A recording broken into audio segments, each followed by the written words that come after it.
I don't give a fuck if I go blind. I don't need to see the price tag anyway.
Fuck! Oh, right, song. goody. Dax the Goober is back. You could die and come back Time to as crack someone down the overtime else if you're enticed by what I sell. Just need a sign and I'll stuff you well here at Terry's.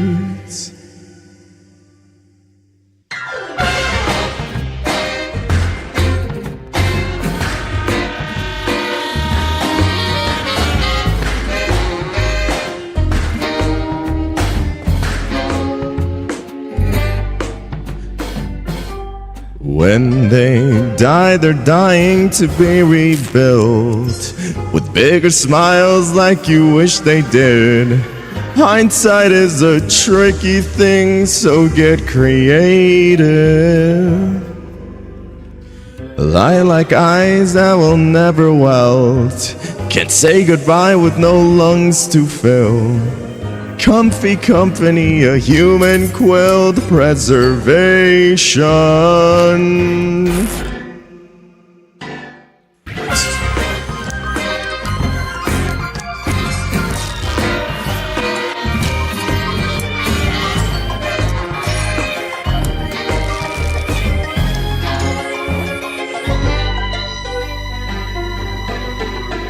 Sleep on a couch in an empty home, kicked out the bed by the memory foam.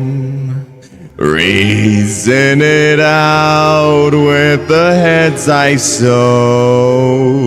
My poisoned harlequin eternal loves.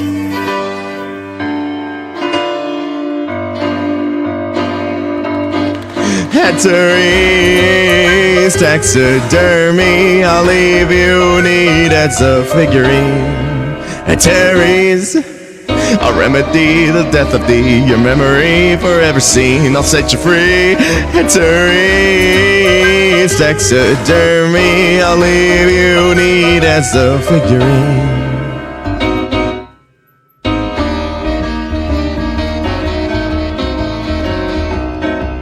I don't need to let go, so as long as I bring a sweet special daughter line. So I keep this mental compromise justification. But the nights are cold next to empty chest and polished arms in which I'd never rest. I come to harm, but they can never fret isolation. And I've got heart-pumping, messy blood, and all these parts I could never cut. And quit the farce of these imperfect guts, contemplation. Sleep on a couch in an empty home, kicked out of bed by the memory foam. Reason it out with the heads I've sown. My poison harlequin eternals.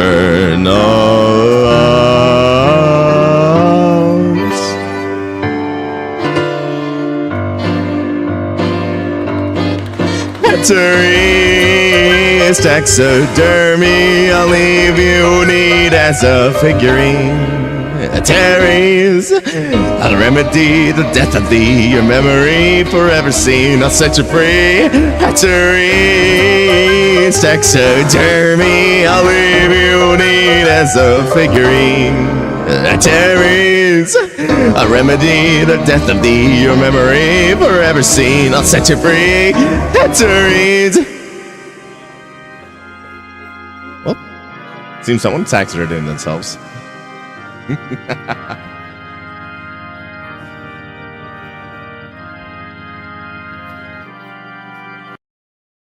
Fun song. Anyways, we learned the Forbidden Bear lore. What do you mean the Forbidden Bear lore? Explain right now, Bear. Explain, Don Musa, you brilliant man.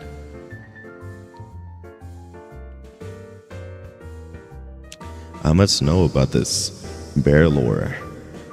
Tell me, what must be named here? I need to know this.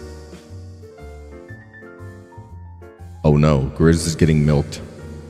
Crazy.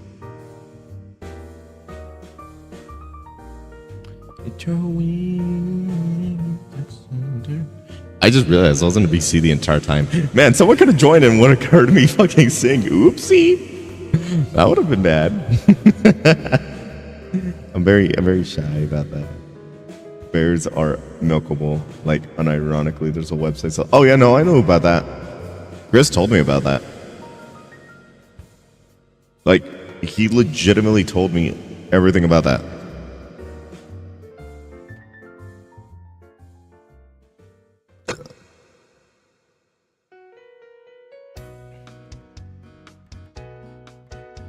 What a shame. Grizz getting milked.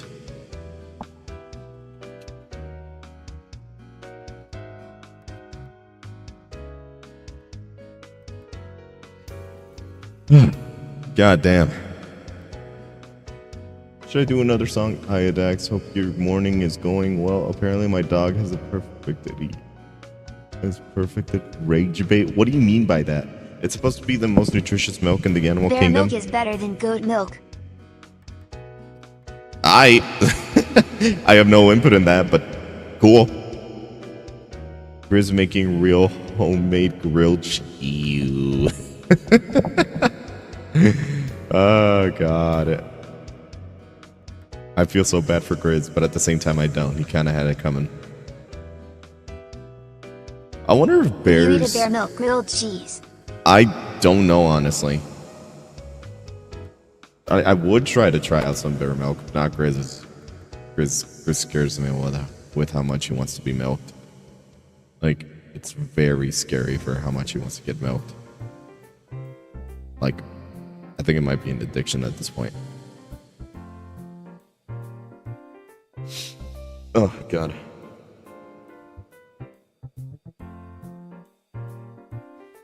Also, if you guys don't know, I am using Motorola Firefox now, at least while I stream, because it's way smoother on my PC. Did you have a good breakfast? With lots of minerals? And water? I haven't had water in it yet, so I'll go get some water in a bit. Let's go do another song before I do anything else. I hope you guys like that earlier song. It may have been a little psychotic, but, you know, Firefox you. Look, like I was saying, I kind of have to use Firefox as an alternative while I stream. I normally use Opera, but the reason why I use Firefox is because it's way better on my PC, and it's... Firefox is bad. They track your data. Everything tracks your data. Everything. They sell it to... Yeah, pff, cool. Use Brave. Oh my god! You guys don't seem to understand. Everything takes your fucking data at this point. It's annoying. I just kind of gave up on it. Like, cool. Random fucking, like, service I uses my data. Okay? Fucking Opera using my data. True. I just spent the knee. With tabs. Like, I use Opera GX because limiters and how much the browser can use my hardware. You see, the thing is, no matter how much I use Opera GX, it's still gonna be really fucking slow on my computer. Firefox works perfectly fine for me. Until I can get a better CPU, I'm gonna have to resort to having to cut back on certain things. But right now, everything, like, I want my streams to be running at least a little bit smoother now. And Firefox really doesn't use that much. And like I said before, it's only while I stream and that I'm gonna really use it.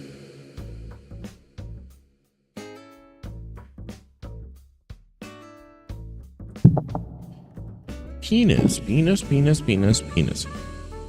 Alright, let's do another song for you guys. Something nicer. I don't feel like screaming my lungs out. Let's see. There's my cactus. Oh, there's my dog. God damn.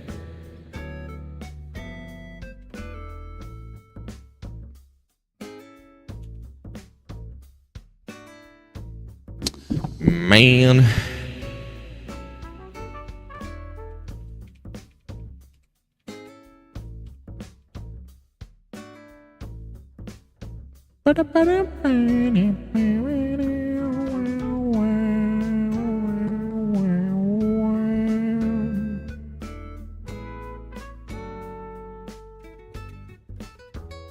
Man. Okay, but Dax, have you ever installed a keylogger on a library public computer and recorded everything it grabbed? Just to see? Why do you keep doing, like, weird shit like that? That's very concerning.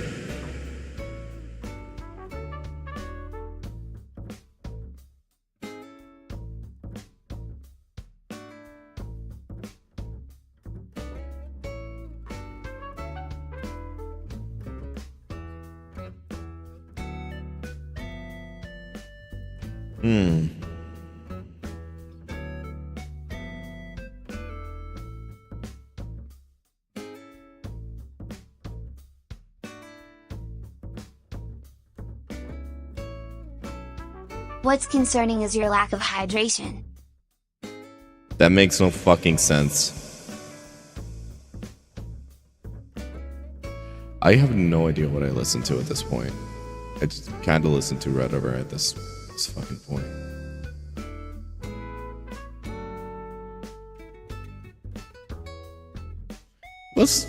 You know what? I'm gonna try to do one song.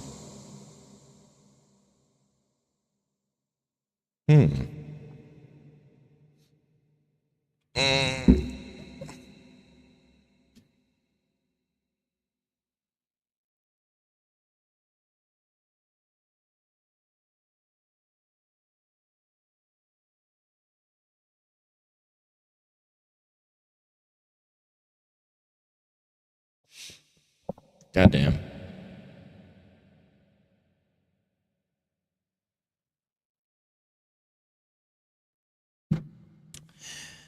Also, I hope you guys are doing well. Do Freebird a bitch. I do not want to scream.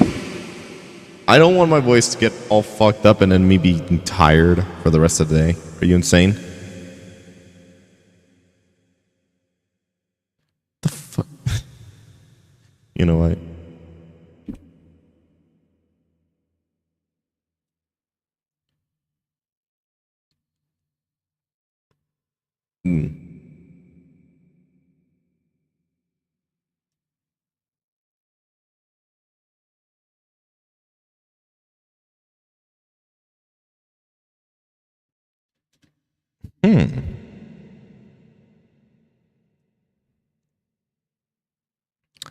Dog. Am I really gonna have to fucking find it? Okay, well, here we go.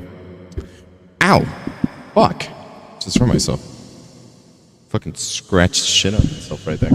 Do California girl... I would have suggested a Slipknot song.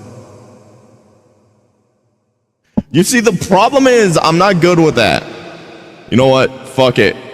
California Girls, because you guys are being weird. Why did I search this up before? The penis monkey. Oh. Vexing Freebird just to make him think of recreating that one Kingsland scene.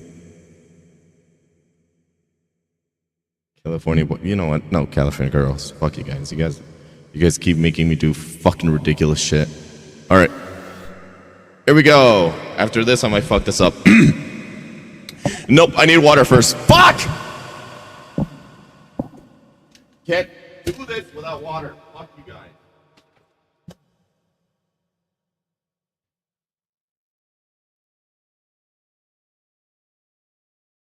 Glug glug.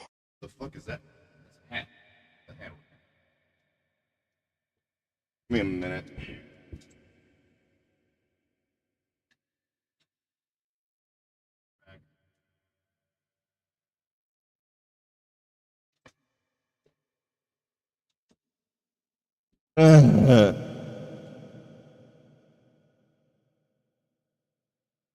I don't want to scream.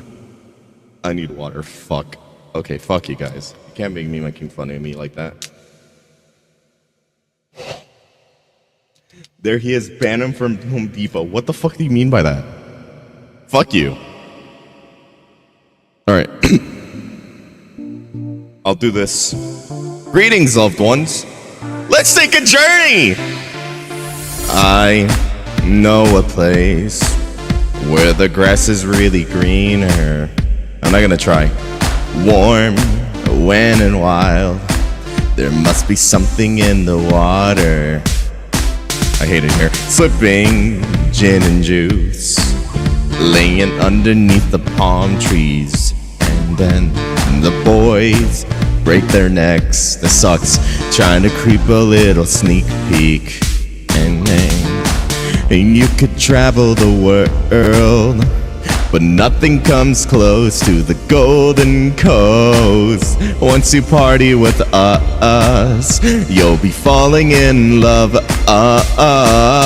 This sucks. California girls wear unforgettable Daisy Dukes bikinis on top. Sun-kissed skin so hot will melt your popsicle. Fuck you guys. California girls we're undeniable, fine, fresh, fierce. We got it on lock. West Coast represent. Now put your hands up. Sex on the beach. Get it? We don't mind sand in our stilettos. This sucks. We freak in my Jeep. Snoop Doggy Dogg on the stereo. This sucks. You could travel the world, but nothing comes close to the Golden Coast. Once you party with us, you'll be falling in love. California girls were unforgettable. Daisy Dukes bikinis on top. Sun-kissed skin so hot will melt your popsicle. California girls, we're undeniable, fine, fresh, fierce. We got it on lock.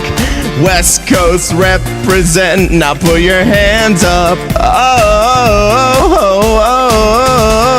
Tone 10, fit and ready. Turn it up because it's getting heavy. Wild, wild West Coast. These are the girls I love the most. I hate California. He's the one. Kiss her, touch her, squeeze her buns. The girl's a freak. She drives the street and lives on the beach. I'm okay. I won't play. I love the bait, just how I love LA.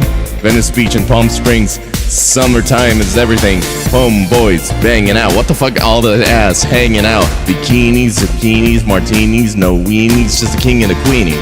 Katie, my lady. Looky here, baby. I'm all up on ya, cause you're representing California. Yeah, California girls were unforgettable. Daisy Dukes bikinis on top. sun-kissed skin so hot will melt your popsicle. Oh, oh, oh, oh, oh. California girls weren't undeniable. Fine fresh beers, we got it on lock. West Coast represent, now put your hands up. Oh, oh, oh, oh. This song sucks dick. It aged like milk. This sucks! This song has aged like fine milk. All the California girls either look like plastic dolls or heroin addicts. There's no in between. God, California fell off.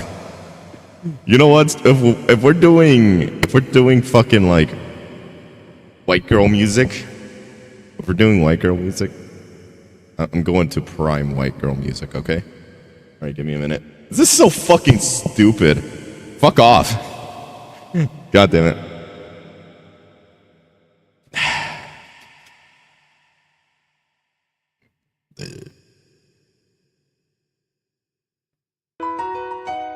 How did you know? This is my favorite song. Fuck you guys. Making my way downtown, walking fast, faces past and I'm homebound. Staring blankly ahead, just making my way through the crowd.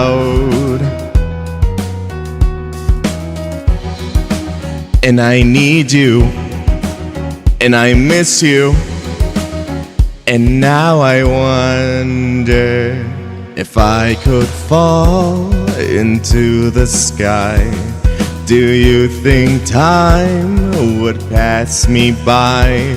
'Cause you know I'd walk 1,000 miles if I could just see you tonight.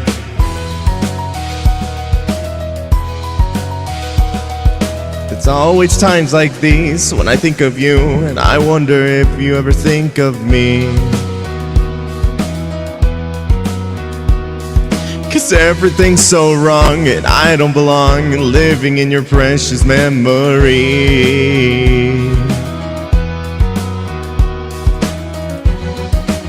'Cause I need you and I miss you. And now I wonder if I could fall into the sky. Do you think time would pass me by? 'Cause you know I'd walk 1,000 miles if I could just see you tonight. Where's Terry Crews?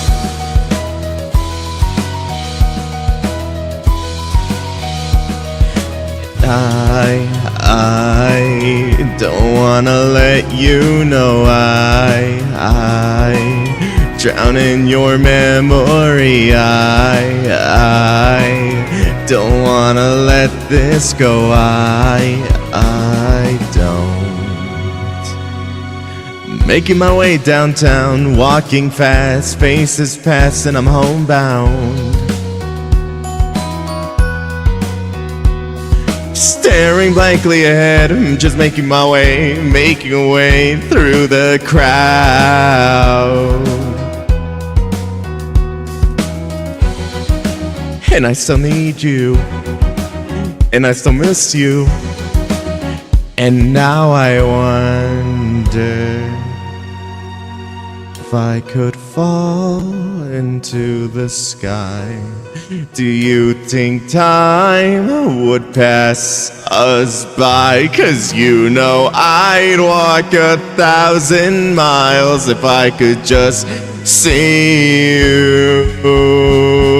Oh, if I could fall into the sky, do you think time would pass me by? 'Cause you know I'd walk 1,000 miles if I could just see you. If I could just hold you tonight.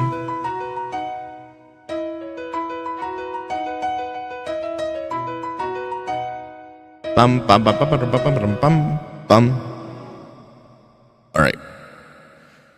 Last one. Parks the truck properly. Here you go, Dex. Okay, what the fuck? You know what? You know what, chat? You guys all collectively owe me $50,000 for the next song.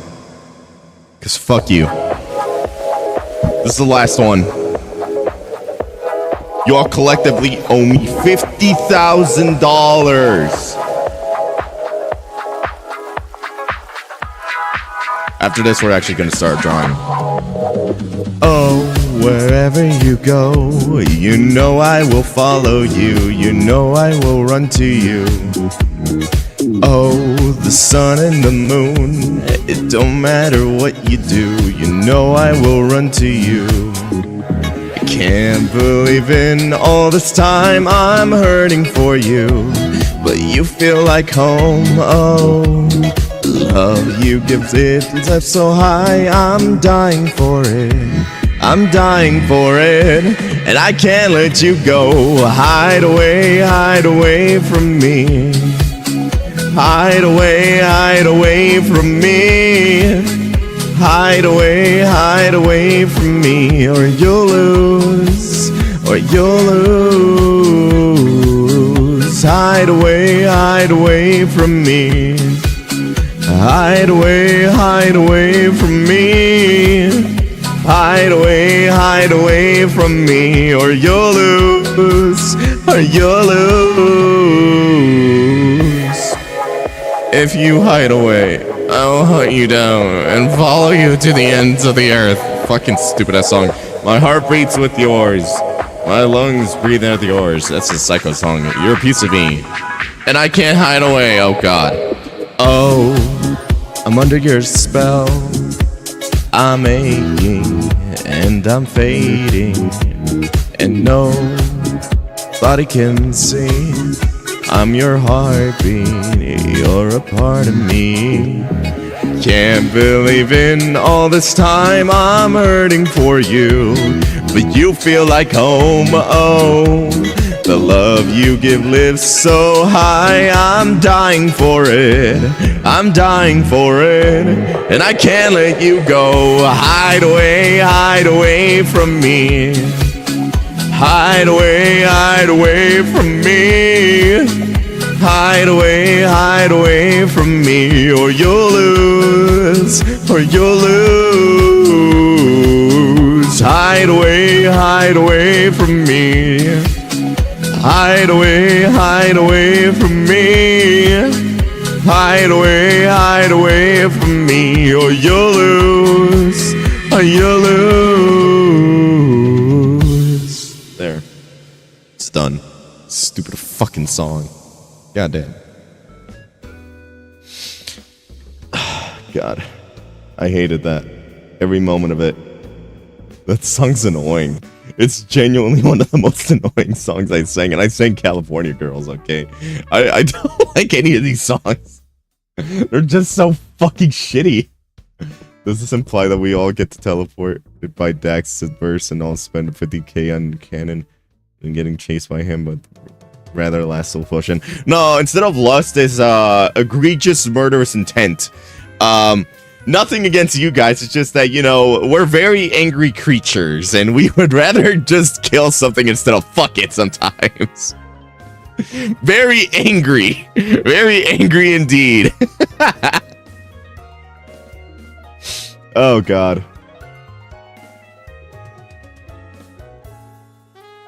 Stop. Someone in YouTube chat just kept saying, no, stop it, stop it, stop it, no, you can't do this. All right, enough waiting. We have art to draw. So, like the title suggests, we are gonna draw something rather cursed today. We're drawing the rake, baby, from the creepy pasta. In fact, What if? Okay, I want your guys' input on this. Would you guys like me to have some spooky music in the background? Would you guys like me to put some creepcast with Windigoon and Meat Cannon in the background? I need your guys' input on this for real. The penis monkey. Is that what you're referring to the rake now as the penis monkey? Because I'm be real with you. That's oh, I just realized something. I need to change my skin real quick. Hold on. Since yesterday, a lovely fan decided to donate a bit, not donate, fucking resubscribe. I need to change skin, so I'll be right back. This might hurt a bit.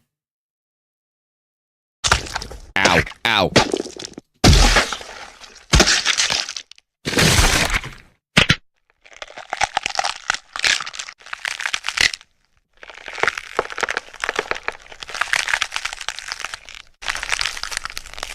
Oh, now his nuts dropped.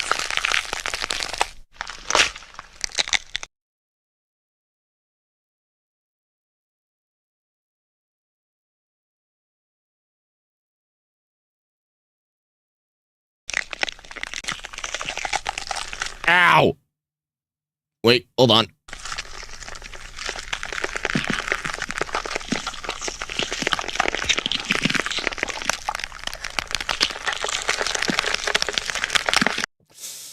Ow! Alright. I'm good. Hi, how's it going? I could have started off the stream with this, but well, unfortunately, we can barely do anything with it. Why does it look like I'm naked? Okay, no, I can't. I have to have it this way. I can't have Twitch thinking I'm naked. All right, but seriously,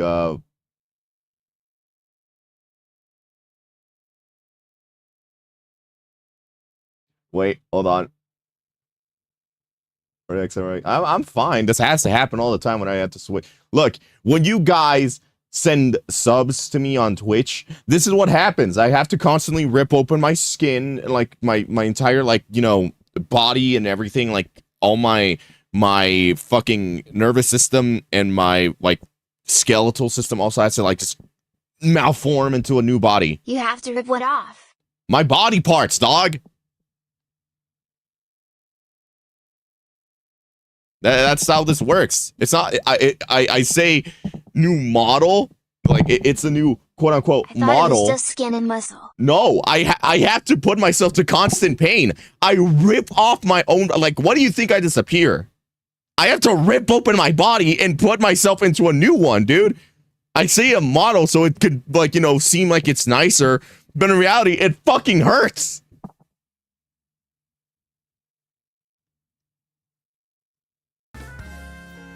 And you see, that's also why I'm, why my voice stays this way. Like I said before, it's my brain, my fucking nervous system, and my skeleton that goes into a new body. There, you guys got your wish. Also, don't worry, the other body is like in the back. If you don't know, this is all a green screen effect. You don't want to see what's back there. It looks like a fucking butcher shop, okay? I'm not joking. It is disgusting back there. Bro's a cockroach. What do you mean I'm a cockroach? I'm not a cockroach.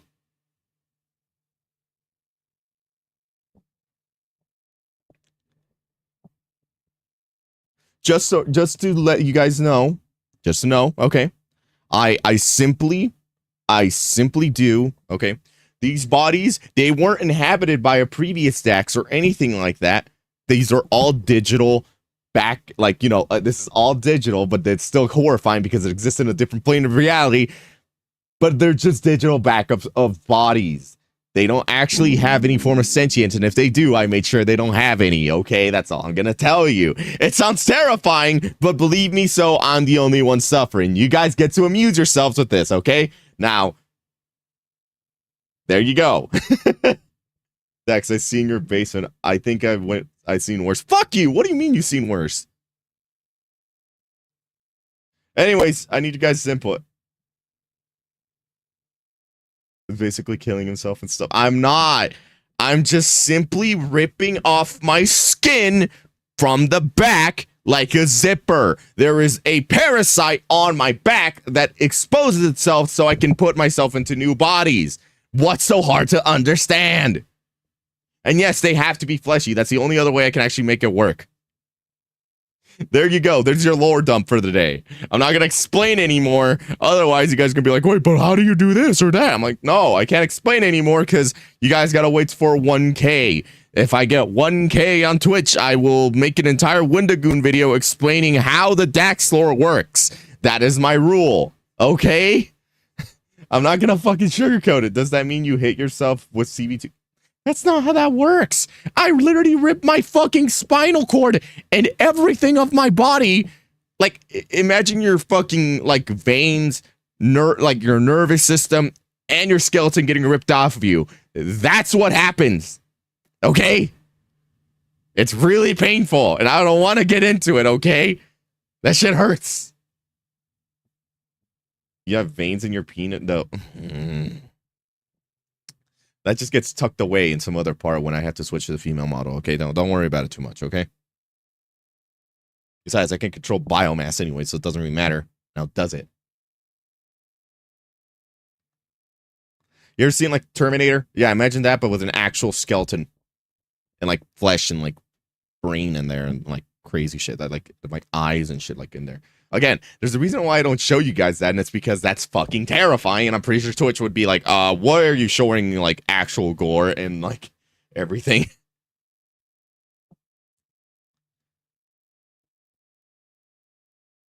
I'm gonna sugarcoat it, rips out spinal cord. What is wrong with you? I'm trying to make it as PG as I can, but I can't. My entire existence is pain. All right, but seriously, do you guys want creepcast in the background or creepy music for what I'm gonna draw? Because I'm not gonna sugarcoat it. It's gonna get pretty creepy. What is Creepcast again? It's a podcast dedicated for spooky dooky. If we're dedicated for spooky videos. And spooky creepypastas and like no sleep tells. It's ran by Wendigoon and me Cannon.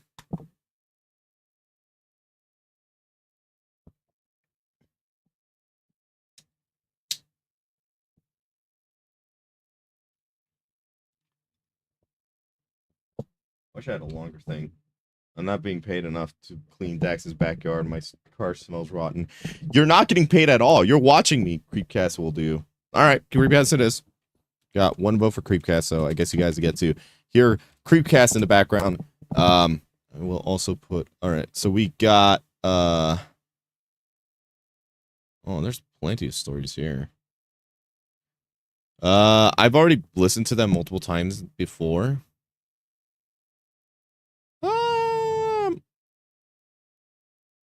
Azalea's Cookhouse. How about that?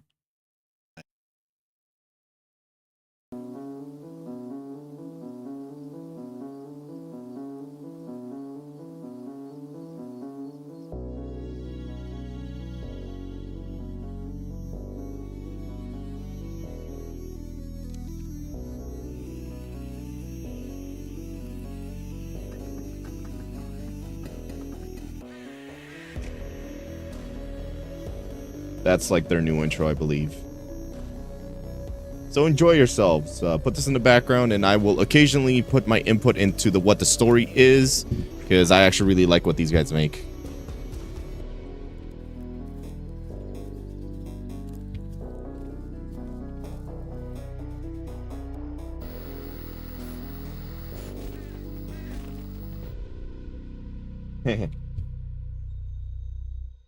Welcome back to Creepcast. Today we are reading the story. Is it Azalea's? Azaleas, I would say. Azalea's Cookhouse is a family restaurant, but please don't bring your family. AKA, this is a CC's Pizza. This is a Buffalo Wild Wings. This is a 54th Street Grill. And I'm very excited. Hold on. But CC's Pizza, you don't bring your family? No, I thought the whole point of that was... No. Well, it's like a little pizza buffet. When I was a kid, there was a CC's in your house, and I loved it. It's a family restaurant. Please don't bring. There's a little arcade corner in the back. Yeah. No. It's a family restaurant. Please don't bring your family there. Honestly, Why? so they're talking about CC's, right? I kind of actually remember something really funny about it. There's a CC's nearby over here where I live, and you guys know I live with Ice King, right?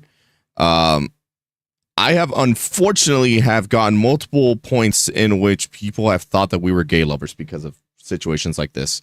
So let me explain. So while we were going to a CC's, I believe we went over there because they're like, oh hey, CC's, I haven't been there in a long time. You know, if you ever seen a CC's pizza, you'll basically have the same explanation of how it is, basically a family like restaurant and stuff. Barely anyone really goes there alone. And if they do, it's probably just sort of like a quick lunch or something. But it was just me and Ice King, no one else. And I'm pretty sure some of the staff thought we were gay lovers because of us just going together like that. That's the most awkward thing you can have if you're like, you have like a dude bro, like as a friend and shit. Is that like shit like that happens a lot nowadays because people are like, oh wow, it's just two dudes. They no longer think like, oh wow, they're just hanging out. No, it's straight up just like, oh my god, they're gay or some shit like that. It's like, bro, what? I think that's me. Like I might be overthinking it, but at the same time, it's like I'm pretty sure good. Like there's been multiple times where that's happened. There's one time me and him ended up having to get a new toilet seat because the toilet seat fucking broke. And we didn't notice that there was a fucking baby, a baby seat with that toilet seat. It was like this like little seat that you could put in the middle for like, you know, to like have potty train, right? And again, pretty sure someone fucking like the cashier that was at the Home Depot that helped us check out kind of looked at us really weird. Like, I'm not saying there's anything bad with it, but at the same time, like, what the fuck? What's your problem with CC? Because it's an evil place. It's a tempting evil place, and I just don't care for it. Did something happen to you in the CC's? I don't want to go into my CC's debacle. Not going to. That's what I thought. Maybe another time. But this is written by Aproil. Proil. It's AP Royal. It's like his initials. AP like Royal. Aproil. Or you just say Aproil. Aproil. Sure. Aproil. Aproil. So Aproil has his own website. He seems to be a very prolific author on boards like No Sleep and stuff like that. Has a bunch of stories. And App Royal has also been picked up recently by Velix Books, which Velix has been pretty cool. Yeah, we've read many Velix published books, and we've it's people that we've worked with to be able to read some of these stories. So really happy that he's with a cool publishing company like that. Yeah, they seem like a cool company. They seem like very in the know about like, you know, cross promotion between like YouTubers and like authors making stories and stuff. So they're chill. So it's cool that AP Royal has got with Felix Books, and it looks like he has a book called The Kaleidoscope coming out with them late this year, early next year. That's right. But you can subscribe to his newsletter and get updates on that. You can also get like short stories delivered straight to your inbox. Has a bunch of stories across No Sleep. The story itself seems pretty highly rated. So I'm excited. And also the title is just enticing in itself. Yeah. Evil family restaurant. You know, is this going to turn into something more like if, you know, the Glenmont retro thing or Metro where it starts off with, Dionysus House, whatever, where someone just walks into a restaurant and gets their head blown off? Or is it going to turn into like a, Five Nights at Freddy kind of meme? You know, I thought I had an awkward moment where someone just said I was very soft-spoken. I'm excited to see. But does your brain just take all the stories we read and it like lays the titles out randomly and you just like grab one at moments and stuff? Is Dionysus House not the one where it begins with the dude getting shot in the head? It is, but you started with the Glenmont Metro. Well, because, I thought it was that one at first. But no, I quickly caught myself because that's the kind of bear trap my mind is. It's how fucking ironclad it is, right? It's a bear trap. Can have shit at a diner without being questioned about intimacy. I don't know. I feel like people are getting way too much into it. And then it's like, did you hear that? Because it like shut up on nothing. Quarter of a millisecond before your heel even touches the metal activation lever on the bear trap, it fucking grabs you. That's the steel bear trap that my mind is. that caught the Diania house incorrectly because it originally caught the Glenmont Metro. Well, actually, see, it saw the heel coming and it said, "Oh, hey, I remember Glenmont Metro." Oh, just kidding, and it switched it up because I think that it was like it was bringing something in like a prey, like a predator to a prey. And Hold up. It I am going to seize the kill right there. It doesn't matter, dude. I am going to what's it called? Disney has ruined people's mindset. I wouldn't say that. It's a mix of Disney and a lot of other stuff, but you know, people really just need to stop seeing romance in everything. Like, there's romance in a lot of things, but not everything. Just like, bruh, there's more to life than just, you know, fucking and kissing. You gotta acknowledge that things in life are not always glamorous when it comes to other people's personal you know, attributes of what they want in life. I need to start using that fucking tool more often. God. I'm just gonna erase all of this because I want to actually make this look actually good.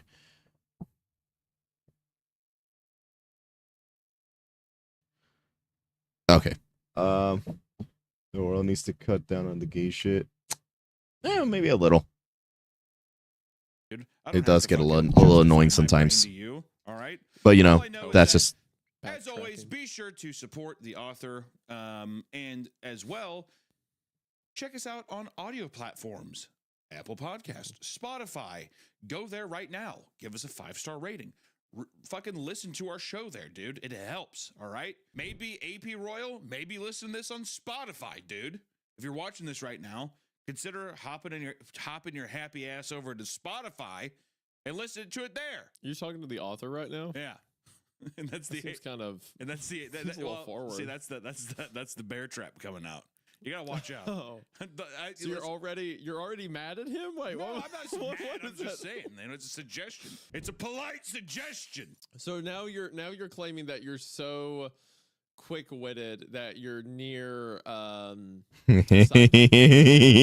have an idea. I didn't want to have to go out and expose my but that paranormal psychic powers, but ability can also be wrong at points. well, see, it's never Like, what's the wrong. top- Isaiah. so It's in a other words, curveball. you're It's a just curveball. guessing. You're just Redeemed. guessing. Redeemed. No, that British pull was. The more I think about that, the more the British thing doesn't make sense because the whole point was like, oh, this one person's British, but because you made everyone British, it ruined that part of the story. Well, I found redemption with them. That's the fucking premonition, dude. I told you. Even I didn't. See, that's the thing about the bear trap, dude. So Sometimes you see stuff coming. Let me finish. Okay, all right, The all bear right, trap, good. sometimes I can't even see through the fucking fog of my own power because I was like, is this guy British? There's something about this that makes it British. And then sure enough, we're on the fucking Queen Elizabeth liner there, dude. So hold on. So you can't see specifically how it applies. You can just see details. Well, not all of the things time. show up. Sometimes the power is just so hidden in the fogs of my Right. of my mind of these bear traps that I myself So what step into the bear trap as well. you step into the bear traps, you can tell what you're thinking. You can tell what you're gonna do. Yeah, with this power, Isaiah, you don't understand the complexities of how this kind Okay, of so here's my works. point. If you can just pull random stuff and you don't necessarily know how to play, it's like you pulled British last time because you're super bear trap. For today's story, are you getting anything? Feel anything? Sign? Let me think. I think that it's probably going to be, I would say, an American, but I'm going to say we're probably going to spend the majority of our time talking about like a restaurant. Oh wait, 70%. Probably some kind of, You're family. reminding me of something very fucking weird, and I do not want to get into that. These are inferences. These are all things you're pulling from the title. No. See, this is the premonition. I think that even we're going to sit there and we're going to have a point where I'm just going to randomly think if there's going to be somebody who's like, sorry, ma'am, that's not a problem. And for how many? And then they're like, 4, please. And then, Are you scrolling down? No. You're In less than a minute, it was confirmed. She was scheduled for tomorrow at 7 p.m. These are just things that are kind of coming to my mind Her voice had reduced me to a teenager again. Just kind of pulling. Visions of her watering her flowers and walking her dog occupied my mind for the rest of the evening. Okay, wow, all right, that was powerful. That was actually powerful how that came to be. But let's just dive in. All right, I don't have to prove myself. Okay. I want to take a quick moment to tell you about today's sponsor, AG1. For those who are here for my channel, you'll know that AG1 is your daily drinkable dose of important vitamins and minerals, providing you with the brain, body, and gut health you need to thrive. AG1 helps provide the natural energy that I need to get through my day. Because trust me, I need it when putting up with Hunter's text messages. Perfect. And as opposed to something like caffeine that inevitably leads to a crash, AG1 is natural, lasting energy that lasts the whole day. And instead of being a bunch of different pills and multivitamins I have to take every morning, Is bro brain instead, scrambling? just one drink made easy. And by easy, I really mean easy, as all you need is 8 to 12 ounces of water and a spoonful of AG1 and you're good to go. Plus, AG1 has key nutrients to help stabilize your mood, things like B vitamins or phytonutrient blend, the kind of thing I need when putting up with this podcast. So if you're ready to start your day with an AG1 boost and feel the difference for yourself, then there's never been a better time to get in on this offer. That's because right now, if you head to the link in the description at drinkag1.com/creepcast or scan the QR code, you will be able to get $20 off your first order of AG1. But not only that, you'll also receive a free welcome kit with things like a shaker bottle, a few days of AG1 in their convenient travel packs, and a dropper of vitamin D3 and K2 to get even more of the nutrients you need. Again, that's scan the QR code or head to drinkag1.com/creepcast to get in on this incredible offer today. Thank you to AG1 for sponsoring the show. It means the most. We are now back to the episode. Azalea's Cookhouse. How can I help you? Is that how you think that the... I don't, this is our narrator talking. So whatever voice you come up with is going to be the narrator for the rest of the story. Well, is it a girl or a guy? I don't know. It's a waiter. Normally they don't specify in these stories. But a Whatever waiter you for a long want. time. Well, waiter's a man and a waitress is a woman, right? Typically. Okay. Yeah. Just want to make sure. Because I'd hate to go through and, give another Captain Price kind of like, Azalea's Cookhouse, how can I help you? And then it's like, I'm a 16-year-old girl from Minnesota. And I'm like, I think if that happens, and see, the Bear Trap's not catching that. Bear Trap's not catching that, so I don't know. Yeah. Azalea's Cookhouse is a family restaurant, but please don't bring your family. Part 1, Hunter, bring us in. Azalea's Cookhouse, how can I help you? I despise the inflection in my voice. The fakeness irked me to my core, but it was all part of the job, so I took my customer service seriously. I've been a waiter for longer than I'm comfortable to admit, and although the job isn't rocket science by any stretch, I believe there are skills one needs to develop to be successful. A wide smile, a cheery demeanor, an unhealthy tolerance for bullshit. If you make sure everyone's waters are filled and remember to ask about dessert before Crazy. I don't think there is. You will do well in this profession. The tricks of the trade were simple, but you'd be surprised how many college kids wandered into the industry with zero regard for service. It was an epidemic, as far as I was concerned. Pretty faces were always welcome, but seldom did they stay. It wasn't like this was my dream job either. I used to have real ambitions too. Played in a rock band, I had a marriage. Those things, well, I wish they were as simple. When everything went up in flames, when it all started to slip away, the restaurant industry was always there. And to them, I was valuable. A place like Azalea's was a great gig. They demanded a pristine level of service or your ass was on the curb. But for what you got paid compared to other places, I felt the trade-off was worth it. Hello, I'd like to make a reservation for Friday evening. I recognized the silky voice right away. It was a twist of warm friendship mixed with passionate lover. Oh, fuck. It Let me was reread elegant. No. I think that needs to be the voice. Well, if it's, I recognize the silky voice right away, should it be like, hello, I'd like to make a reservation for Friday evening? Yes, there you go. Okay. It was elegant and upbeat. It was Paulina. Ugh, gross. I didn't take my neighbor for the type to dine at this kind of establishment. And while it was only her voice, she could have been 100 miles away. It was enough to send me down into an anxious tailspin. Isn't he married? No, he had a marriage. Oh, he had a marriage. Okay. And a rock band. Like he lost out on that stuff, but this restaurant gig's the one thing that's been dependable for him. Yeah. Hello? Sorry, ma'am. That's not a problem. And for how many? 4, please. In less than a minute, it was confirmed. Oh my God. She was scheduled for tomorrow at 7 p.m. This is the stuff that I was saying. Okay, go ahead. Sorry.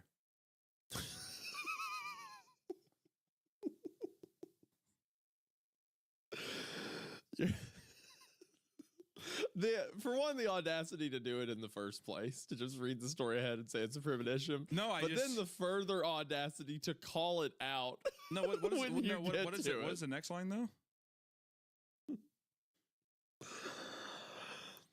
Her voice had reduced me to a teenager again.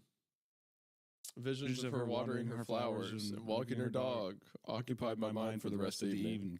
Wow. Holy shit. Oh, wow. That is Dude, I am scary at times. I bet I could get Psychic Pebbles to do this podcast with me. Dude, don't even plant that seed in people's minds because they will walk Drop them drawers and stand ready for my arrive. off of this show immediately. Who's another YouTube, and really any of the Oni guys would probably do it. Yes. Yeah. Who's another animator? Fuck you, Pillow. I'm making a dummy thick. Sell you for. I could sell you cheap too. My stock is very low, Isaiah. You need to, this meme is going to start a literal riot for change. You're going to see another change.org petition. You say that, but every time someone like talks about me anywhere online, they're always like, "Where's Hunter? Why isn't this post about Hunter? I'd rather be talking about Hunter or whatever." Well, then I why saw don't one we that was drop brutal it, the dude? other. Look, I saw one that was brutal the other day. There was a guy that someone had posted a subreddit. Making it big Instagram is nothing somewhere. less than It was like, mandatory. these two are some of the best personalities on YouTube. And then someone commented, I was like, well, one of them's a YouTube personality. The other one's a guy who got lucky with an iceberg trend. And I was like, ow. Like, People are too rude, dude. That was rough. Listen, man. I'm glad. You know what? I love that we sat here. We're two men aboard the Titanic taking out our tiny violins and playing. Because I see a lot of hurtful stuff, too, that makes me fucking borderline cry. Really? Yeah. Oh, all the time. All right? What kind of stuff? I don't want to go into it because it's only going to, when we say these things, it only gives them fuel, Isaiah. Don't you understand? Right. So I just like to. There's one guy. So there's one dude. He has like, I'm not going to say his name because I don't need people to know, but he has like 8 followers on Twitter. Complete nobody, right? Yeah. But every time I post a video announcement, after a couple hours, he will quote tweet. I'm gonna cry and shit myself. What the fuck? I made announcing it and say either good video or bad video. And he never gives any further explanation. That's haunting. He never says why that's or actually anything like that's that. legitimately But haunting. my algorithm, I think because I've looked at his page, it always shows me what his reaction is. So every time I post a video, he'll just be like, bad video. And I'll be like, oh, why? Damn it. Explain. Like, yeah. Yeah, it's like it's a 17-year-old German kid. You're just like your entire existence was wrapped up in this kid. He's like, gut, bad, gut video, bad video. And I'm over here like, damn you, Wilhelm, like shaking my fist at nothing. Augustus.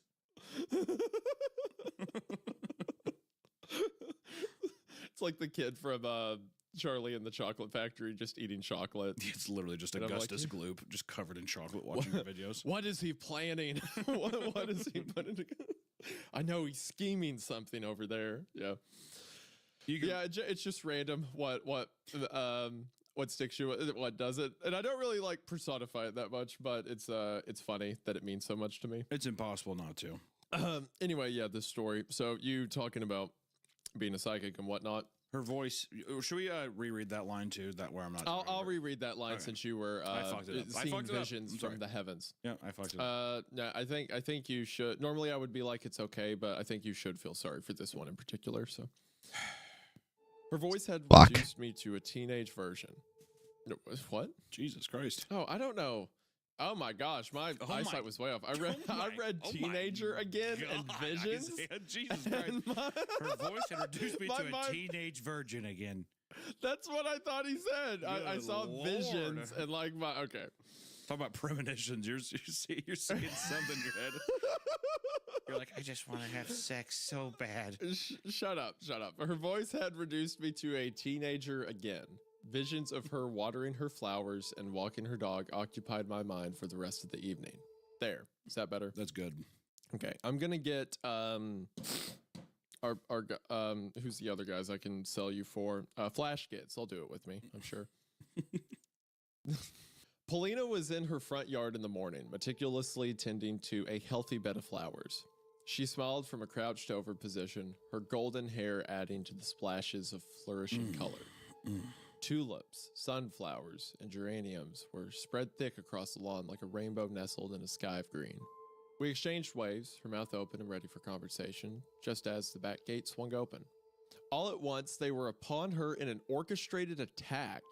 Concentrated streams of water blasted out of the barrel of their... Oh, it's kids. It's kids with water guns. Okay. I saw that coming up. Like, did she get swatted? I kind of like that though. He's like fucking turning this into a like Boondock Saint scene with water guns. Yeah. All at once, they were upon her in an orchestrated attack. Concentrated streams of water blasted out the barrel of their guns. She let out a wail, covering her face from the attack. Her white tank top was now see-through, drenched by the precision of trained killers. Oh no. Shooters, her 2 sons and husband, Keith, giggling at the scene of the crime as her pleas for mercy went unanswered. I kept walking. Hey, Mark. I waved to the group. A couple of the waiting staff were huddled together in front of the stairs that led into the restaurant. It was their ceremonious drag of nicotine before the chaos. Friday nights were always a gong show, and this one was sure to be no exception. One of the busboys, Dwayne, was wearing a vexed look on his face, more so than usual. After his puff, he warned. Silva's looking for you, man. Thanks for the heads up. From the outside, you could never tell Azalea's was a restaurant. It looked more like a cellar with cracked cement stairs that led down into a basement. That was Silva's vision all along, to be a hidden gem in the rough. Walk in thinking the place was a dump, walk out pleasantly surprised.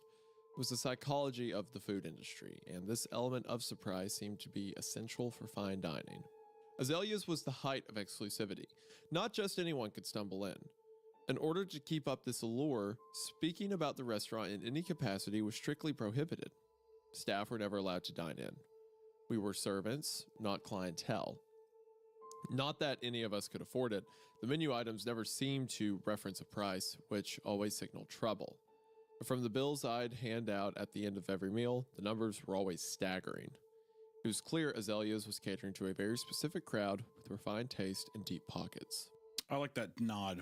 That's definitely a little nod to maybe a clientele or something that the restaurant is serving that feels a bit more exclusive or hidden. I like the way that this is set up is nice so far. I just want to say where it's just like, for one, I really like Royal's writing style.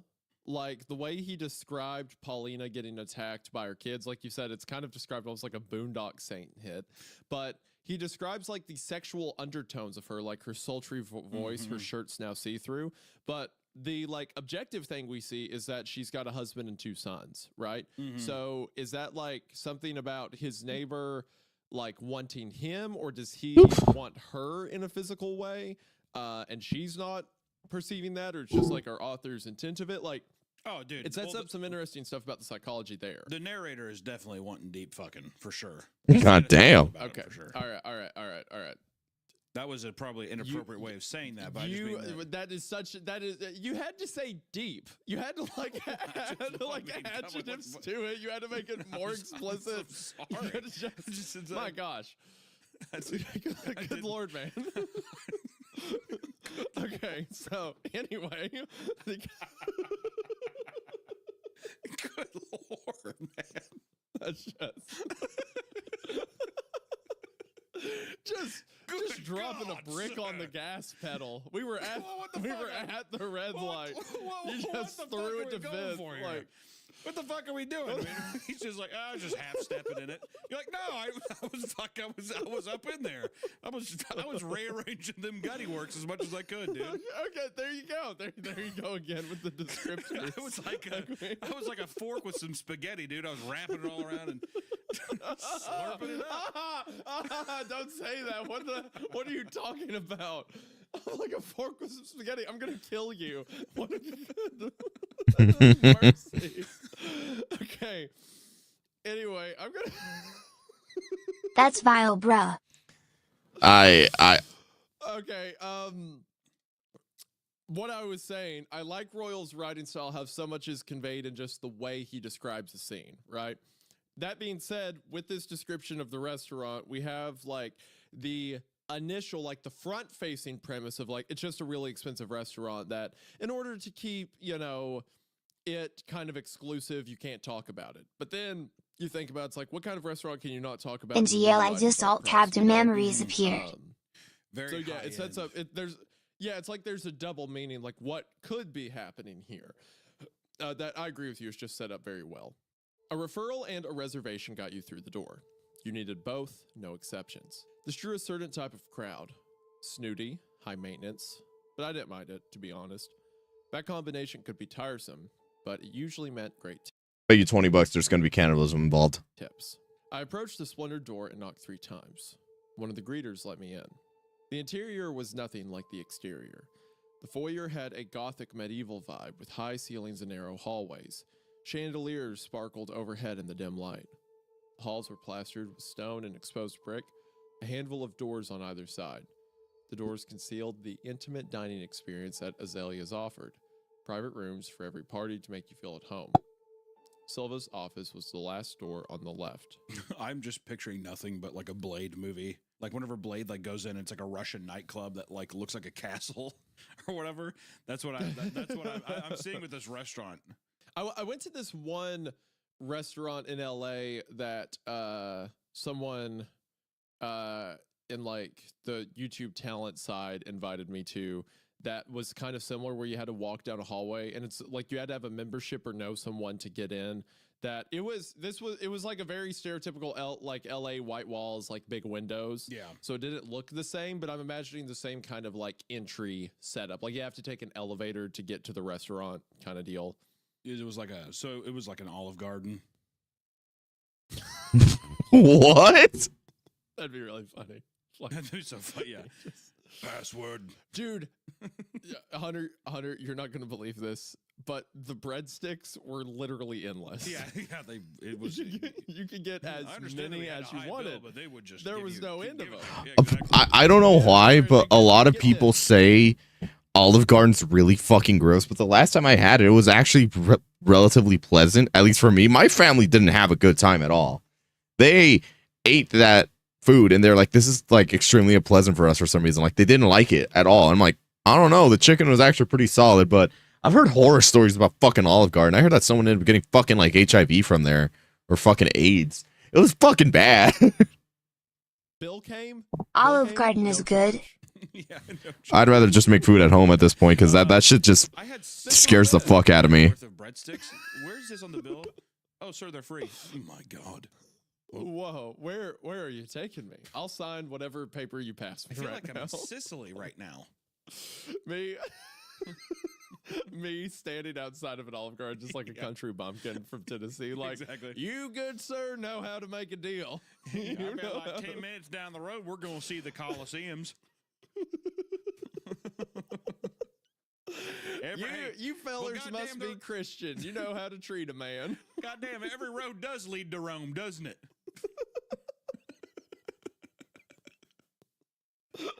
me looking at like a suspension bridge. Yeah. Is this them aqueducts? Yeah, so gothic, medieval vibe, whatever, walking through. I knocked with caution. No response. 2 more times. Nothing. Confused. I Wait, headed hold back on. to wait. I'm gonna read what chat said. Hold on. Wait, what? How do you get HIV from Olive Garden? So I'm pretty sure Racer told me about this, but like, yeah, so one of his like coworkers or something. I'm not sure who told me this, but someone that he knew ended up getting HIV from fucking Olive Garden because somehow someone ended up like doing something to like their chicken Alfredo and just gave them like a fucking like venereal disease. It's pretty bad. Came. Hey, Julia, have you seen Silva around? Dwayne said he was looking for me. The greeter glanced up from her tablet.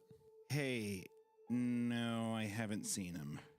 Her eyes dived back into the seating chart on her screen. Workers were starting to enter now, squeezing past us down the hall. If you see him, can you please let him know I was sent to his Did Bro office? nut in the chicken Alfredo or something? I don't know. My best bet that's probably what happened. And I needed to set the tables before dinner service. The night became a blur of well-dressed people and trips to the kitchen. I was scuttling past streams of people into narrow pockets of space while balancing wobbly plates. Just another day at the circus. There were glimpses of Silva here and there, darting around the halls with his scruffy beard and velvet blazer. He was bouncing from employee to customer to office like a bad game of Pong. I didn't bother seeking him out. I knew that he would come and find me when there was time for a breath of air. In the middle of me reaming out a busboy, You gotta get your shit together right now, dude. You did that. You did that. That is what it says. Teenage virgins, and then you're like reaming out a busboy. That is read it. What does it say? In the middle of me reaming out a busboy, Paulina strode past. There you go. Yeah, that's what it says. Yes. Paulina strode past. Her maxi dress sparkled with little rhinestones flowing with the natural curves of her body, leaving nothing to the imagination. It appeared to be a family affair tonight. The boys looked dapper in their matching bow ties, and Keith was all smiles in his tailored suit. This was a special occasion, indeed. Mark? My heart sank as she disappeared into one of the rooms I wasn't working. Are you deaf? Martin scolded. You can fuck off with your critiques. I don't answer to you. I glared back at the lethargic slug. The man looked like he hadn't caught a wink of sleep in years. His bags were deep black, like a coat of mascara had been slathered under his eyes. I rattled the massive cart he was leaning against, the weight shifting in a dangerous, teetering fashion. Some china clattered together in ominous clangs. Fuck off! He yelped. You see the problem here, Martin? The quicker you do your job, the quicker this stupid tank of a unit is out of my way. You're clogging up the freeway. His face soured as he pushed the cart away. The metal contraption was over 6 feet tall and wide, an ugly metal cabinet on wheels. He muttered something under his breath as he passed. What did you say? He was near the kitchen before he hollered back. It ain't as easy as it looks, chump. I took a deep breath before entering the adjacent room. Welcome to Azalea's Cookhouse. So he was in the hallway, and then he saw her and lost his mind, and then he started following her mentally, and then the guy he was yelling at, the busboy, says Mark, and then he goes back into the fight. Gotcha. On my way back from the kitchen, I was balancing 2 plates of hackerel. Is that how you pronounce it? Hackerel? You're asking the wrong guy. Or hackerel. Hackerel. An Icelandic delicacy, a fermented shark, when Silva tapped me on my shoulder. Mark, I need you in my office. Drop those off and come see me. It's mid-dinner service, Silva. Can this wait till my break? It can't. Lana will cover for you. My blood boiled at the thought of Lana swooping in to claim my tips. She wasn't even scheduled to work this evening. I sighed and dropped off the food before making my way to his office. This time, the 3 knocks were answered. The door swung open. Thanks, Mark. Have a seat. We were surrounded by a forest of cherry wood. Bookshelves and cabinets filled the space, carved in looping, intricate patterns. Everything was so polished and quaint. There were floating shelves that carried up the walls, each holding rows and rows of books. Behind a grandfather clock in the corner were pots of leafy plants. I wondered how any of them survived in this dungeon. You've been doing a great job here, Mark. I know I'm not the most, rah-rah type of owner, but believe me when I say this. I've taken notice. He continued, the sounds of muffled conversation trickling in through the halls. I'll level with you here. I'm in a pickle. We are short busboys tonight. I need you to cover. With all due respect, Silva, why would I do that? Because I need you to, Mark. And to be honest, there's a chance at a promotion. A promotion? Couldn't get Martin and his multiple smoke breaks out of my mind. Look, Silva, I like what I do. I feel like I do it well. I'm not saying I don't want to help you out, but please don't spit on my face and tell me it's raining. I'm a waiter, not a busboy. The pay is nearly triple. A smirk grew on his face once he detected the astonishment on my face. He pointed his finger at me. This doesn't leave the room. The news went down the hatch like sour milk. I understood why the chefs would make more money. The menu was always revolving to keep the clientele happy. They likely had cannibalism. Experience overseas, attended culinary school. But the busboys, these guys were glorified dishwashers. I knew the way Silva ran the restaurant was different, but this corporate structure was completely backwards. Servers were the face of the business, the point of contact between the restaurant and the customer. Surely that had to be worth more. I need you out there, Mark. Won't you take me Like to yesterday. Funky Town? He got up and made his way to the door. If you do well, the position is permanently yours. Do I really have a choice? Not really. A glint of something conspicuous in his eyes.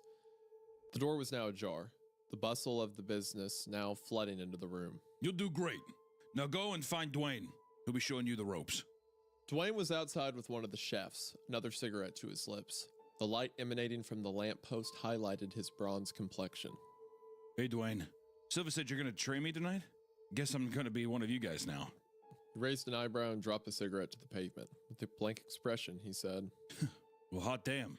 Let's go. He stomped the butt out and we drifted inside. I followed him deep into the kitchen, past the cooking staff carefully preparing the meals. The atmosphere wasn't much better back there.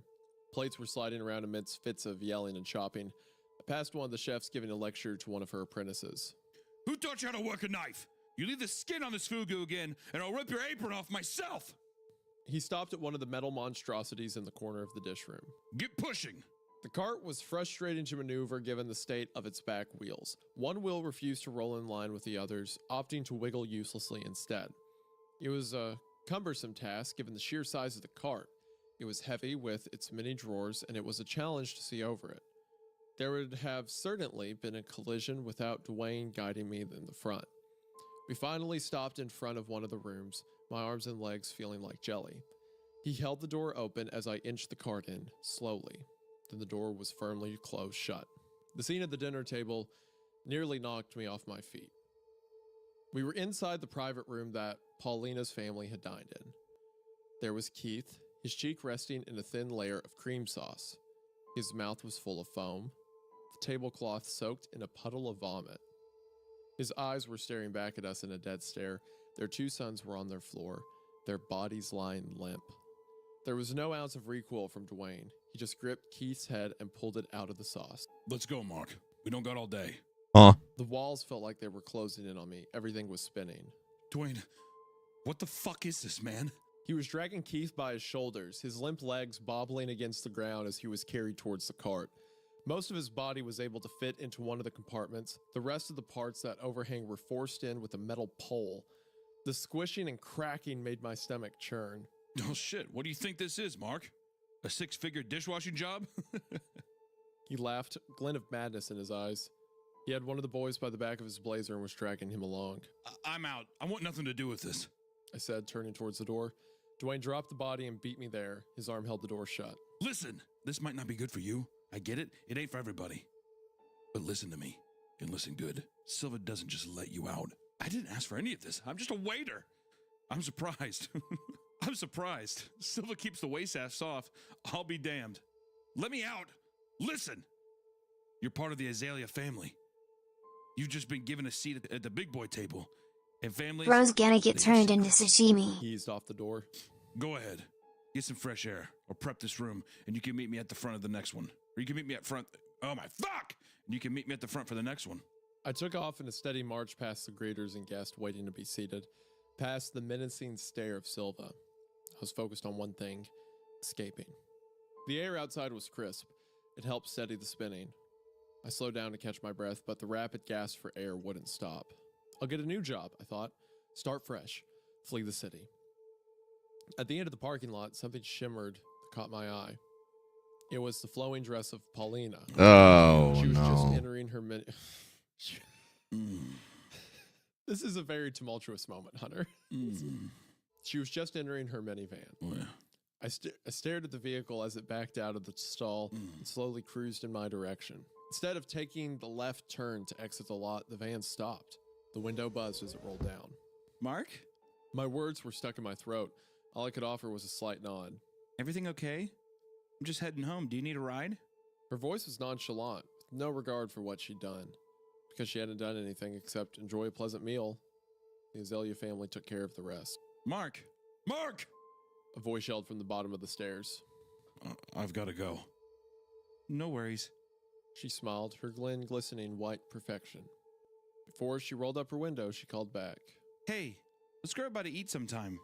Not gonna lie, if I discover the restaurant I'm working at is cooking people and fleeing without She looking drove off into BSCK the first minivan chance and I slowly get. emerged from the bottom of the stairwell. Sam was clutching something. It's either going to involve some like eldritch entity or actual like You know cannibalism. what I like about this I story love it. so far? This is great. This is oh, I love it. This is so fun. What I like about this story so far is it sets up the restaurant well, sets up the dynamics of the characters well.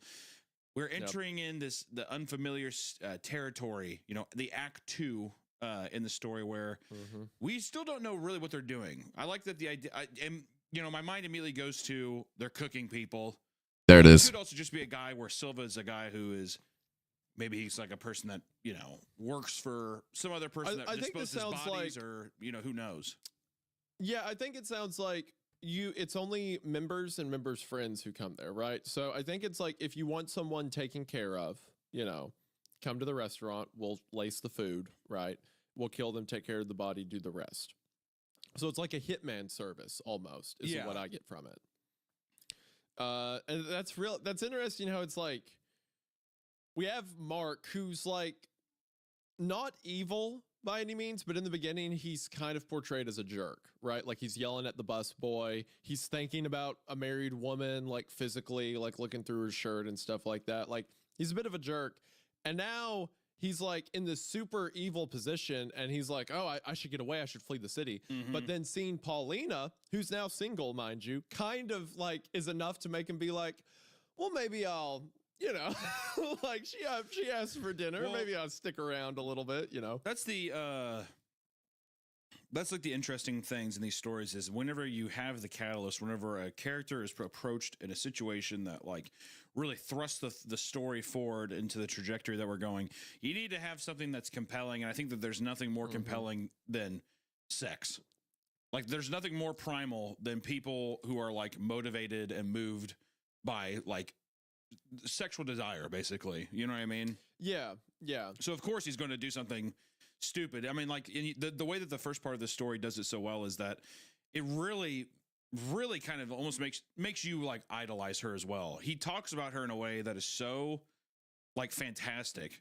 Like it's just it's nothing but just like almost like poetry. Like he's just like, her hair was this, and you know, it's like the way that we're bought into her is nothing. The flowers but like sheer beauty. Were a rainbow across a green sky. Like very flowery language with how he describes everything about her. And now it's like, oh, she just murdered her husband and 2 kids, but now she wants to go out for dinner. So yeah, exactly, a bite to eat. Which also I do think that's a tongue-in-cheek thing where we're going to find out that that they're fucking cooking people or something. Is where I'm thinking they certainly might be. I'm sure. Look, I wouldn't put it past this place morally to like serve people if like clientele asked for it, for sure. But also like it's just funny that she just had her whole family murdered, and she's like, "What if we got a bite to eat?" Like, was it was it the whole family, or was it just the husband? The husband and kids. So it was okay. He's dragging. Yeah, because it says that after he got done shoving the husband, he grabbed the kids whose lifeless bodies were lying. Okay, on the ground, so awesome. Yeah. So she rules. All right, just making sure. Yeah, she's really cool. Wow, she's a family awesome. Annihilator. That's great. Love those. All right, part 2: the family. The family. Something deep inside of me told me to run. It cried for me to take flight, to duck behind the nearest car, to weave in and out of the stalls to safety. My brain convinced me otherwise, however. I stared at my red Prius parked at the back of the lot. It was in Silva's direct line of fire. It would be an easy point-blank shot. Freedom was only steps away, but it might as well have been 1,000 miles. Silva's hand crept out of his pocket and landed on my shoulder. The movement was smooth, but not smooth enough. Polished chrome flashed for a moment, then disappeared amongst the folds of his dress shirt, back into the confines of his pocket. Does he know I saw it? Does he care? So how's the shift going? He asked, squeezing my deltoid tightly. My words were caught in my throat as we made our way down the concrete steps. I don't think I can do this, Silva. He paused, one of his eyebrows raised. I feel sick. First day of busted tends to do that to people. We stopped before the entrance, the sound of classical music leaking out of the building. Finally let go of my shoulder. Dwayne is waiting for you at table 1. I plead with him further. Please, let me go back to serving. I won't say anything, I promise. Finish up your shift and we'll chat. If there was one thing I knew about Silva, it was that he wasn't much of a chit-chatter. He stuck his palm out. Phone. There was a sinking feeling in my chest as I looked back at Silva. Surely he wasn't serious. Hand it over before we go inside. You'll get it back after your shift. No way. It's my personal property. I need it. I don't think this is the kind of guy. No. Also, I would not say this is my personal property. I don't think that's going to sway Silva in the situation. I don't think he'll be like, you know what? You're right. Due to the Constitution. Yeah. Actually, you know what? I respect that. Stand your ground. You know MGTOW, what? brother. I like you. A man can do attitude. Those don't work. That's what I was Fuck, like. hold on, give me a minute. You're a MGTOW man through and through. That's right. That's that red pill right there, Mark. I like this guy.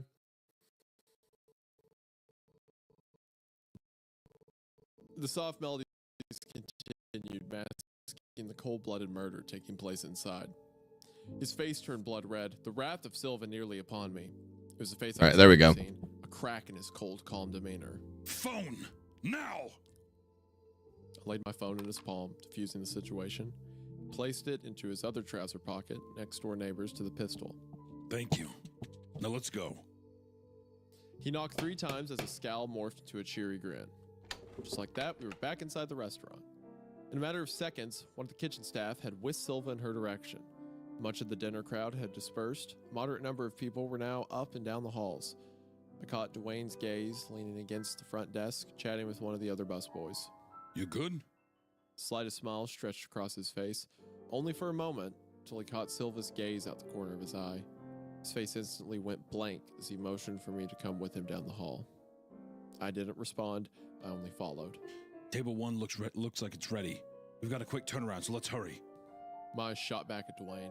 He casually held the door open. After you. You could see the woman from the doorway.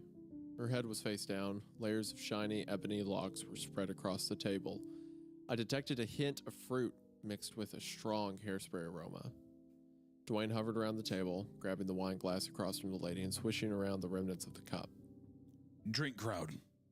Oh, this one was a real lightweight. What's in the drink? I asked out of morbid curiosity. Oh, I God. took a whiff. Some sort of fruity Pinot Noir. Probably a mix of elderberry. How do you know that? You ever talk to James or Elsa? I shook my head no. Those were 2 of the head chefs at Azalea's. I never really mingled much with the kitchen staff. Well, if you weren't so stuck up, you'd know. He made his way around the table, collecting some of the cutlery. The dinner crowd wants the experience. The slow burn, the level of poison that could take hours to set in. With some exceptions, of course. He cleared the glasses off the table and chucked them into one of the plastic bins. The drink crowd, now they're looking for something different. They want the death to be quick and dirty.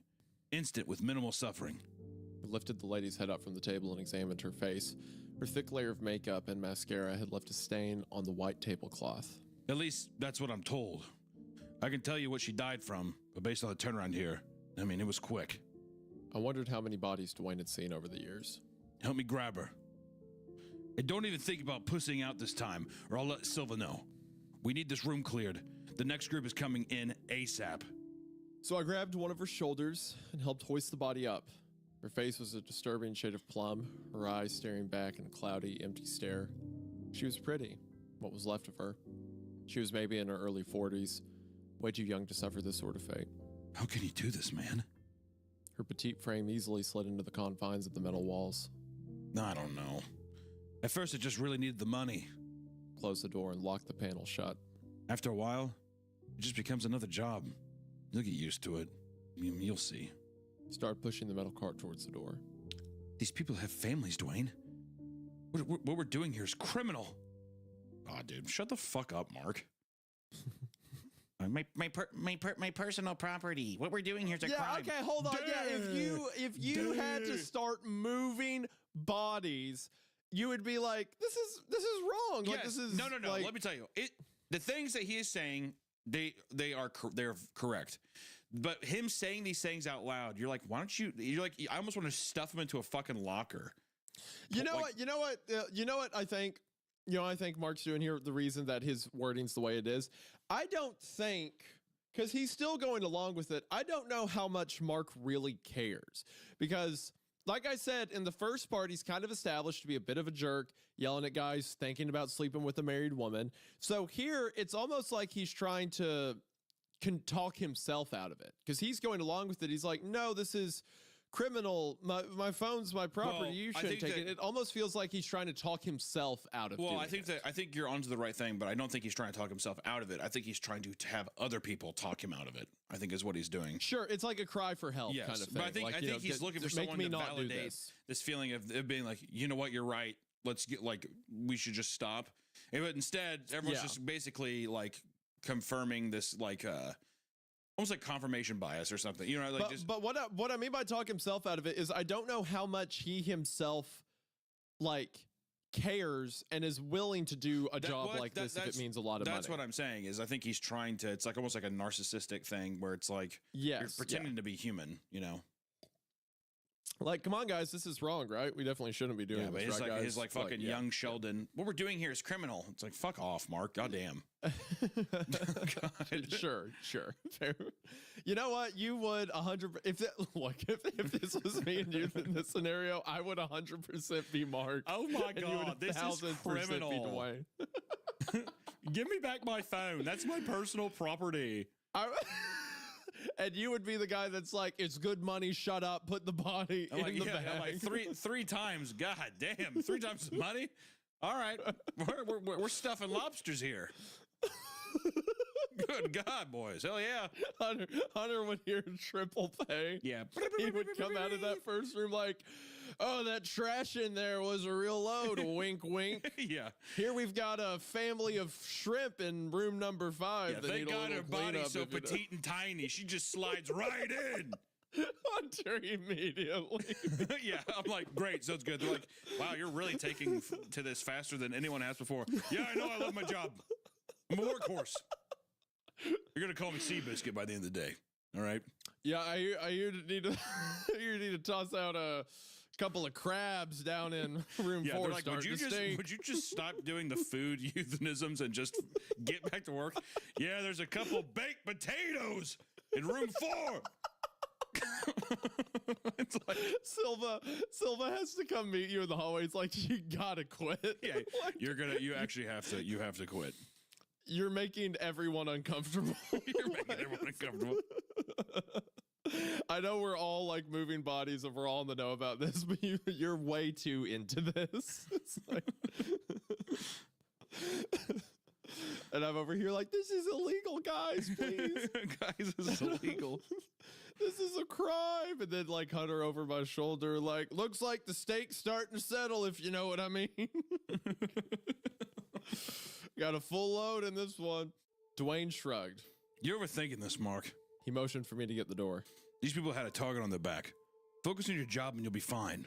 We're just simply disposing of the mess that someone else has made. With that bleak sentiment, we pushed the cart through the hall in silence. On our way to the kitchen, we passed by the next group of patrons. A couple of young professionals with vibrant smiles and flamboyant suits. My mind played Russian roulette with their bodies. Which one's body would we fetch next? It is clear that Dwayne had been lost. The money, the trauma, maybe a combination of the two, had severely warped his mind into having a morbid indifference for life. I knew my words would go nowhere with him. I had this business model all wrong. Everything I thought Azalea stood for, quality dining, intimate gatherings, unbeatable service, it was all a lie. With the dinner crowd dissipating, the halls were a lot quieter and easier to maneuver through. I knew this was my chance. I knew I had one shot. Dwayne was leading the way, pulling the metal cart from the front. I was at the caboose, pushing the heavy contraption ahead as best I could. The towering cart would provide the shelter that I needed. Out of my front pocket, I pulled out a pen and notepad, the trusty tool of the trade. Sorry, I was trying to fix up my I used the other to footer there. scribble together a note. Craning my neck from one side So of the put the cart to fries in other, the bag. caught a Put the glimpse of body in the bag, bro. on the right side of the hall, chatting with one of the guests. The cart squeaked as we approached the front of the house. If I timed it right, his view would be blocked, but only for a moment. As we approached the front desk, I took a deep breath and crumbled up the note. Julie, I whispered. She was alone at the front desk, her face planted in the tablet. I could feel the opportunity slipping away. Just as we passed Silva on my right, I had no choice but to gamble. I took aim and lobbed the note into the air.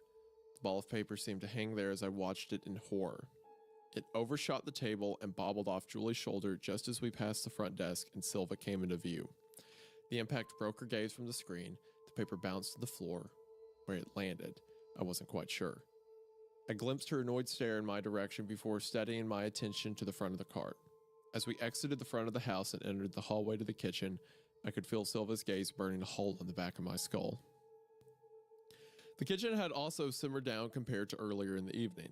Many of the cooks had gone home. Only a handful of chefs remained, fussing around with various display of dessert arrangements. There were plates of chocolate lava cakes topped with caramel drizzle, creme brulee in little cups with apricot shavings, and some sort of tower of fudge layered with sheets of sugar. The garnish was a colorful display of a key fruit and lychee. I admired the creativity from afar as we wheeled the cart into the dish room. Dwayne discarded the dirty dishes, and then we pushed the cart around the corner. I saw each chef bring their masterpiece over to Elsa. She inspected everything in the back, added the finishing touches, and the plates were carried out by the servers. Dwayne led us down a dark hallway that bore no resemblance to the restaurant. Had a smell of musk. It was left dusty with no attempt made to clean or decorate the area. There were holes in the drywall, cracks in the concrete. All right, time to do a new questionable stains on commission. the ceiling. We took the cart as far as we could until we hit a dead end. The only thing at the end of the hall was a service elevator. Dwayne swiped his access card and hit the button. We waited a couple of moments until we heard a high-pitched ding. I half expected a wave of blood to come out like The Shining. Instead, Martin's ghoulish face popped out. Why is this asshole back here? Silva's orders. He's a busboy now. Martin's lips formed a wry smile. Oh, is he now? I looked away and helped push the cart into the elevator. I stepped inside and waited for Martin to hit the button down. Nuh-uh. Dwayne said, waving me out. Only Martin is allowed down. I stepped out. Martin muttered something under his breath just as the door closed. Chump. Just let me say, this entire setting is so well established. Like Martin's the guy who takes the bodies down, and then who knows what he does with them. And then, like, the staff doesn't know, but Silva knows, and the busboys know, and it's like these private server rooms. That's how they are able to kill people, then dispose of the bodies quietly. Hello, Like, Dax. so many layers of this just play off each other very well. Yeah. I love it. The rest of the night carried on like a bad nightmare. I towed the line, collecting the bodies and transporting them to the back of the kitchen. The smell of excrement and death continued to make me gag. Dwayne seemed immune to the scent, finding humor in my reaction after every pickup. No matter how hard I tried, it was Also, what's that impossible to get sound? their faces out of my head. What do you mean, what's that Bulge in sound? their eyes, bluish purple tint. on Oh, their if skin, you were hearing that, that was me looking moving my at their microphone. Or what's playing? Their loved ones would never find them. The gravity of it all was sinking in. It's When Creepcast. midnight finally hit, I was itching to leave the restaurant. Silva was waiting for me at the exit. Ought to go. He asked, pulling me into his office. I took a seat. Nothing's changed, Silva. The position's just not for me. Well, I'm disappointed to say the least. He went quiet, pacing around the room. It's going to be hard to find a replacement. Strolled over to one of his plants and was inspecting one of the leaves. I eventually worked up the nerve to cut off the awkward silence. Can I go home now? My shift's over. He broke out of his trance and walked over to his desk. In the top drawer, he pulled out my phone and slid it across the table. Of course. I trust as always that this stays inside the Azalea family. The words were cold, his piercing stare a warning in itself. Of course. I got up from my seat and made my way to the door. When do you work next, Mark? Monday. Glanced up from his paperwork. Have a good weekend. I held my breath as I walked out of the restaurant, traveling as fast as my feet would take me. Only Oh, once I left also the parking lot did my BTW, nerves apparently turn something cold. interesting came out from I the was free. JFK There's files only and the one thing shit on that my happened mind. in Black Ops I need 1 to put as may many have miles actually as I can happened between in myself real and life. Azalea's. Apparently there were I'll find American another prisoners job, in that'll be Vorkut. easy, but the victims' families deserve closure. Thanks for the run spurt of the sudden spurt of autism, my One man. problem was I my appreciate phone. I it. tried to Yeah, I know. I switch saw the it. power I saw it. button Don't with worry. success. As desperately as I wanted to call the cops, the call would have to wait till I got home. Sorry, I'm trying to The figure streets some shit were out right now. quiet as I pulled into the cul-de-sac. Oh, what the f? The lights were off and every Fucking house on the must, block. dude. Jesus The whole Christ. Yeah, sorry. Also, what you Selena's drawing? minivan was parked in her I'm driveway, drawing beside commissions. The vehicle, sending shivers up my spine. Pulling up to my driveway, the headlights revealed something stuck to my garage door. I parked the car and walked over Nice. to inspect the object. It was a sealed envelope labeled Mark in bold black marker. My throat tightened as I tore it open. Inside the envelope were photographs printed in a glossy finish. Each frame was a crystal clear with no hazy pixel in sight. There was one of me jamming a body to the meal car, the bald forehead of the victim poking out of the cabinet.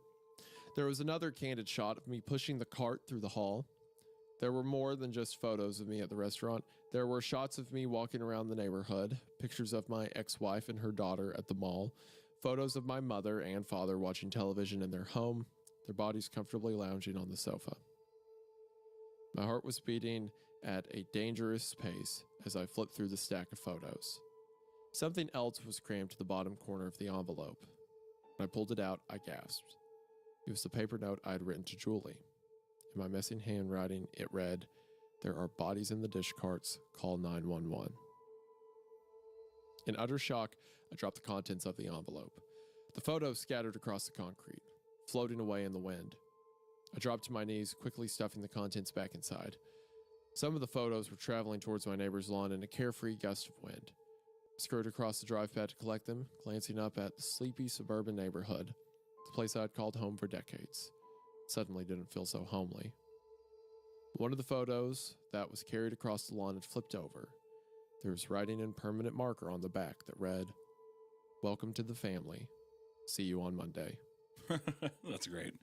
Into part 2.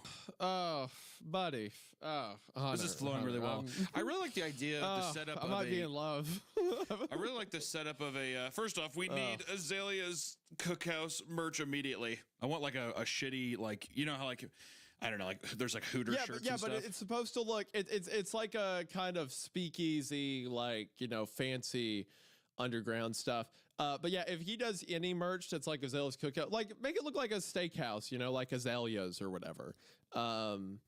Like I would 100% rep that anywhere you want it. Yeah, like, it's so fun. The premise is awesome. Like, why hasn't this been done before? The closest thing I can think is the menu, but that was like a one-off, like everyone's dying tonight kind of story. This is like the whole business is killing and disposing of bodies for rich clientele. A hitman's like basically a hitman's like place where you can bring your family and you basically order that whatever and they dispose of the body. And also something too, like private rooms. So they basically, people die in the room, other people get up, leave, and it's all cleaned up. The only thing that my mind was thinking though is I feel like with all the people dying, I feel like the reoccurrence of being, I guess unless people lied about their stories of where they were at, would probably be the only way where it, like, that way the cops would be like, wow, the last 20 fucking murders that have happened, everyone's been to this restaurant that night, you know? So you'd probably just, people would probably just be lying. But I mean, once again, it breaks the immersion of the fun of the story. That was where my mind went. But I do love the idea of the bounty hunter restaurant though. Within the story, Hitman restaurant, I am willing to say, like, what if all of the people that we're seeing like interact with it and stuff like that, like, what if there's enough people willing to cover up? What if the family is so powerful that they're able to make up cover stories for these dead people? You could also like put the body somewhere else away from the restaurant, stuff like that. You could also probably assume too that they have the cops paid off or whatever. Yes, yeah, to some degree. So I think that okay, so for one, I'll say maybe I was a bit too harsh on our main character, because it seems like as soon as he got away, he was like, how do I call the police? How do I let these people's families know? You never know. I mean, seems a bit more virtuous than we're halfway through. I mean, I don't know. You never know. There's a lot of story left. What I'm saying is, like, now if he like goes back to the restaurant and stuff, it's different because they've threatened his ex and his kid. They've threatened his family and stuff like that. So now it's a different ballgame than just virtue. But does that also not give him another angle to, you know, well, my hands are tied, I have to, even though it's not.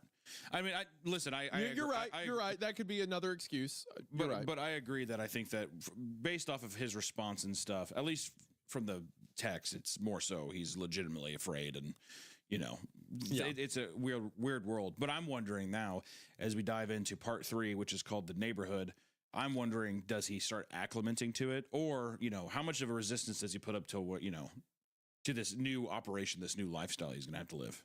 Yeah, I think he's going to justify it a bit. We'll see. So with that, part 3, The Neighbor. The comfort of my home did little calm my nerves. The doors were locked, but the damage had been done. Silva was watching. He'd been watching for God knows how long, tracking myself and my closest loved ones in order to ensure everything was kept in the family. The photos were a clever insurance policy, a weapon to wield if things went south. Now I was stuck under his thumb with my real family within his crosshairs. What a difference a day can make. Not even 24 hours ago, I was just a lowly server. Now I was sitting in the dark, trawling through the shady corners of the internet, hunched over my laptop in my pajamas. I scrolled through my internet tabs, each one more incriminating than the next. Where do I buy a burner phone? How do you know you're being stalked? How much jail time for the possession of a dead body? Maybe the police would believe my story. Maybe if I showed them where the bodies were, maybe if I could get my hands on the security footage, this could all end. I could go back to living a normal life. But maybe they wouldn't. And who was I kidding? Life was never going back to normal. For the brief moments that I managed to doze off, all I saw were the cloudy eyes of the victims. They will never let me sleep. Every shadowy corner was a threat concealing one of Silva's henchmen. Every creak from the floorboards made me jolt. Nothing felt safe as night faded away. A hint of amber broke through a gray arc of cloud before the harsh reality set in. I wasn't going to figure this out alone. I needed to talk to someone. Someone I trusted to keep quiet. Someone who had information that I didn't. Someone hiding a secret as dark as my own. Someone I think I loved, screwed up as that was. It was an impossible thing to explain. The cold hard facts were there. I stared into her husband's lifeless eyes. I carried out her children's limp bodies, and yet here I was, still in love. The Paulina I knew was warm, inviting, full of heart. I had known that woman for years. Despite my apprehension about that evening, I still held out hope that there was something I didn't understand. When the sun rose and the songbirds chirped their familiar chorus, I got up from my heaps of blankets and ran a hot shower. After breakfast, made my way over to Paulina's house. The usual characters were moseying around outside. Mo from across the street was firing up his lawnmower, the purr from the engine overtaking the songbirds' tunes. Debbie was putzing around her front yard with her little cockapoo on leash. I only made it a few steps past my driveway before I noticed that she'd had company. Parked beside the red minivan was an empty squad car. Shit. I switched gears, darting towards Debbie, self-proclaimed eclectic neighbor on our block. We stood on the sidewalk outside of her aquamarine painted home. The rainbow pinwheel lawn ornament stabbed into her lawn at seemingly random locations. I dove into some polite conversation, all the while keeping my attention on Paulina's home. 10 minutes of chit-chat went by with no movement from her residence. I casually asked, Any idea what's going on at Paulina's place? No idea. a hint of a smirk emerging on her face. She couldn't resist the delectable piece of gossip. You know, I think there's some trouble in paradise. What do you mean by that? Debbie was basically our neighborhood watch. At her age, there wasn't much else for her to do. Oh, I always knew that Keith was trouble. Coming home all hours of the night with that obnoxiously loud exhaust. She tugged on Romeo's leash, his nose deep in a pile of his own droppings. You know, I've seen him with another gal, a dark-haired girl, a trashy thing with tattoos. This was all news to me. I paused to take it in, petting Romeo on the head. That is awful. Really awful. But that's far from a crime, Debbie. You know, I wouldn't be surprised if he hit her. Debbie. Damn. What the fuck? Debbie. Debbie's just me. He's probably smacking her around. Good God, Debbie. My grandmother was the exact same way. She just, old lady talk about stuff, and she'd be like, "Oh, did you hear about Eunice at church?" I think she's hitting the bottle again. It's like, what, Grandma? Why'd you say that? It's like, she came to church last week without makeup. And I thought that was strange. She's a whore. All right, that's a bit high level to jump to. Maybe dial it back a little bit, but that Debbie's so funny. Debbie, come on now. She doubled down. He's got a temper on him, that's all. I seen him toss rocks at poor Romeo when he was barking. He thought I wasn't looking, but I was. My stomach churned knowing we were speaking about someone who was murdered. While Debbie continued her rambling about Good other Debbie over here floor being like, rats, that I bitch. horrified eyes saw two cops walk out of Paulina's house. I've got to grab the mail, Deb. Nice chatting with you. I waved goodbye as the vehicle rolled out of the cul-de-sac. I waited outside of Moody's back room, underneath the humming neon sign, wondering if I was making a big mistake. A murderer and her accomplice enter a bar. It all feels like one bad joke. Something tells me I won't be around to hear the punchline. Moody's back room is not like Azalea's. It's a roof and four walls with a couple of kegs. It's got a flashy neon sign that you could spot from outer space. There are signs promoting their daily food and drink specials on every street corner in the neighborhood. This is a place begging for service. Anybody's service. How I got here is still a whirlwind. On Saturday, I retreated back to my house and opted to stay in. I figured Paulina had too much heat on her to risk any interaction. I was out of luck and out of time. But as fate would have it, Paulina spotted me on Sunday on my way back from a morning jog. I was hoping the endorphins would help clear my head, but all it did was leave me exhausted. I couldn't resist her wave, and in a moment I found myself standing on her porch. She had a strawberry lemonade in hand and a smile across her face. Her hair sparkled in the sunlight. She looked radiant, given the circumstances. We chatted for a bit as I tussled with my attraction to her and the reality of our situations. She extended another offer to grab a drink, and in a helpless, sudden reflex, I said yes. The brain was no match for the heart. And dick. Once you... Yeah. I think that's what's implied by the heart, Hunter. Thank you. Sorry. When she... I swear. We're going to get you in church. We're going to fix you. Once she arrived, she gave me a hug, and we grabbed a seat in plain view of the VLTs. We watched people... What is a VLT? It's like a slot machine, right? Oh, okay. I do. See, I go to church. I wouldn't know that. Unlike you, deplorables. God, Wendigoon. VLT, it's like a video. I'm just me. When she I'm just arrived, she being a gave me a jerk for no hug and reason. grabbed me a seat. Because they're at a bar, right? Yeah. So the VLTs is shot. The only reason I know VLTs as well is because of a trailer park voice. You don't have to justify it. It's okay. No, I'm We know curious. what you Yeah, are. video It's lottery terminal. So it is a. Okay. Gotcha. I was Like curious. a slot myself. machine, yeah. We people watched, chatting about the weather and the news. We discussed her vacation plans to Mexico and her current projects at work. Our first round is casual, like this. Like an awkward first date. Paulina's hair is in a messy bun, but her appearance is far from disheveled. She's wearing a boat-neck sweater, silver hoop earrings, and a pair of Levi's jeans. This is what I imagined a night out with her to be like. This is the Paulina that I know. 2 rounds in, the conversation starts to get more personal. Paulina asks about my history, so I told her about my divorce and how my dating life has been. I have her full attention.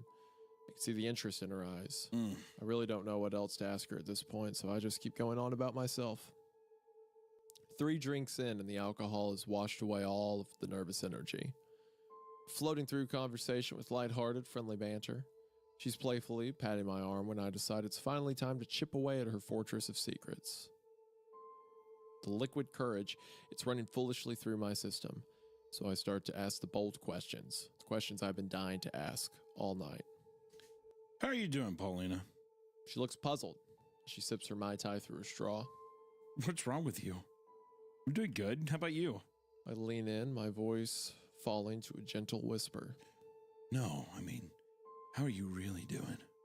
She puts her drink down and cocks her head to the side. How's everything with the family? She pauses, stirring her drink. Ew. Oh, they're doing well. That does remind me, though. I should check in with Keith. She pulls out her cell phone as I place my hand on her arm. Paulina, I know. Her eyebrows are raised. I lean in closer across the table. Yesterday at the restaurant, the cop car this morning. I can see the color slowly draining from her face. Her eyes are moist now. They glisten under the pendant light above us. For a moment, there's a pause. The truth hangs in the air. I don't know what you're talking about. She says, sinking in her seat. The shift of energy in the room is now palpable. I'm sorry, it's too soon. I just need to know. She glances at the exit and grabs her purse. Wait, Paulina, hear me out for a second, please. She stands up. I follow suit, reaching for her shoulder. Paulina, I won't see anything, I swear. The bell above the exit door jingles as it swings shut behind her. You dumb son of a bitch. Yeah. She murdered her husband and children, Hunter. It's Paulina, though, dude. Dude, this isn't just the cute mom next door. This is like she killed her kids. Oh, Paulina, please. Please love me, You're Paulina. next. She is a black widow. She's going to eat you next. Oh, here she comes. Watch out, boy. She'll chew you up. She'll chew you up. Huh? Oh, She's a here man she eater. Watching and waiting. I love that song. So much. Watching and waiting. Didn't me and you sing that at karaoke? I think so. We definitely sang some hall notes for sure. We did. Yeah, I know there was that one. There's definitely out of touch. I know. Yeah. You're out Yeah, of it was a good touch. time. I'm out of time. I'm out of time. Burn my head when you're not around. All right, we need these two to make a cover album. Anyway, you know what? With the mention of Hall & Oates, I'm back in. Oh, yeah. I'm my in. gosh, Yeah, exactly. See, I Paulina's was like, back she in. murdered her family, Paulina! but then you brought up Mandy. Mark fumbled the bag tremendous. Okay, all right, no, hold up. I'm on Windigoon's side here. Dog, she killed her family. I don't care if he fumbled the bag. She's a murderer. She straight up killed innocent kids. Like, damn. Like, God damn, y'all are down fucking bad. Like, oh my God, I can fix her, dog. No, you can't. She murdered her kids. Dog, how? I can see you watching in the night. Come along with me. I've been waiting for the sunlight.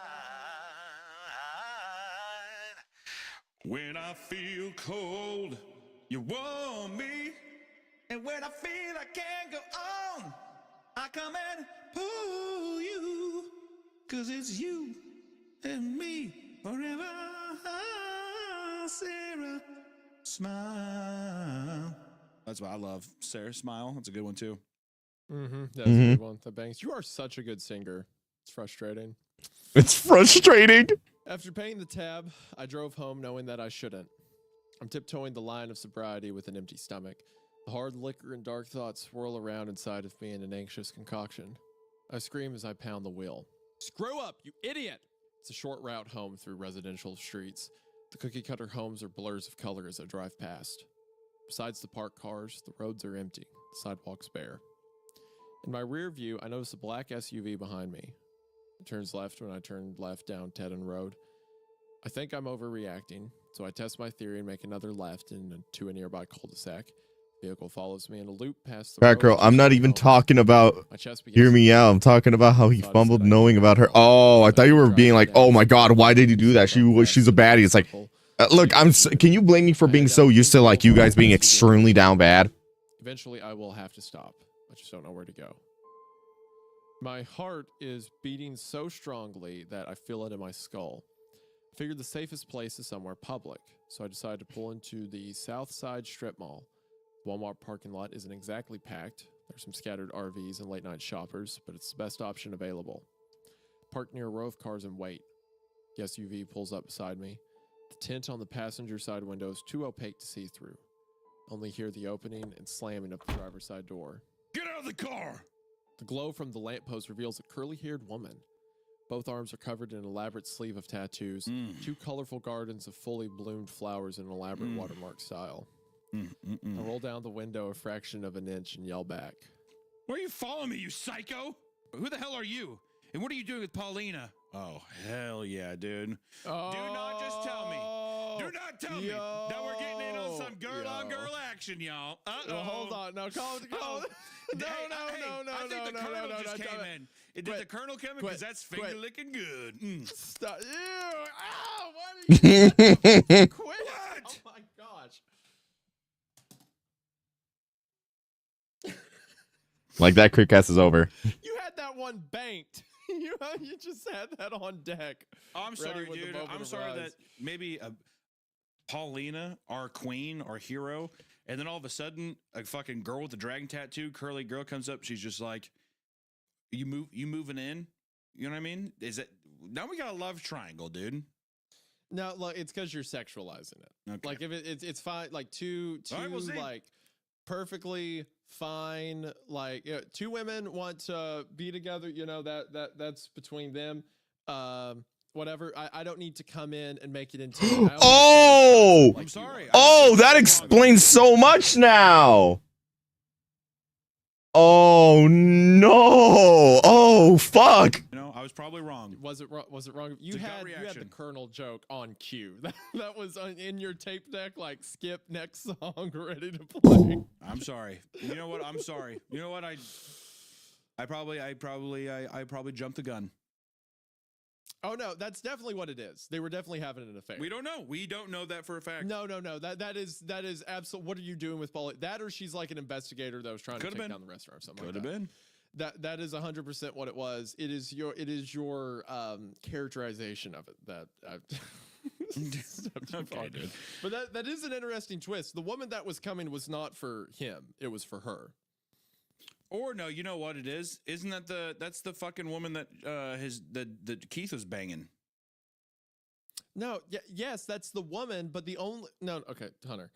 The woman across the street said, "I've seen this girl with tattoos." This like whore, whatever she said, coming around for Paulina's Keith. been It was cheating. actually yes. So see, I was so yeah, the little Chinese finger trap deal. I get it. I see. Yeah, okay. That's Okay, what I'm saying. yes, Bear trap. I was saying that. Bear I was saying trap. that is what was happening. No.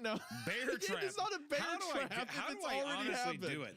It's so odd. Like, it's It's scary. not a bear trap. Dude, I'm fucking if it is scared already of myself. happened. You were calling out something that just Oh my happened in the God, story. You're not. I'm okay. I'm fucking like so. Yeah, it's like you eerie. were right about no. You said the thing, and I said yes, that's the thing that happened, and then you got confused, and Yeah. I said no, the thing you originally thought would happen. It's That's that not a fog I was prediction. talking about. It's that fog. It's like Okay. when you see so far ahead. Okay. Anyway, yes, you are right that it was an affair happening. It was the sexualization of the affair that I was jumping you for. Mm-hmm.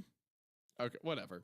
I rolled down the window a little more, and now I noticed the distinct characteristics of her face: dark brown hair, ice blue eyes. Oh. A prominent nose, a tall stature. Oof. She was sitting at the table next.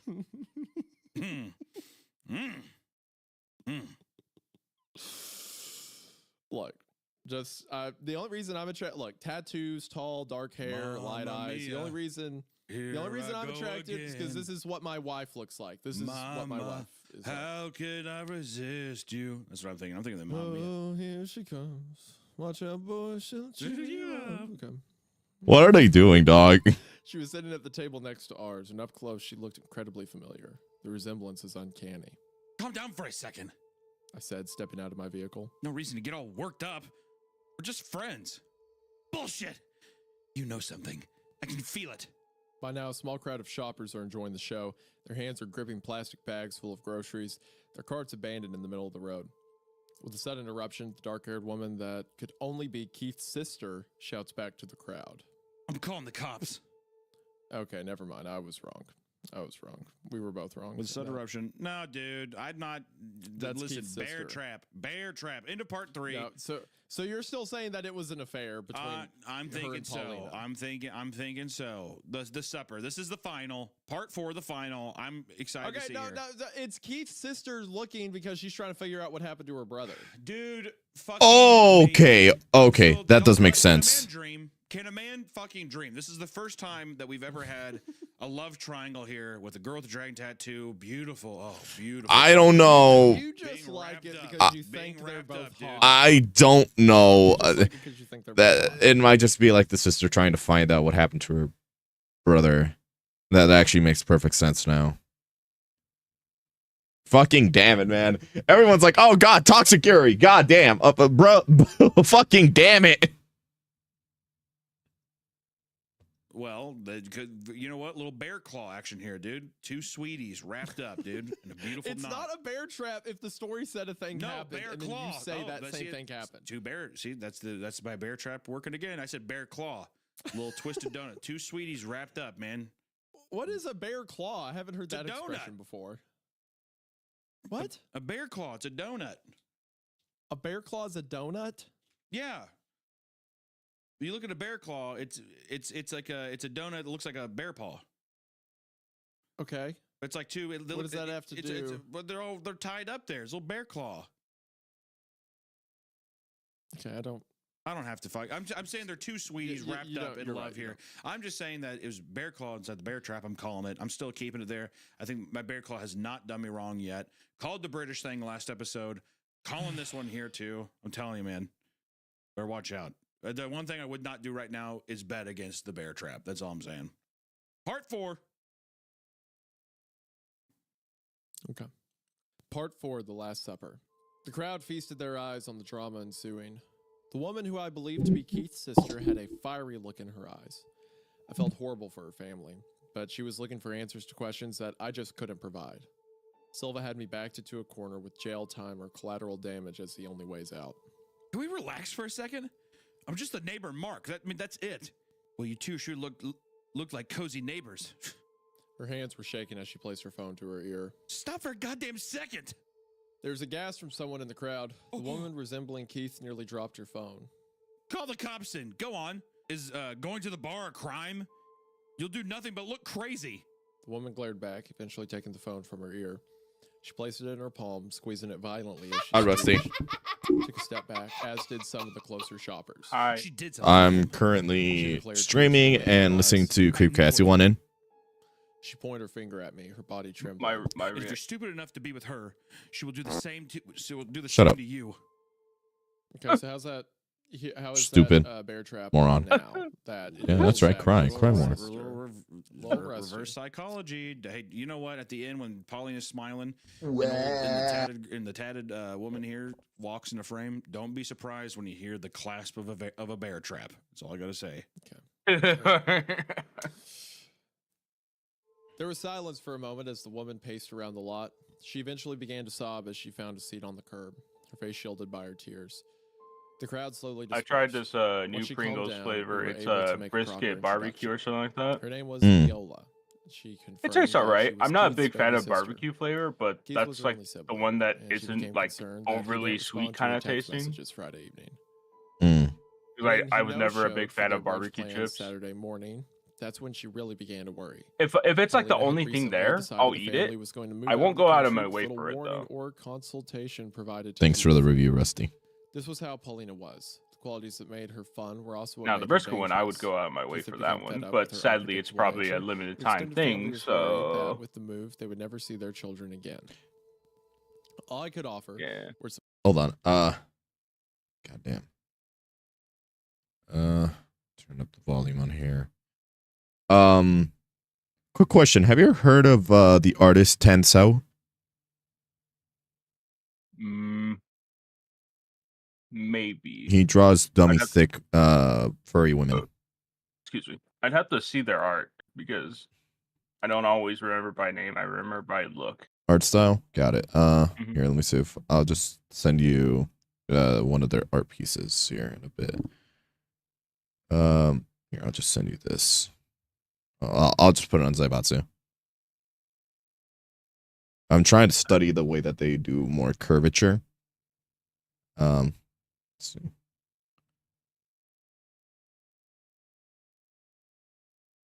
There you go.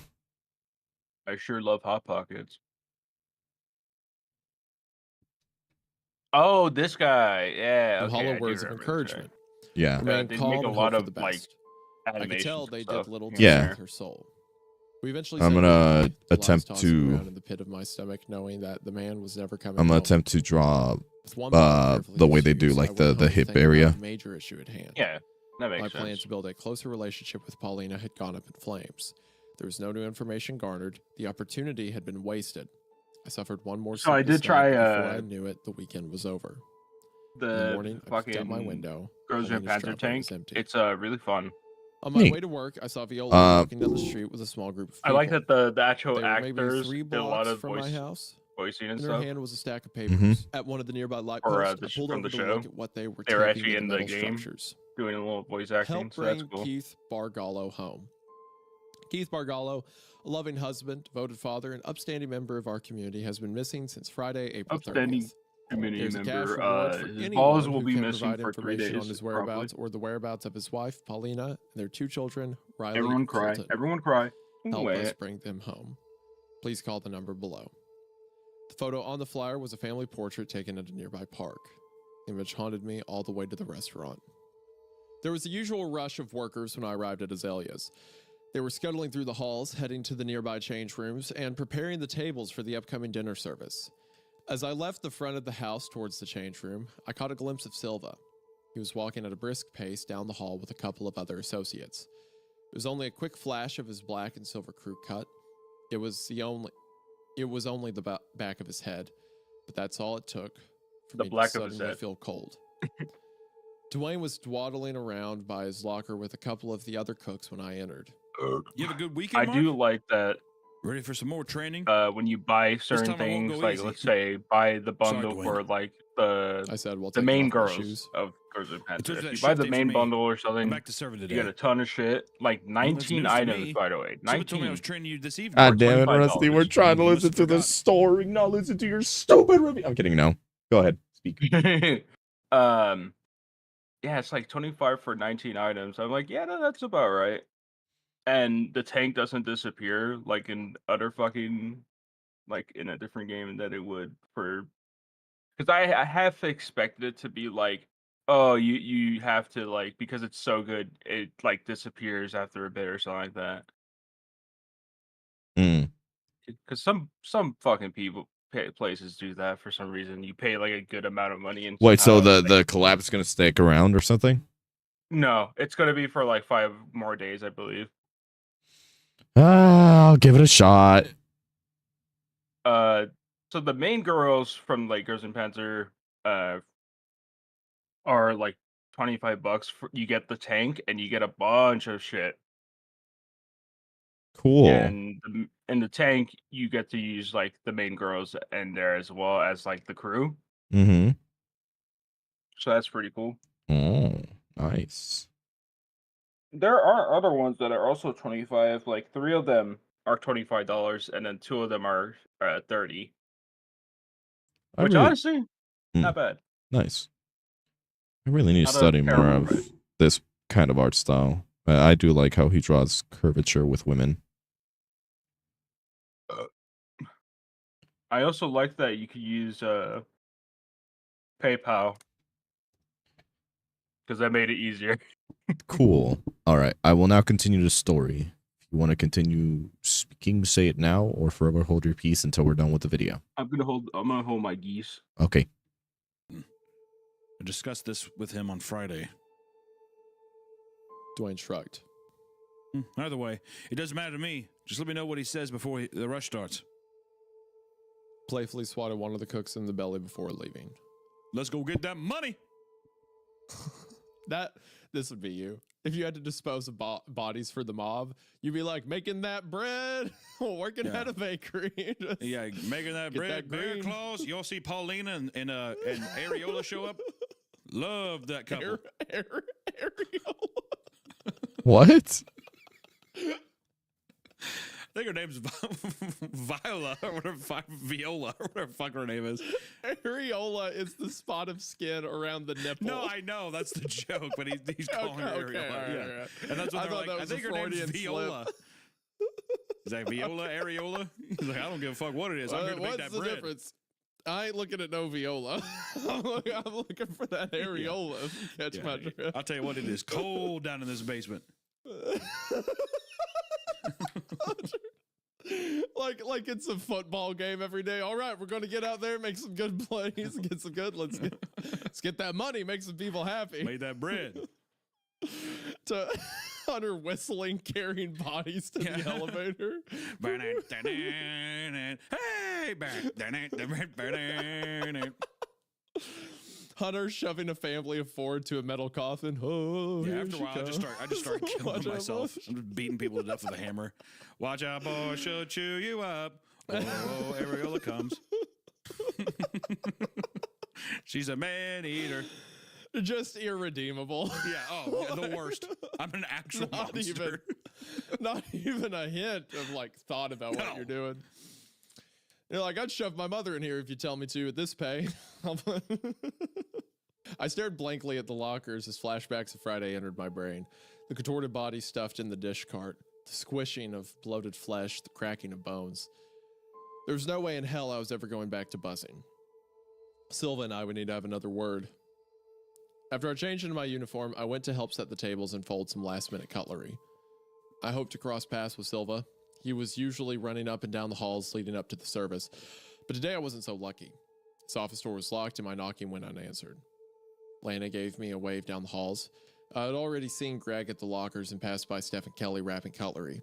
By my count, we were fully staffed for servers, and that number excluded me. 20 minutes to go before service, I began to panic. I asked Mia, the hostess, if she had seen Silva. She shrugged. Sorry, haven't seen him. Does he have any appointments? I asked, scratching my head. She scrolled through the tablet and shook her head. As I approached the hostess podium, I noticed something resting on the shelves behind it. It was a cell phone with a glittery phone case and a distinct Hello Kitty tassel attached to it. Hello Kitty. Tonight? No, just me. Worked all weekend too. So freaking sick of this place. I pointed to the phone behind the podium. She replied. Oh my God, wow. Didn't even notice that. She must have been going nuts all weekend. Before Mia could continue, Lana approached and asked a question about the menu. The server whisked her away towards one of the dining rooms in order to investigate the error. Before she left, Mia said, I'll stop by her place tonight and drop it off. Thanks, Mark. He gave a worried smile. Well, she's dead. What? 100%. She's dead. Yeah, she's 100% dead. 100%. Oh, her phone's there? That's so weird. Yeah, wow. Good catch. Wow, it's like it's she been there left the her whole phone? day. What the Whoa. fuck are you talking about? She must have missed that. Thanks, Mark. What will we do without you? Once I left, I began to snoop around the podium. On the bottom shelf, there was a black purse. It had a matching tassel. Stupid cat seemed to be waving at me from the ground. I froze. Her wallet, her keys, everything was in the bag. I remembered the note, and suddenly my limbs felt weak. I jumped to the only logical conclusion. Julie never left. So, congratulations, Mark. You killed Julie. Bear trap.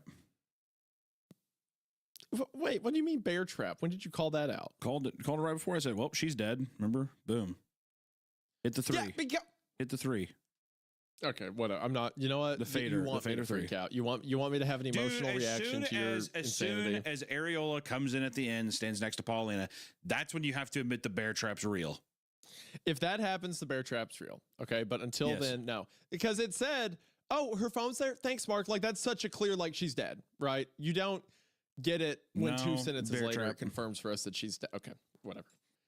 I wandered down the halls, rummaging through the storage rooms and the kitchen and the dish room. I opened any door I walked past, searching for signs of Julie. My heart beat aggressively in my chest with every failed attempt.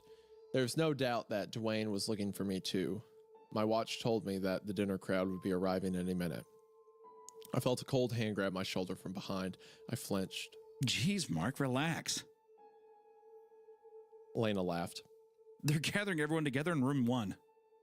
I followed her down the empty hallway. Monday nights were always our slowest, but the complete absence of foot traffic was very concerning. What's going on? I don't know. They just told me to sweep the halls and find any stragglers. I think you're the last. Hello, Esther. How you doing? When we arrived, a bald, burly man held the door open. He was a familiar face, someone I seldom saw this deep inside the restaurant. He wasn't an employee, as far as I knew, just some sort of supplier of ingredients and various cooking supplies to the restaurant. You could feel the heat coming from the crowd before you even entered the room. There were too many people for the cramped space. The air was Good. musky. What we as drawing? employees seated across the Drawing long a table VTuber. moved aimlessly across the room. Commission. Those that weren't early enough to nab seats were standing in a line along the walls. On top of the table were beautiful arrays of mouth-watering appetizers. Bacon-wrapped prunes, Bellini with caviar, beef tartare, and cheese fondue. A strange man with squinty eyes was pouring shots of alcohol out of mini liquor bottles while the bald man from the doorway followed him towards the table holding a bottle of wine. They passed around the glasses to everyone. Why no liquor? The squinty man asked. Through pursed lips, I replied. I'm okay. Why no liquor? Come on, we're celebrating. What voice are you doing? I don't know. I was trying to do like a French thing, but it's not really working. It sounds like you're doing an Asian voice because it said squinty eyes. God. God damn it. No. That's what I'm trying to do. I'm That's what I'm trying to do. I was like, Hunter, what are we doing, man? There you go. Okay, that's better. Yeah. Throwing that on there. You have to be like, come on, we are celebrating. That's Yeah. German. Okay, that's better than the direction you were heading. Sorry, dude. Straight up. Straight off a cliff. I has. Sorry, dude. Sorry if it wasn't good enough for you. Damn. I hesitated. God damn it. Hesitated for a moment, then pointed towards the bottle of red that the bald man was holding. He poured a generous amount and handed me a glass. Is this everyone? He asked the room. A couple of people nodded their heads in assurance. Okay, well, first off, I'd like to introduce myself. My name is Sergio. I'm one of the main investors in Azaleas. Lana and myself shared puzzled looks. I'd never seen this man before. The success of this restaurant has not been lost to myself or any of the other investors. We're incredibly proud of what this restaurant has accomplished, and that starts with each and every one of you. Raise your glass. I propose a toast. The staff that makes this place special, from the cooking staff to the servers, the hostesses to the busboys. You are all an integral part of this family, and we need to do better. And we need to do a better part of showing our gratitude. While Sergio spoke, I began to scan the room. There's still no sign of Julie, or better yet, no sign of Silva. I clinked to my glass against Lana's and a few other employees in my vicinity, holding the brim of the glass to my lips. Some of the waitstaff and hostesses downed their drinks and were nibbling at the finger food. Don't do it. Some of the line cooks and junior chefs were pouring themselves another round with delighted smiles across their faces. This was the first team-building event in all my years at the restaurant, so many of the workers seemed to be making the most out of the occasion. But those that knew better held their ground. Dwayne held his full glass to his hip with a stern expression.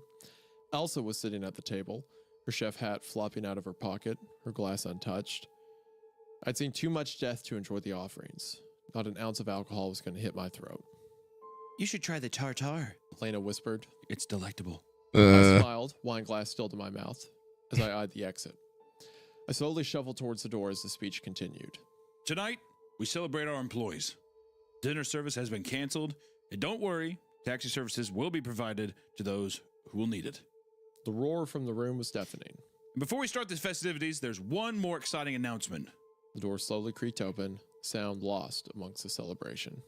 We'll be reopening at a new location, a much bigger venue. The excitement slowly shifted into nervous apprehension. Do not worry, Sergio assured the crowd. You will all be welcomed back with open arms. Azaleas needs each and every one of you. The dim light sparkled off the chandeliers in an eerie dance as I strolled through the halls. I walked past the foyer, into the kitchen, and then down the grungy, abandoned hallway. With everyone preoccupied with the party, it gave me an opportunity to go digging for some answers. As I made it closer to the elevator, I detected movement. My walk turned into a run as I saw Martin's lanky figure. The door to the elevator was slowly closing. I pounded my feet into the concrete and sprinted as fast as I could. With an outstretched hand, I managed to activate the sensor just as the door was closing. What the fuck are you doing? He barked. I grabbed him by his scrawny neck and pinned him to the back of the elevator. Take me down now! He flailed and sent a powerful kick to my stomach. I noticed his hands were coated in a thick layer of blood. Wheezing and clutching my midriff, I yelled. Take me to the bodies, you scum! We grappled with each other in the hallway. He managed to clip me on the side of the head with a shot that made me wobble. With gritted teeth, we both struggled for control. I wrestled with him, holding his body close to mine as I tried to gather my composure. The dim light from the elevator was sparking like little flashes of lightning. The room was spinning, but somehow, with a sudden burst of energy, I managed to connect with a short jab. It stunned Martin long enough for me to push him into the wall. He went flying, his head hitting the corner of the wall's exposed brick. There was a deep thud, and then his body collapsed to the floor. A small trail of blood trickled out the sides of his head, forming a tiny puddle on the floor. I scrambled to his body, rummaging for his access key. There were sounds coming out of me that I'd never heard before. Uncontrollable sobs, moans of sorrow. I found the card in his back pocket and booked it for the elevator. As the door began to close, I noticed the flashing red light coming from the ceiling. The camera was pointed in my direction. The odor was crippling. It crept up the shaft and seeped through the cracks of the elevator doors. The elevator carriage rumbled as I slowly descended into the unknown. The doors eventually slid open to reveal what looked like an ongoing construction project. The framing and some of the drywall had been completed, but the floor was packed dirt. darkness seemed to cover large sections of the room. There were lights strung up on the ceiling, but there was little done to mask the smell. If there wasn't a pile of gas masks laid out by the entrance, I surely would have vomited. I followed the hanging, glowing orbs down the old tunnel. It only took a couple of paces before I saw the industrial-sized fridge. It was a massive stainless steel house with a large sliding door. I shivered as I entered Industrial the unit. Inside were fridge. shelves and shelves of plastic bags.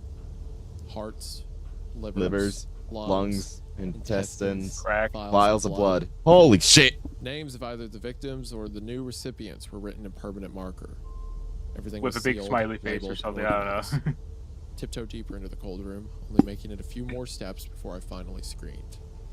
You think the Silva was rigid and the horror guy says, "I'm just a little guy." Bodies. Shut up. Like $1,000 suits and flowing gowns were all lined with speckles of frost. Silva's eyebrows were covered in an icy white, his expression frozen in a look of terror. The bullet wound was right through the center of his skull. That moment, I understood that this was so much more than a murder-for-hire operation. It was so much more than a restaurant. Everything seemed to turn a profit. I ran out of the cool room and started pacing outside of the unit. I wanted so badly to go back up the elevator to make my way to safety, but I knew I was on the cusp of the secrets. There was still so much I didn't know potentially down the hall, so I foolishly pressed forward. You dumb As son I went of a bitch. further into the... For one, I gotta say, that is so cool that Silva was just a piece in the operation, you know? Like, he's made to be the big guy, but it's like, no, he messed up by letting you get too far, so he had to be taken care of. As I went further into the basement, the smell intensified. The piles of bodies were in plain sight, if you could even call them bodies anymore. I removed my mask just in time to unleash a violent wave of chicken casserole. Their stomachs were fleshy, gaping holes, hacked away, with little left of their insides except for the rib cages and bone that held the remaining bits of skin together. Their faces had no eyes, just black holes carved out of the now rotting flesh. The maggots were little white dots in a sea of decomposed skin, festering all through the crevices of what was left. The dirt floor had clearly been disturbed in numerous places. Something drew me towards one of the hands dangling from the middle of the pile. Oh, it's not a It hero. was dainty, the fingernails painted in a pastel pumpkin. The flamboyant color palette looked familiar, like something Julie would wear. Oh. As I pulled, heaps of limbs and serrated bones toppled from the top of the tower of bodies. Groves of beetles and blowflies buzzed from all the commotion. I recoiled, losing my footing on some loose sediment. In the corner of my eye, I spotted the meat grinder at the end of the room. The piece of machinery was hiding in the shadows, kept from plain sight. As I got closer, I could see that the thing looked polished to perfection. Sinister thoughts flooded my brain regarding its purpose. Some off-menu items for an extra cost. Special order of beef tartare. I dry heaved. And I was right. Again. I couldn't experience the gruesome scene any longer. These were all of Azalea's deepest, darkest secrets. Secrets that some of the family members took to the grave. I needed to get out of here before I suffered the same fate. There was a thundering sound of footsteps and scraping coming from the roof. I made a mad dash for the elevator. I strode past Martin's body down the hall and made it through the empty kitchen. I managed to round the corner of the foyer before I heard shouting. Hey, stop! The bald man was wheeling one of the dish carts out of room 1. Dwayne was wheeling another behind him. I took flight up the stairs, hearing the pounding of ominous footsteps behind me. Managed to exit the parking lot before they were able to get close. Okay, so they killed all the servers, right? Because they had to move locations or whatever. So it's like, hey, we're shutting down. In case any of you know anything, except for people like Dwayne who are already like in too deep, we're going to kill everyone and then we put the bodies and we're going to dispose of them. So it seems like they were killing people as a hitman service, but then, as he said, everything turns a profit. So they were also in the organ trade, and they were also in the business of if someone wanted to eat human flesh, they had like that option with the meat grinder. But most of the body pieces they couldn't use were just left to rot in the basement. Yeah, I think it's one of those things where they've turned their profit at this place. Now they're just going to start up a new operation somewhere else. Yeah, they've made the money here. Like you said, everything at a cost. Everything turns a profit. I told you at the start of this that I was a nobody. I was just a lowly server. I was no mastermind. I was no criminal, despite what the security tapes may show. There was no plan, there was nothing, just a series of events that unfolded after that evening. There was no gun, although I did think about this often during my fits of insomnia. I would have been too much of a coward to even pull the trigger. But if anyone deserved a bullet in their brain, it was Silva. It would have been satisfying to do the honor, but the end result was the same.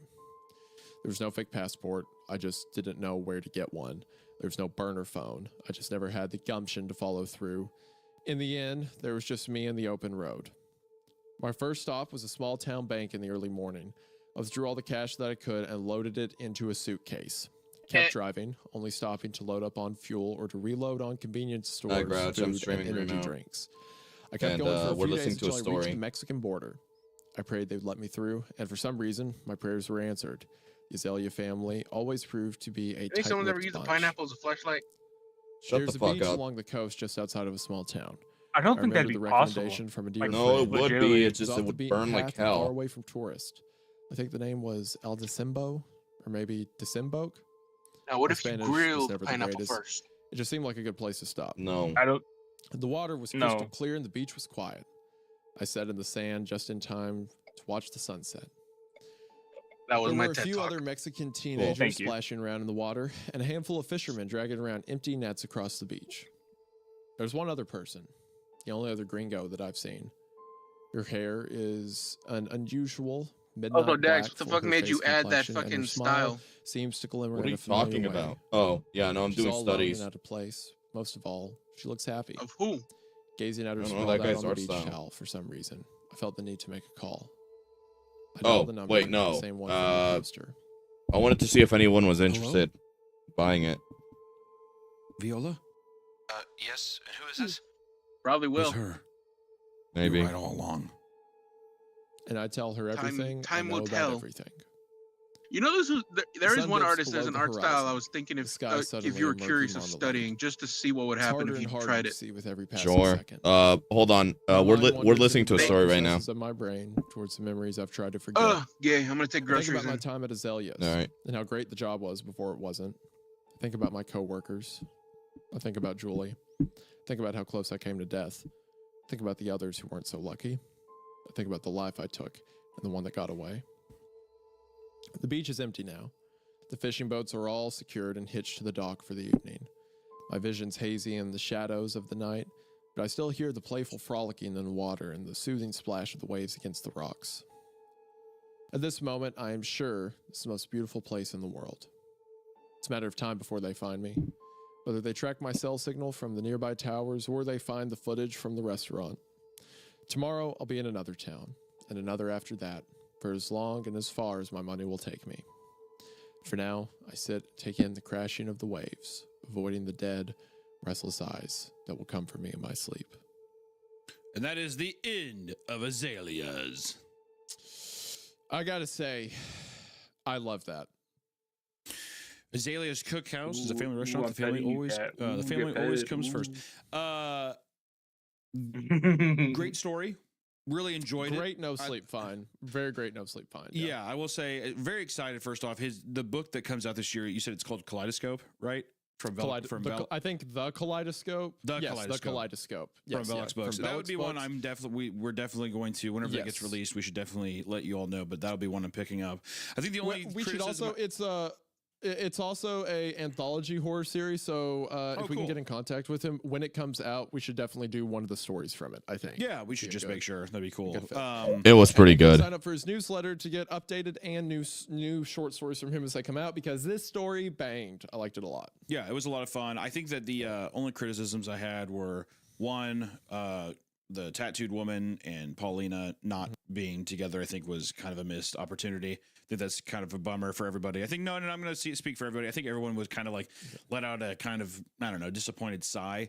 But I will say, I think the ending, it kind of felt like it was one of those. It felt like it was a conclusion to a story where it was just kind of like, I'm done. Like I'm done with the story. Yeah, but it's also at the same time, it's like you either end with our main character dying, or you end with, because he saw everything. Like he goes to the basement and he sees what they're doing with the bodies. He sees that Silva's been killed. This is a part of a much bigger operation that he can't hope to deal with. So he just escapes. And then I did at the end of part 3, whenever Keith's sister comes up, or whatever his name was, when his sister comes up, Viola, and is like, I know something happened to my brother, and she's like emotional and everything. I was like, I don't really know if that was a good touch. But then at the end, after he's done everything, that's like his last piece of redemption. Like, even if I can never go home, even though if my life as I know it is over, I'm going to call her and say she was right to hopefully get the word out. So that's like a lifeline at the end of the story. Yeah, I mean, it's a confessional, but I don't know. I mean, like, once again, it is what it is. I mean, this is a story we have. I'd be curious to see a version of this where it's like, you know, if you had this Paulina thing, it'd be kind of interesting if a guy found out that the restaurant that he's working at is a place where people come to kill people. He finds that out, right? He's still obsessed with his neighbor who has a family or whatever. And if the waiter would have put in the order to have the family killed or whatever, and then she, I don't know, rejects him, and then it's this way where he's like bought more into the system or something like that, or like, you know, he becomes more adapted to it. Like, just a weird kind of character arc, I guess, would have been just something interesting. Food for thought. You know, it is what it is. I mean, that's not the reality we're living in, so it doesn't matter, but just a little thought I had. But all in all, had a lot of fun with this. I'm glad too it wasn't like I don't know, it kind of reminded me of the Midnight Meat Train a little bit, of just kind of like, it's just a very fun, weird premise. Obviously, Midnight Meat Train takes this fucking crazy route at the end, but this is still, I just kind of like how grounded it was. Yeah, I had this thought near the end where I'm like, I hope this doesn't become like when he goes to the basement, I hope it's not like Silva's the devil. Yeah, there's it's an like a demonic sacrifice. Yeah, it's like, and there's these creatures they're praying. I was afraid to go that route, but no, it's just like a body part trading circuit and rotting bodies.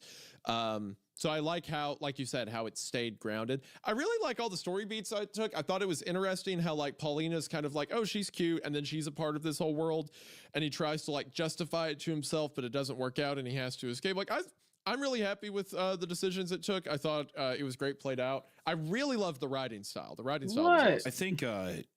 I think the Paulina thing, I think that could have been seen through a little bit more. Like, I think it would have been interesting if they get together or whatever. He knows what's going on and he still pursues this woman, whatever, and then that ends up getting her killed. And that's also what sets things up, you know what I mean? Her being able to just kind of get away or do whatever. I don't know. I wish that there was more clarity or just more of like making her such an integral part, because he's just so obsessed with her, so extremely obsessed with her the whole time, to where, you know, maybe he's like, I'll take it to the grave, or like he finds this out and he's like, well, you know, she's complaining to him about her husband. I don't know, just different ways you could have played with it. Once again, not the reality we're living in, doesn't matter, but had a lot of fun with this story. I mean, I think it's just because it is an interesting story. Like the concept is so unique and cool that it's like, oh, well, you could do this with it. And I think that's just a symptom of like having such a creative concept for a short story. Then naturally you're going to be like, oh, well, think of all these other things you could do with this concept. And yeah, because it's a unique concept. So I think it's more so a statement of he had a really good idea, that I want to see more stuff done with it. I want to see more direction. I think there's going to be a lot of people. There's going to be a lot of people saying that they wish that this was like a movie or something. You know, it was incredible concept. Yeah, it's. I mean, it's just one. Or of those. you could do an entire anthology series out of different stories from Azaleas, right? Yeah. Yeah, Azaleas, like you could almost take like White this so Lotus far. or something. Like a season of a show would be one restaurant, and then the next season's like a different restaurant they open up. That kind of thing would be kind of sick. But no, the Kaleidoscope coming out later this year, guys. We'll let you know. Be sure to see. You know, just be sure to check out AP Royal. Great writing. We appreciate you guys so much, and also to all the audio listeners listening right now on Spotify. We appreciate you. And if you were watching on YouTube, please do consider. There's no fixing Pauline. Yeah, I literally told you guys, you are psychotic if you think you could fix that bitch. Would you guys like to listen to one more story of theirs, or would you like to just have me have music in the background while I do stuff? Up to you. Just let me know right now. Right now, let them know.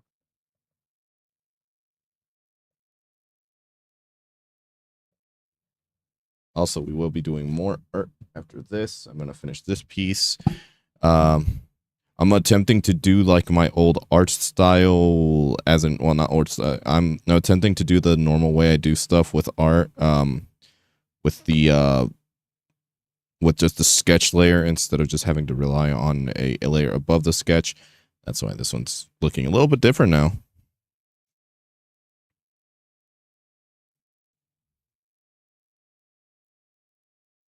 Rusty. Mm-hmm. Can you let me taxidermy you when you die? No. Not even a little taxidermy? No. No. What about your hand? No. Your foot? That's even worse, actually. Okay. How about, hear me out, a How little about a little sleeve of arm. Ew. Just taxidermy your arm. Big deal. That's gross. She got me cooked. Understandable. What? You'll be dead. All right. Well, I guess we're doing one more story. One that I had to continue because I never really finished these on my own. So here you go.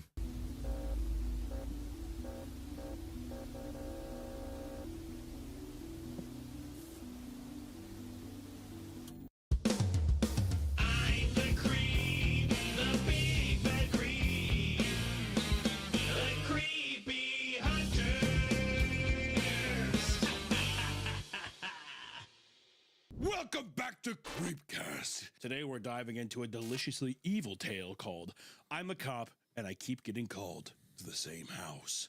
Nice little cops episode. This is a cop episode, so this one's been recommended a few times in the comment section and whatnot.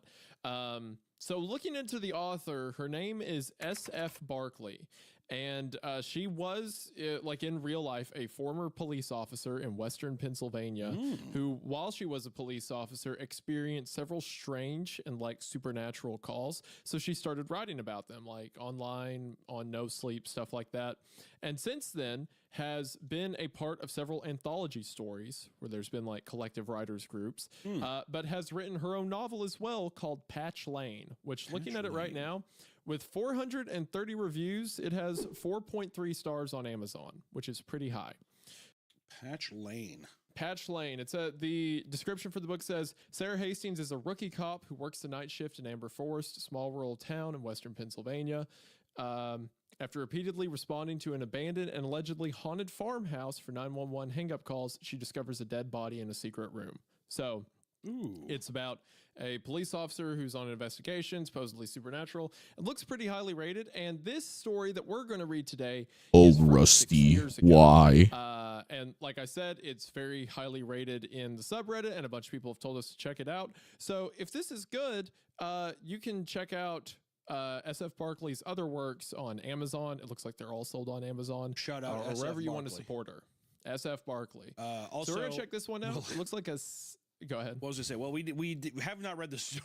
We're like, go there right now and buy it, and then the story sucks, and we're like, I said I gave the clause if it's good. We gave the clause. If it's good, I gave the clause. They can't be mad at us. I gave my addendum. I'm so glad that you guys were so happy about the eat me like a bug thing. I want to be eaten like a bug. Eat me. I was fighting for my life with the editor. She made a joke to my wife about cutting it, and I was calling her like, you better not. And I'm glad it paid off. I'm glad it paid off. Yeah, I threatened to do horrible things to her future business opportunities. Yeah, destroy, burn the future to the ground. Exactly. Yeah. So I'm glad you all appreciate it. I don't know if our merch is still up, but if it's still up now, it is. I think. This is probably closing into when the hoodies and stuff and those pre-orders are going to be done. Mind you, we have to manufacture them, so it's going to take a sec. So just fucking bear with us, dude. But the hoodies are sick. Be an adult, grow up. Thank you. And, I thank you so much to everyone who has supported and purchased some of the merch. It's been fucking awesome for us. We appreciate you. Also, thank you to anybody this year who has supported us on Spotify, Apple Podcasts, all that stuff, and gave us a nice rating there. It really does help. So we appreciate that as well. But I will say, without further ado, let's get into Naughty, not a the little r// touch. No Sleep story of I'm a What cop about a and I keep big getting called to the touch? same house. Today's episode is sponsored by Fabletics. Cold season is here, and Okay. Fabletics just rolled out some new joggers and hoodies for the occasion. And whether it's for the gym, Rusty, look, for it says leisure, gullible, I'm selling. or for style, Fabletics has your wardrobe covered. I There's a start wide beating range you of up. sizes from extra small to 4X, big and tall options, and soft, durable materials. I know you choose can to look rock. up, I just Fabletics start gear beating you up, complements that's any it. activity. I'm in the gym. No, you have to look up. Now, and I love Fabletics lightweight Nuh-uh. material, and Please. that wicks away sweat Ooh-woo. easily because I'm a big sweaty boy. I'm wet all the time. And right now, if you sign up for the VIP program, you can get 80% off the entire site. With the VIP program, there are deals on activewear up to 50% off every day. Being a VIP member, you also earn member credits every month that you can put towards purchases and exclusive products. Plus, the membership is flexible, so you can skip months when you need to. Join the VIP program and make your very important purchase today. Click the link in the description to get 80% off the whole site when signing up to be a VIP. Thank you, Fabletics, for sponsoring this episode. And hey, let's get back to that episode. Also, I want to say fucking ACAB, dude. Oh no. In the United States is a fucking coward, and I hate the cops. Thank you, King. That's only brave opinions on this podcast. You know what I think? I think if you have a problem, deal with it. What are you calling somebody else to fucking clean up your mess? Am I right? It was especially funny because as soon as you said deal with it, the connection cut like you got raided. That's the moment you said it. Yeah, SWAT team just raids in and just beats the shit out of me. FBI! I'm like, no! It'd be pretty easy to repel in on your set. I think. That'd be great. Maybe you think one of them would stick around and finish the podcast with me? That'd be friendly. You know what? No, because they're all so fucking stupid that they wouldn't be able to read. Yo, we can bleep or cut any of this. It doesn't matter to me. No, you're not. You sure Go are ahead. not. No. Go ahead. We're having fun. Okay, I'm gonna read this story now. So I'm excited. This is a multi-part one. It doesn't look super duper they're pretty long, short parts, but yeah. it is a little multi-part thing. So I'm curious. I'm curious to see this one. We were going to read "I Dare My Best Friend to Ruin My Life," so that one will potentially be in a future episode. But today we landed on this one. Yeah. Well, we'll see. We'll see how it does. We'll see what Barclay's got in store. Also, continue to do the liking on Spotify and all that stuff. We're currently 35 on the charts, and Hawk 2 is nowhere to be seen. So I think we won. We won. We win. We won. We won, Mr. Stark. At some point, we need to get up and be consistently in the top 10, guys. We need to spit in Theo Von's face. We need to spit in Caller Daddy's face. We need to spit in Bad Friend's face. I'm kind of just reading the list of people here. Yeah. Call me Chris. She's ahead of us. We got to kill her. Call me Chris. Wait, what? Done. Bullet to the back of the head. What? Just kidding. Yep. Just kidding. Yep. She listens to the show, so that's a threat. That's a direct threat, Chris. Just a joke. Remember that? Oh God, I threw up a little bit. I will say this too. Okay. I can't remember if I told you this last time. I did get, before we get too deep into this, because this is a very controversial thing with the cops and stuff, and I have a controversial opinion. I got a bidet. Huh? And fuck does that have to do with cold. anything? I cheaped out and I got the one that doesn't have a heater. And Isaiah, when I tell you, I was watching Titanic the other day, and Kate Winslet at the end of that movie, when she's like shivering and her lips are blue, that's what my asshole looks like every time I take a shit and use my bidet. I don't think it's possible that a bidet could give you a chemical peel through freezing the lips of your asshole, but it happens to me every time. So now I'm in a perpetual state of frostburn. All right, I've been frostbitten so many times, to the point where it makes, because I used to look forward to having a nice shit to start your day. Not anymore. The fuck is he talking I about? on coffee and Red Bull because that extreme pressure of cold water. What? Peeling the dead skin layer of off my gray asshole is so intense that it wakes you up immediately. What the fuck? Oh, this is just that was the controversial opinion, but I will say that if you're gonna get the bidet, get the heated one. That's all I had to say. That's it. That's my message. Okay. I'm a local rookie cop in a small town in Pennsylvania. What the fuck? I work the normal patrol shift, driving around, pulling traffic, responding to your normal domestic disputes, and whatever other wonderful calls dispatch sends my way. But ever since this past weekend, every single night I keep getting called at the same house. At first I thought it was my coworkers playing pranks on the rookie. I have 2 years on the job, but in such a small town, I work with most guys my dad's age. I've omitted certain names and addresses for obvious reasons. Anyway, here's what happened. Friday night, around 0200 hours, so actually Saturday morning, dispatch gets over the radio. Dispatch to 1034. 1034, go ahead. We just got a 911 hang-up from a landline that's coming back to XXX Patch Lane. Can you go check it out? 10-4 en route. So I immediately start driving to the address, which was about 6 miles away, but it's a pretty rural area, so I got there in less than 10 minutes. I turn right onto the gravel lane, and after about 7 seconds, I see the house up ahead on the right. No lights on inside. I park my cruiser on the gravel lane, lights off, so as not to announce myself in case there's an actual emergency going on inside. We're trained not to just roll up to a house, lights on, in case the subject decides to ambush the officers arriving with gunfire. Anyway, I quietly approach the old farmhouse and check the perimeter. No signs of anything. No lights, no sound, not even a car parked anywhere. I begin to think maybe dispatch got the address wrong. 1034 to dispatch? Dispatch, go ahead. I'm at Patch Lane. Can you confirm this is the address? Stand by. 1034. Yes, that's the correct address. Do you need backup? Negative. Appears nobody is home, but I'll update. Oh, wait. No, that's the At this point, I knock on the front door and announce myself.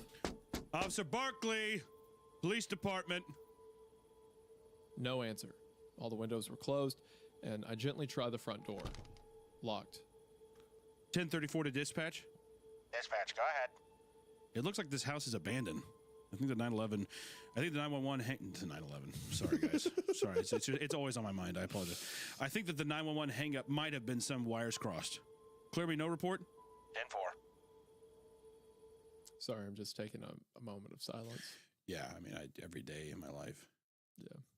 Amazing grace, how sweet the sound that saved 2 towers from me. I once was lost, but now. Just for anyone listening to this, they are showing My Little Pony characters griefing over the 9/11 attack. Mm-hmm. I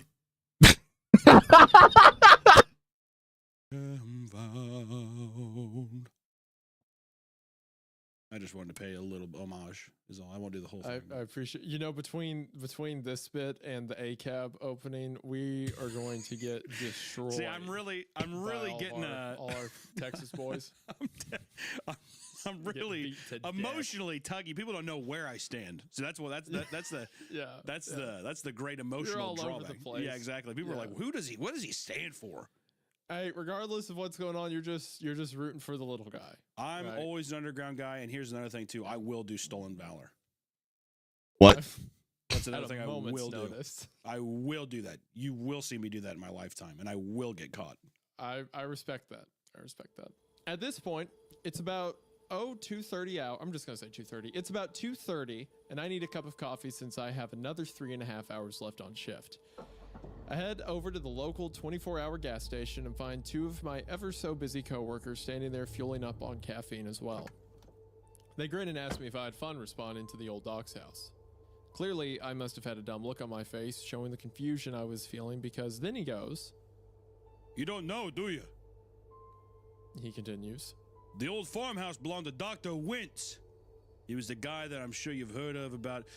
I'm sure you've heard about. Who used to go? Oh my, good fucking God, Hunter, get it together. My God, God! That old farmhouse belonged to Dr. Wentz. He was the guy I'm sure you've heard about who used to do botched abortions and all sorts of inhumane procedures back in the 1800s. He's the guy the rich went to when they had young daughters getting knocked up, or when they had special needs child they didn't want to keep. God damn.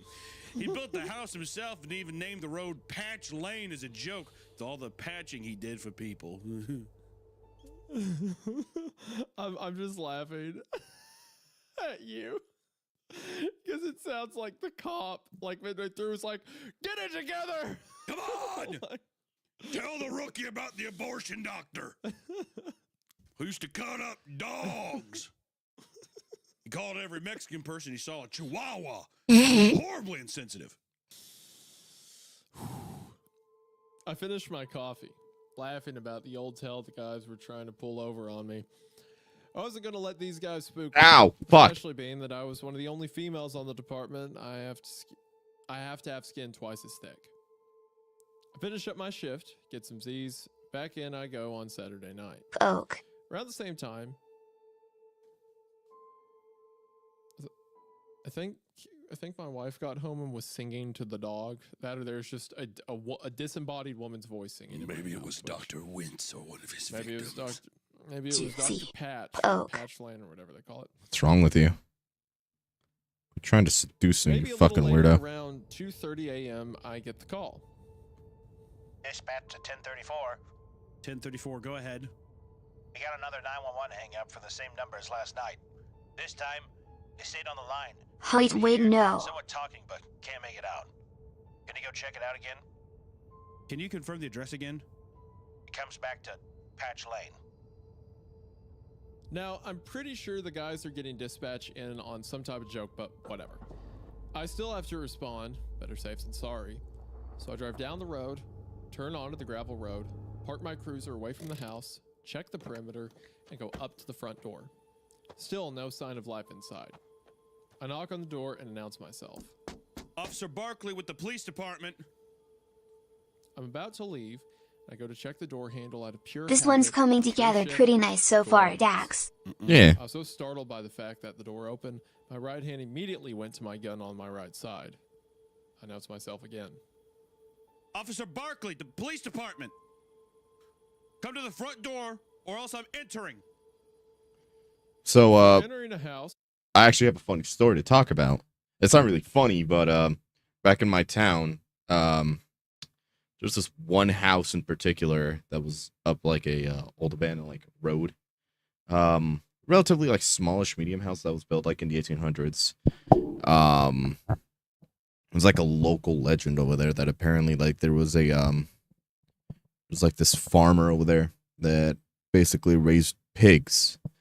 Well, as it turns out, at one point he actually ended up dying while he was taking care of his pigs. And you know, pigs, they eat whatever is on their way. And there are people who basically go there at nights basically saying like, oh yeah, we hear like pigs and like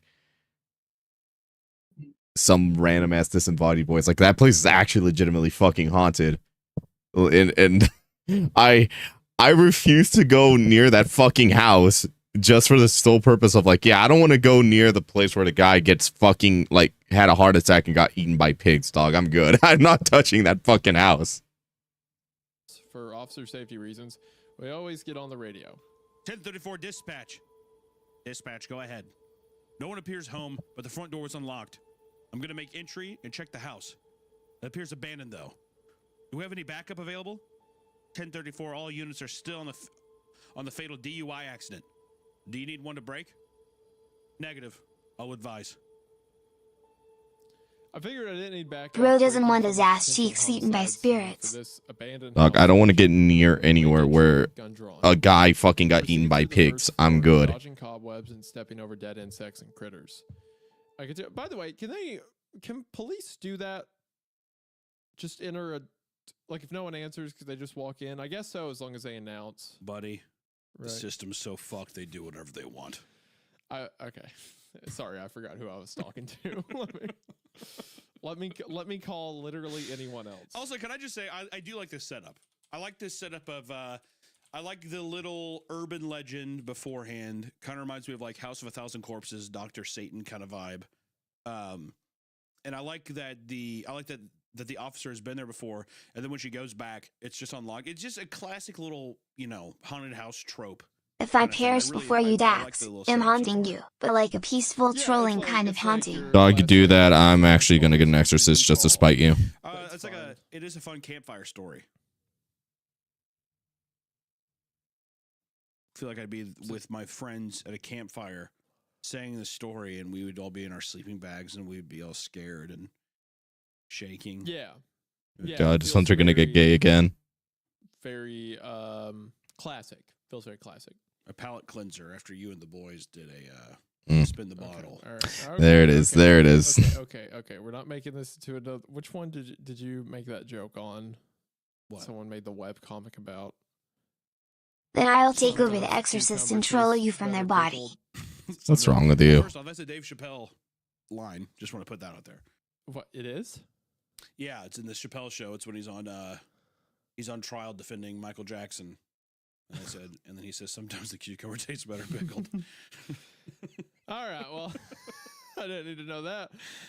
Yeah, so I made a little clip. web animation of you talking about No much, but good making question. happy accidents with your friends in the woods.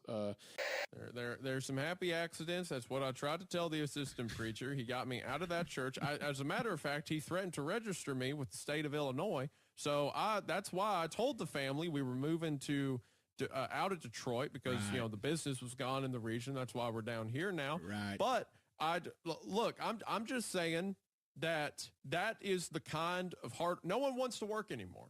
Okay, You know so what that's why this country's brought us to. Sometimes the cucumber tastes better pickled. So I don't know what it is about you that keeps wanting to take stories in that direction. I'm just saying, I can't wait. People don't know we are getting ready to go on break, and we're getting ready to go camping, and it's going to be awesome. I don't like anything you're saying. I will say during the while we were reading Goatman on tour, Hunter kept bringing that up at every show. Kept bringing up the whole isn't it funny if some guys got to fooling around in the woods? And I will just say, LA did not like that joke. Nothing funny about every other city found it hilarious. In California, not a laugh in the room. They were just staring at us. Dead meme immediately. Just a couple guys, and you kept trying to force it. Oh, I absolutely did, much like my fist. Just a couple guys fisting around. You know what I mean? Is what it is. Yep, that's what it is. I'm going to keep reading now. Okay. I continue upstairs through the bedrooms, closets, and everywhere a person could be. I checked. I worked my way back downstairs and checked the basement. It's a pretty small basement, but it's broken into several tiny rooms. One room has a metal door with a padlock on it. The padlock needs a key to open it and is completely rusted shut, covered in cobwebs, and even one big old black spider was guarding that lock, having made its home. Clearly, this lock has been there for years, maybe decades. I didn't worry much about it since there's no way anyone was in there due to how rusted this old lock was. Even the keyhole looked corroded and filled with rust and dirt. I eventually left and advised dispatch no report. I grab a cup of hot coffee around 4 a.m. and catch up with one of the guys from the DUI crash and ask him what the mess of a scene looked like. He told me I'm lucky I wasn't stuck on that scene. He asked me about the Patch Lane house, and I told him it was pretty creepy, but I checked it out, and it has to be somewhere. What the You good? Telling him it was creepy since I knew this finally guy got from when her. My dad was still on the force. Finally got her. And he treats me like a daughter. Fucking scared the shit out of me. What the fuck, Rusty? Sorry. All the time from there back. The hell, man? But there was actually a sorry, I family was living there rolling back then. in Each fucking time we fake got run order dispatched, for they like were the past surprised to see like him, 2 and they let days him search the to whole get house. Never any problems. the mother Just a single Tiamat. mom with her 2 kids minding their own business. I asked him what happened You know, to that family. And he said from nothing the suspicious. fucking He moved away after maybe 10 months or Seventh so. Singularity that we were Definitely less than watching. a year. Yeah. That A few big families moved in big and out person, in the house, but big ever mom, since about the big late mama, 90s, Big Mama's nobody house. moved in. Yeah, I love that movie. I mean, she I asked him if he technically remembered there is being a locked everyone's room in the mom, basement, so honestly not really knowing what it because was. she is the mother of Earth, so Hey, yo. yeah, Honestly, not really Tiamat. Oh, no. Sorry. Everyone's mom. I don't Oh, know. no. Yes, everyone's mom. Wait a minute. Honestly, sorry, they almost won that time. Oh, no. Honestly, not really knowing It's what okay, I was Dex. expecting as a No, it's not response, okay. His eyebrows raised. And he said, No, that's all right. It's all good. It's all and good. he said, Shut the fuck up. and he said, What did I You do? know what? I actually didn't remember until you just asked now. Yeah. Wow. And the only reason I remember is because the nice girl that lived there with their kids didn't have a key and couldn't get into the room and was asking me if I knew a local locksmith, but I told her I didn't really know anyone since any time the cops need in somewhere, we just smashed the lock open. She giggled, and I remember she was a very attractive looking girl. that voice was actually too good. that I was expecting you to launch into a bit at some point, but you never did. That was just Thank you. Well Did done. you see? That's what I wanted a little bit of time. I think I delivered. I think I got you. I think I hooked you a little bit, didn't I? I think you did. I think you did a really good job. The only time you try that hard is when it's going somewhere. When you have like a joke lined up, but you didn't. It's not so far, at least. So we both shrugged it off, finding it odd, but moved on with our shift into the early hours with another DUI stop and a domestic violence call from a guy whose wife drank too much and decided it was a good time to confront him for cheating on her 3 years ago. God damn. Good God. God. Okay, I gotta get We more gotta rider keep pieces then. keep overshadowing this Oh, wait, no, I horrifying can use- DUI accident that happened. Good Yeah, fucking well, they God. mentioned there was a DUI fatality. Yeah. And there's another DUI stop and then a domestic violence scenario. So a lot happened. I mean, like most people I know who are police, like this tends to be the vibe. It's like, yeah, well, yesterday we had a couple domestics. This guy kept trying to beat his wife to death. It's like, okay. we haven't commented on it. I'm just from a police standpoint, you'd have to see so much shit or hear about so much crazy shit every day, you know, that it's all normalized. Water off a duck's back at some point. Yeah. Fast forward to Sunday night. Back at work, and this time the call comes That out was actually right kinda at cute. 0300. Dispatch 1034. She's like on their first 1034, go ascension. ahead. Okay, we have another Time 911 to hang up change. from Patch Lane. Humans sure are you able to go? fashionable. Since I was in the middle of eating my lunch, I decided not to even go. Rusty. Yeah, dispatch. I cleared Yeah. the house last I'm night. I hard didn't even see a again. landline telephone in the house. Stand Bring by, out the 1034. peas. Sergeant Oakley. Oakley, go ahead. Hey, Sarge, did you hear this call? Do you need me to go, or can we clear it? 1034, just drive by. No need to go in if you don't see anything, but at least drive by. Received. Show me en route. I was pissed since I didn't get to finish eating, but I did my job and drove down the gravel road. This time, the front door was wide open, and I know I shut it closed the night before.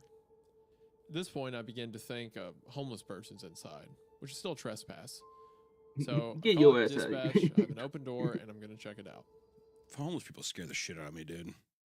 The idea of What? a homeless person being in You a vacant are all house. over the place. Your political compass right now is like a star. What? It's like They everywhere do. on the board. They do. You ever look at a That was anytime really I good, drive honestly. by, which I don't know if you feel the same. Anytime I drive by a house that's abandoned, I'm like, I bet you anything there's just a litter of homeless men in there doing God knows what. But I'm like, it's like You I don't have know, like- pissed everyone off this episode. What? Like every demographic. What did I do wrong? Because they're homeless people. They're not animals. It's like there's someone who does not currently have a home. Now I'll give you that there's like people No, who it's are Wind high Lagoon on and, something, Meat and maybe Canyon, you wasn't don't it? know Yes. what, but they seem unstable. Okay, That's so I still scary, remember it right. No, But that's I'm more just- so just anyone on like heavy drugs. I'm not saying or I'm anything. afraid of homeless people. I'm saying that I am saying that when I look at a house and you're like, oh, it's vacant, there shouldn't be anyone in there. And the idea that there is like a homeless guy in there freaks me out. We had my grandfather, he used to live in this really big house over in East Tennessee. And after he went through a divorce, he just quit taking care of it. And he started living in a double wide on the property of the big, like, fancy house. And he didn't touch that house for like 20 years. So my dad and I go in there to clean it up. Mm-hmm. Or like see if we were trying to see if the house was salvageable because like Right. the roof had fallen in and stuff like that. And we go inside and someone had been living in there. God. And like keep in mind the house is not like a closed off house. Like all the windows are broken. Oh There's my like God. vines growing up the wall and Yeah. stuff. And we go in there and there's like a homemade cot that was laid out and then Oh. like some empty cans of food and stuff Oh, like God. that. And it looked recent. That's but seriously here's a what's weird nightmare. about it. This isn't a property that's in like the middle of a town It's where it's in like, oh, he walked middle down of the nowhere, street. probably. This is there is one gas station, but like everyone who's at the gas station. Other than that, it is trees and dirt roads for at least 8 miles. That's in what I'm every saying, direction. dude. I'm saying So it's that like where is he? If he's not here right now, where'd he go? You That's know? what I'm saying. It's like fucking homeless people walking around the fucking woods making Minecraft zombie sounds. You know what I mean? Going into your house and then they have a cot. How do they bring the cot up there? They got a cot and fucking canned beans. Well, and that's the same thing with the story, though. She's like, oh, I drove down the gravel road. So it's the same idea. It's like, what, did a homeless guy? He's just like, I'm going to walk down this road and just see where it leads me today. I doubt it, dude. I don't fucking trust him. So here's the thing about this house, right? Because now I'm talking about more of my trauma that's being unveiled. Sure. I was maybe like 9 at the time, 9 or 10. And we set all of that stuff that we found inside of the house, we set it outside. We didn't throw it away. It's just like, hey, we're trying to redo the house. Like, here's your stuff. Come get it. So the next day, and we were sleeping in the double wide that like was in line of sight of the house. Oh yeah, they probably came out like fucking possums and grabbed it, didn't they? We go to sleep that night. We wake up the next morning and everything had been moved back into the house. My God. So now here's the thing. We were like, it was in such a way they either had to come from the road or the double wide we were staying at. So the other alternative is, were they in the house while I was in there? Oh, dude, I bet you they were. In the closet or the basement, or just being real quiet while we were moving stuff around. I think about that sometimes. Can you imagine, like, you're like walking around, you're like, oh yeah, man, this is gonna be, I don't know, you're like talking to your dad, like, oh, this house looks too, like, you're just casual conversation. No, it's too renovated, blah blah. And then you walk by, and then like the closet you didn't open, that's where the guy was standing. You know, it's weird you mentioned that, because I used to have these nightmares about that house because there were so many ghost stories. Isaiah, do not tell me that you do not fucking trauma dump me right now. Listen, I used to have so many nightmares about that house. I would have dreams about like there was a monster in it, or like it was on fire, stuff like, because it was just a creepy house, right? Because it was, you know, old, decrepit. It was built like in the early 1900s, so it looked like an old like plantation style house or whatever, but it was like overgrown and stuff. So I used to have nightmares about it, and I would have this one nightmare where there was a face looking at me from like the top of the stairs. Oh my God. Like where the banister was, there'd be someone looking down. I had that dream a lot, and it's almost so vivid. I wonder if it's like a memory. How old were you? Well, how old were you when you went into the house with your dad? Like 9 or 10. Dude, oh my God, Isaiah, you saw a fucking 50-year-old homeless guy looking at you. He probably did too. He probably put his fucking gross ass finger up to his lips. He did. Shh. Like, you know, like Sleepy Hollow or some shit. He might have, because honestly, I don't remember say that much. Nothing. You called him the Can Man because he had like a bunch of fucking canned beans rattling around. The Can Man keeps looking at me. And your dad's like, shut up! Come on! We gotta go meet Grandpa in the double wide. It's like, the Can Man treats me nicer than Grandpa or Dad ever did. I mean, if it was the Can Man, he was quite nice to me. Like, I know, dude. I bet he was. You know why? Because every day you would fucking paw around your grandpa's double wide trailer for some can of Heinz beans. Can Man. You had a spoon, you'd hit the side of it. Can Man. You hear him rustle around. The can man is certainly a great Creepcast character to relay off my possible childhood trauma. Look, here's what I have to say. Here's what I think. If it is a repressed memory, I hope it stays repressed. I hope I never dig that one up. I have a haunting feeling that you are gonna get a visit from the Can Man in your dreams tonight, dude. I have a feeling you opened up a Rolodex in your brain. I hope. I actually haven't thought about that in a long time until we started reading about the house. And as she's describing like the open door, I'm thinking like, oh, that's kind of familiar. And now there's a man standing there with a string of cans attached to his belt. Isaiah, come on inside. I like to imagine that the Can Man was actually very kind. You can do anything you want with your life. He's just stuffing his face. That's good. He was very, yeah, he was just like a friendly old guy. Yeah, exactly. Yeah. That's a much more pleasant outcome than what the reality I didn't want to go down the. Yeah, I know. Because we decided that the house was too far gone. Because it was like too damaged. It cost more to repair it than it would be to just get a new place, right? So, we went back years later because it had what was that wood called? Wormy chestnut. It's like a older, like vintage wood that some of the floorboards were made of. And we're like, oh, well, maybe we could salvage it and sell it because it's apparently worth a penny. So we go back to look at the house again. and like the cot was still there.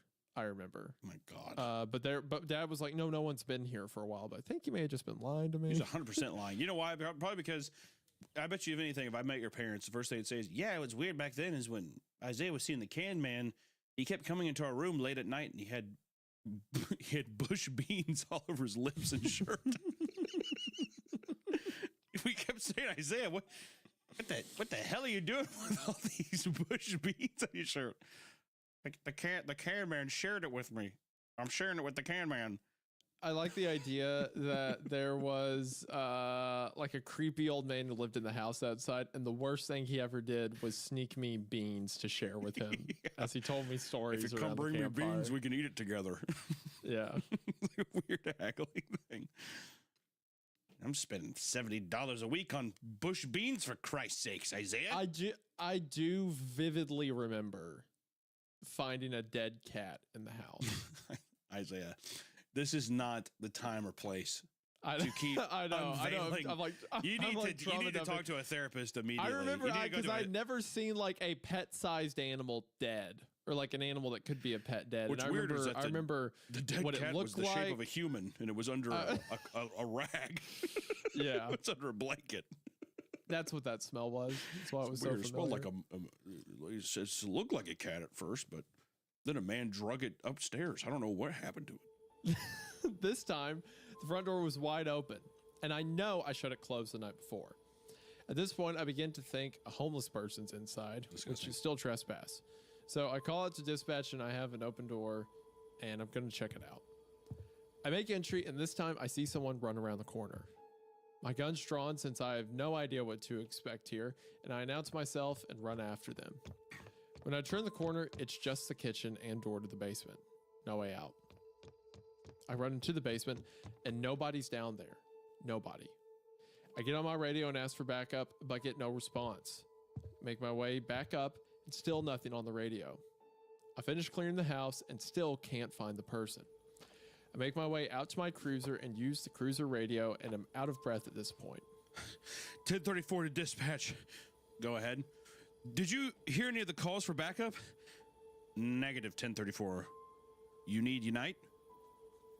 No, you can disregard. I had one subject on the premise, but they're gone. I'm heading back to the station. So of course everyone asked me about what happened, and all I can say is that they must have ran out when they saw me. I didn't tell anyone that the direction they ran left them absolutely no way of running outside. I begin to wonder if I'm going crazy. Touch. I'm off Tuesday and Wednesday nights. Yeah. Rookie, remember? So at this point, I Why would just you have do one that, more chat? night Why would before I you can do rest. that? Monday night shift left me speechless. That's it. That's it. I'm I taking roll away call. your Everyone crack jokes about privileges. when I'm planning to go back to Patch Lane. No crack I for tell 3 them moons. They can get the call, and I'm done. 3 a.m. Dispatch to 1045. 1045 is my good friend who has been to the house in the 90s. 1045, go. We got a 911 hang up on Patch Lane. Sarge gave the okay just to drive by and make sure no one's there. 1045, okay. Show me en route. Not even 30 seconds go by, my cell phone beeps, and I have a text. Hey, want to meet me there? Bastard. Of course I'm going to say no. So yeah, I go. 1034 dispatch. Ow. You can have me to 1045's call. 104. My cat was trying to bite me, and I kept We holding show up at the his. same I time, kept and this putting time the my, front door is you know, wide like the open fleshy again. part of Awesome. your between your thumb and Clear the finger. first floor, Yeah, the floor, webbing. and we're into the basement together. Yeah, I put it Nothing. over his nose so he can bite Then we me. turn the He kept corner, trying to and I go see for there's it. no lock on He's the like, middle door "Ah, give me." anymore. He's like, "Grr." Look at each other. He said, He was so I thought you mad. said this was locked. It was. so he slowly opens I'm the gonna door, get and my we Coke. are hit in the Or face not my with the Coke, most my, horrid smell. Pepsis. A smell I know well. Sorry. The smell of death. Chad, I had to do some small editing We with find a the corpse of a young female, hose bloated, here. fresh. With the balls. Body naturally bloats about 2 to 4 days after In your- death in your- and in your jaw? traps gases. Shut up. That's where the odor comes from. Call Yeah, for so backup. you get little Medical bitch. examiners show up on the scene. They process the scene and begin to take the body away. I asked them how long has Average the body been Me there. Canyon video The uses experts, the not me. voice and the ME guys say between 3 to 4 days, based on He's rigor a deep mortis, voice liver with, mortis, and a few other medical with just terms like I probably nicest can't looking even spell. woman. I said there's no way that's possible because I was there a day ago and there's no way that was freshly locked. The lock was so corroded, rusted, covered in cobwebs, nobody touched it in years. They said, Officer Barkley, that isn't our job to explain. And then We're just turns telling into you some that this body has eldritch been laying abomination. in this exact position in that room for between 3 to 4 days. True. tomorrow will be my first night back and I'm not sure what to expect. That's the end of part 1. That's a fun idea, fun setup.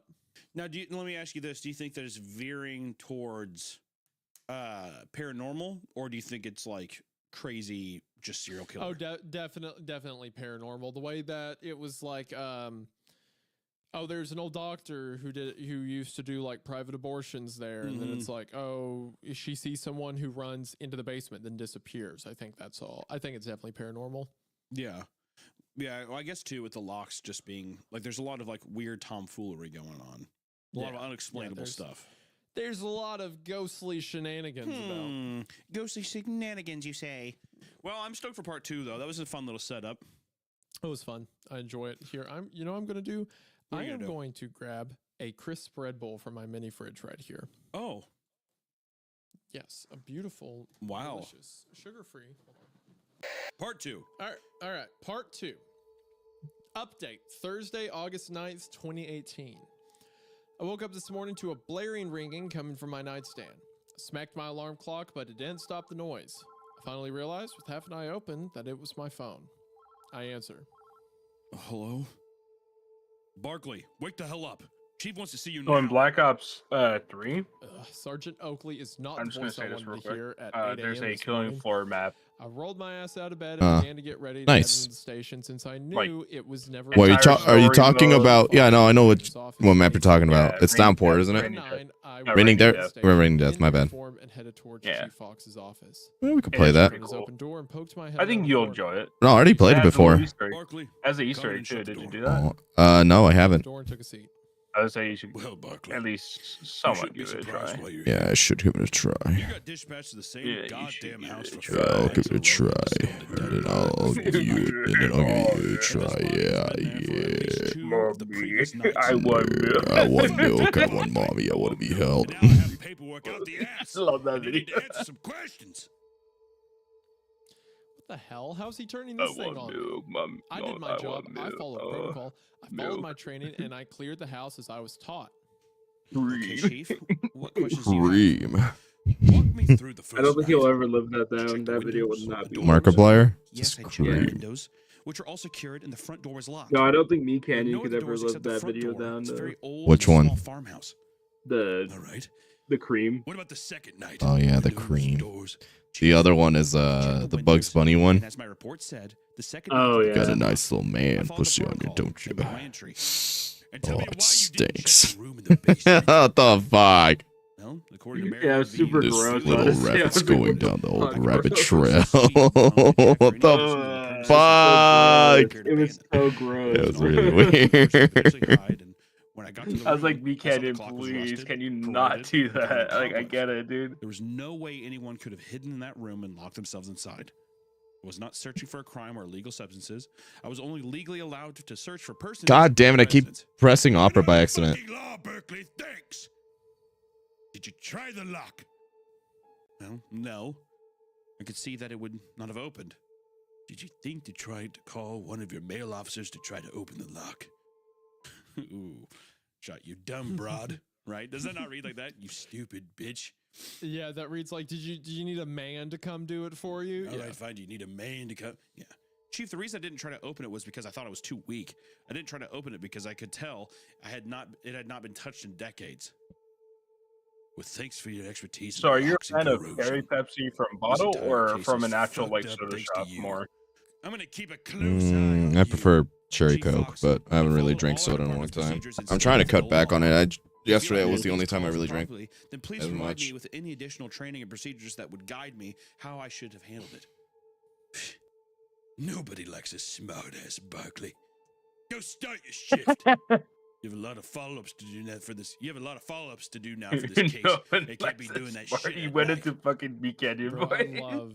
I love Like the B Canyon stereotypical video funny voice. settings. No, I got You're off paperwork. this case. I got I'm people. out of I order. got the You're out ass, of order. Barkley. Listen here. The mayor's at my ass. This whole department's coming apart. Yeah, exactly. We're falling apart at the seams, and the mayor's up my ass. You're off this case. You're back on it. Now you're off. You're on the case. You're off the case. You're on the case again. No one's on the case. Everyone's on it. No one's on it. Get off the case. All right, come here. Get you're on the back case. All right, now that you're on it, now get off it. I wanted you on so I could put you off. I have so much paperwork. So true. That's got to be like crack to like grow a mustache, be on a department Oh 40 my years, and God. then If yell I- at like some rookie, you're off the case. That's man, got to be. If I was a 58-year-old man with a stash, and I was just like, you son of a bitch. The mayor is breathing down my neck, and now I got a stack of paperwork that's going to take me the rest of the goddamn week. I'm keeping an eye on you, Berkeley. That's so good. I love that one. I'm keeping an eye on you. I feel like. Hold on, I've got aviators. Should I put them on? I think so. When you're a cop now, Isaiah, you got to. Hold on. If you're in cop energy, you got to put it on the aviators. Nobody likes a smart ass broccoli. Nobody likes a smart ass Berkeley.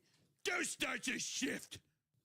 You have a lot of follow-ups to do now for this case, and can't be doing that shit at night. Get out of my office. Fuck. Hello? Oh, he had to get up to go get his aviators. Oh no, we gonna rock down to Electric Avenue. Okay, that took much longer than I was originally expecting, but I found them. All right, that was definitely worth the time. That was definitely worth the time. It was definitely worth All it, right. 100%. What an asshole. I knew from the day city council hired me that he hated me. Yeah, as I said, it's a small town, so the chief tends to do what city council tells him to do. Lucky for me, city council was eager to hire another female officer, but I don't think Fox was on board with their idea. I'm used to the sexism in these small towns, but I tolerate it since my That's so funny, me putting the shades on to be like, yeah, I'm used to the sexism in small towns. But I tolerate it since my fellow patrol officers, for the most part, don't share the chief's criticisms. I decided to follow up with the medical examiner's office to see what information they had from the autopsy and the crime scene, since we didn't seem to have a copy of their report at our station. I called the chief medical examiner. Hey, it's Officer Barkley from the Patch Lane case. Did you guys finish up the autopsy report? Yeah. Oh, okay. I didn't see a copy here at the station. Can you send it over? I'm pretty busy right now, and plus that's my assistant's job. All right. How about I just swing by and pick it up? You can do whatever your little heart desires. That's gotta be a inappropriate way to talk to. You can do whatever you want to, sweet sexual cheeks. harassment, got it. I'm just a medical examiner. You don't have to tell me about sexism in small towns, because I know all about. Yeah, you want to tell me about sexism in small towns, sweetheart? I'm the chief of sexual assault. I'm the chief of. I'll assault your sexual any day you want. I'm medical examiner. I'll examine you medically. What you got? He's wearing like a female body inspector shirt. Like, Yeah, he's wearing either a female body inspector shirt or he's wearing the shirt that's like a tuxedo, but it's just a short sleeve shirt. yeah, yeah. It's like anytime you want. I think the body's here somewhere. Come get Oh, that. Yeah, well, I think we have that. Oh, I thought you yeah. meant. I thought you were talking about something else. Right, Yeah, so we it's got his that. jobs, but he's actually getting me pizza rolls from the store right now. So Just like overneath a corpse, like eating like warmed up Tostinos. It's like the grease is dripping all over the body. oh shit, good. The chief medical examiner wasn't exactly eager to help, but I grabbed my cruiser's keys and headed on over to the lab. The assistant was a young girl, looked fresh out of college, and greeted me with a smile. Hello, officer. How can I help you? Asked her for a copy of the ME's report from Patch Lane, and she proceeded to enter some letters into her computer, then hit print. She handed me a 3-page document, and so I asked. Aren't there more pages? Nope, that's it. I found this very odd, considering most medical autopsy reports for a homicide case are all well over 20 or 30 pages. I took a seat to look over the report, and I guess my confusion and anger showed on my face since the receptionist asked if there was a problem. So I reviewed the autopsy report. I saw that for the hair color, which was clearly long and blonde, they listed brunette. For eye color, they listed undetermined. I wish this was the end of the shit show, but the entire report seemed to be either wrong or just incomplete. The manner of death was listed as homicide, but the cause of death was listed as undetermined. What the hell? Isn't that their job to determine cause of death? I marched over to the chief medical examiner's office and knocked twice before walking in. Chief, is this just a skeleton report from the Patch Lane incident? Held up the 3-page document in my hands to show him. A skeleton report is just a basic report cops will fill out prior to end of shift, and then the next day, with fresh eyes, they fill in the gaps. However, with the homicide case and being that this was now over 48 hours later, I didn't understand why they would only Awesome have a skeleton art. report. Awesome art. Nope. Yeah. That's the finished report, sweetheart. I hate when old creepy men call me sweetheart. Fuck you.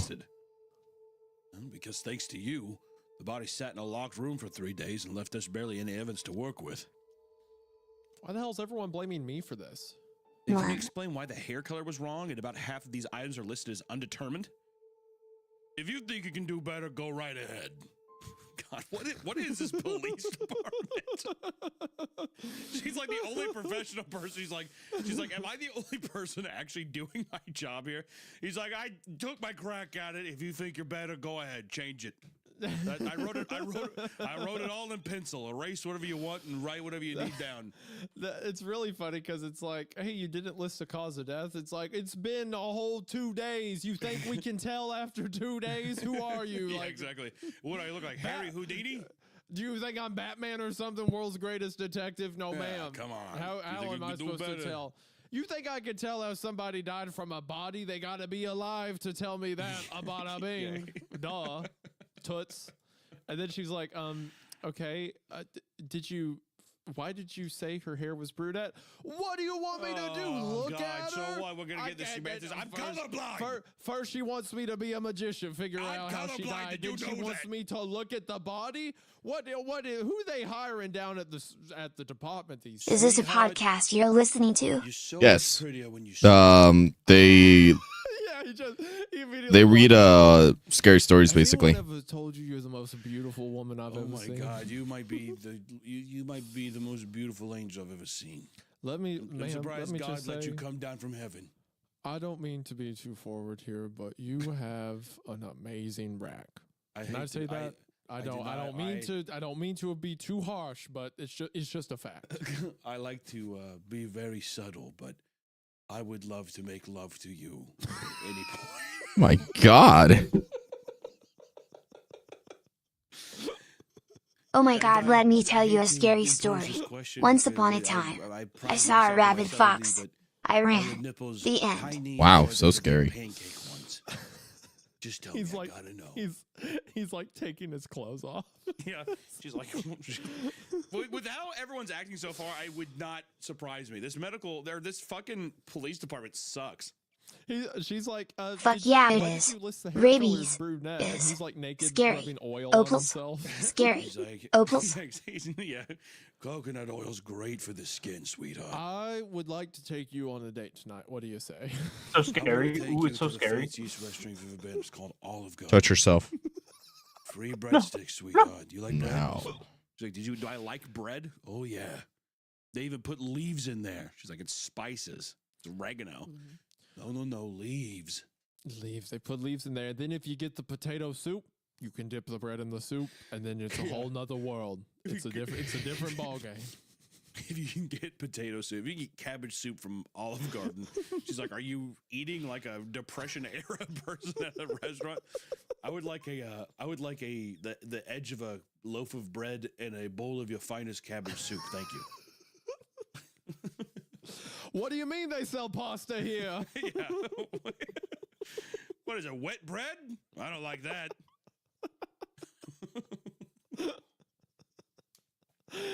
Disgusting. Yeah, get the fuck out of here. We're You're leaving. off the case. We're going to Red Robin. Yum.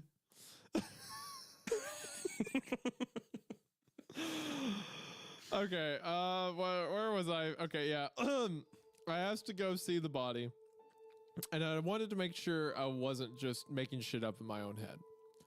Shockingly, he agreed and took me over to the freezer. Again, it's a small town, so the morgue only had about 5 bodies in the freezer. But that's a lot of bodies, I feel. Five bodies. Good God. For a small town to have in the freezer? Yeah. There's 70 people who live this town. There's 5 dead bodies already. We had an 8% casualty event last night.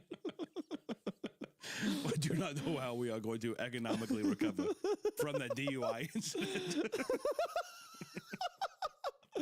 Of the 5 people are dead, that includes the mayor. Yeah, the mayor, his secretary, the head of commerce, and the owner of the bank. We don't know how to get into as well as the pastor of 3 churches. What the fuck happened in that He town? was Jewish. We don't know how he did it. Yes. That's how good he was. We'll never recover. Oy vey.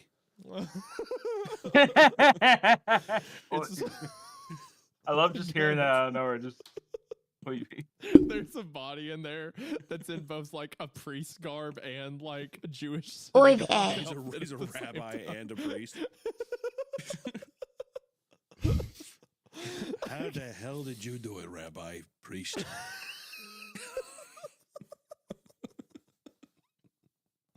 Okay, They we also have say, to get- we "Egg have is to in it." lock in on the story a little bit. This is Interesting. We were pushing it with the bugs. Have you noticed that Yeah, YouTube Shorts on I feel like desktop it's has just been too like far. kind of fucking up? No, because I don't see YouTube Shorts on desktop. Sorry. Oh, okay. Yeah, Rusty, I'm not a plebeian like you. Fuck you.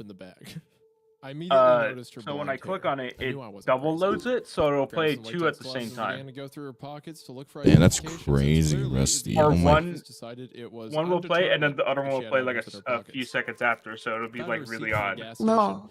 for I 10 hate gallons of YouTube gas shorts. priced at $1. Every Really? time I look up something, I get 1,000 shorts before I find actual videos. So true, I agree. Where she found to get gas that cheap, man. That's So true, so true, Bristy, so Then I true. looked up top of the receipt and saw. Man, Rusty, who cares? Shut up. It's Fuck the you. worst. 1998. So what? You know what? Years ago? Chat, 20 years let's ago, yep. let's milk. Why the Let's hell milk would she Dex. keep a receipt that No. old?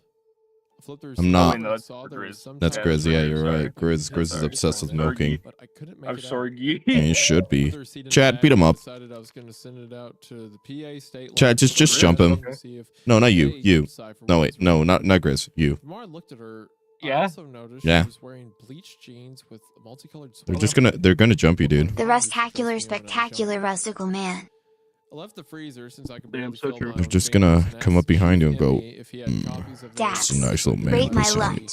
I'm eating 1 pizza, 1 taquito, 1 soap. Pretty good. What are you drinking with it? Look, why are there only 6 fingerprints? Yeah, what are you drinking Why with didn't it, you huh? do all 10 like normal? Well, why did you check the lock of the door while you were 3 days ago? God! Hard What kombucha. is this? This is the most fucking petty police department of all time. Well, why didn't you check the lock of the door while you were there 3 days ago? I don't tell you how to do your job, so why the hell are you going to try to tell me how to do mine? What is this? It's insane. He's literally like, look, you couldn't find the body, so I'm going to not identify Yeah, exactly. it. You Potato, didn't check potato. that. I left you know? out 4 fingers. Even Stevens. The clean stuff. Because I like to be a Asshole. hippie, twist, I nippy, just thought I was stellar, gonna crippy, redo do her fingerprints fricky. since the ones he handed me Shut looked the fuck shitty, up. weren't even complete. It's usually more thorough than this, and I have no idea why it feels like I'm the only one even trying to solve this case anymore. Fingerprinted all 10 of our Jane Doe's fingers and ran them through my mobile automated fingerprint identification system. I was pleasantly surprised to see that I got a hit, so I clicked see more and my screen read. Michelle Klein, date of birth, July 5th, 1972, Date of death, October 20th, 1998. What the hell? Interesting. End of part 2. So this is wait, let me ask you this. With everyone being so fucking up in arms and stuff, do you think that the story is trying to bait and switch you, like, oh, the police department's in on it, or do you think it's just like, do you think that the police department is trying to hide something, or do you the think police that department's it's just ignorance? 100% in on it? 100%. You think so? This guy being like, look, what, you want me to do my job? Are you crazy? What the like, hell? Yeah, that's 100%. This is undoubtedly police department malfeasance. I do think, as far as like the case itself goes, there's some weird time wibbly wobbly stuff going on, I think.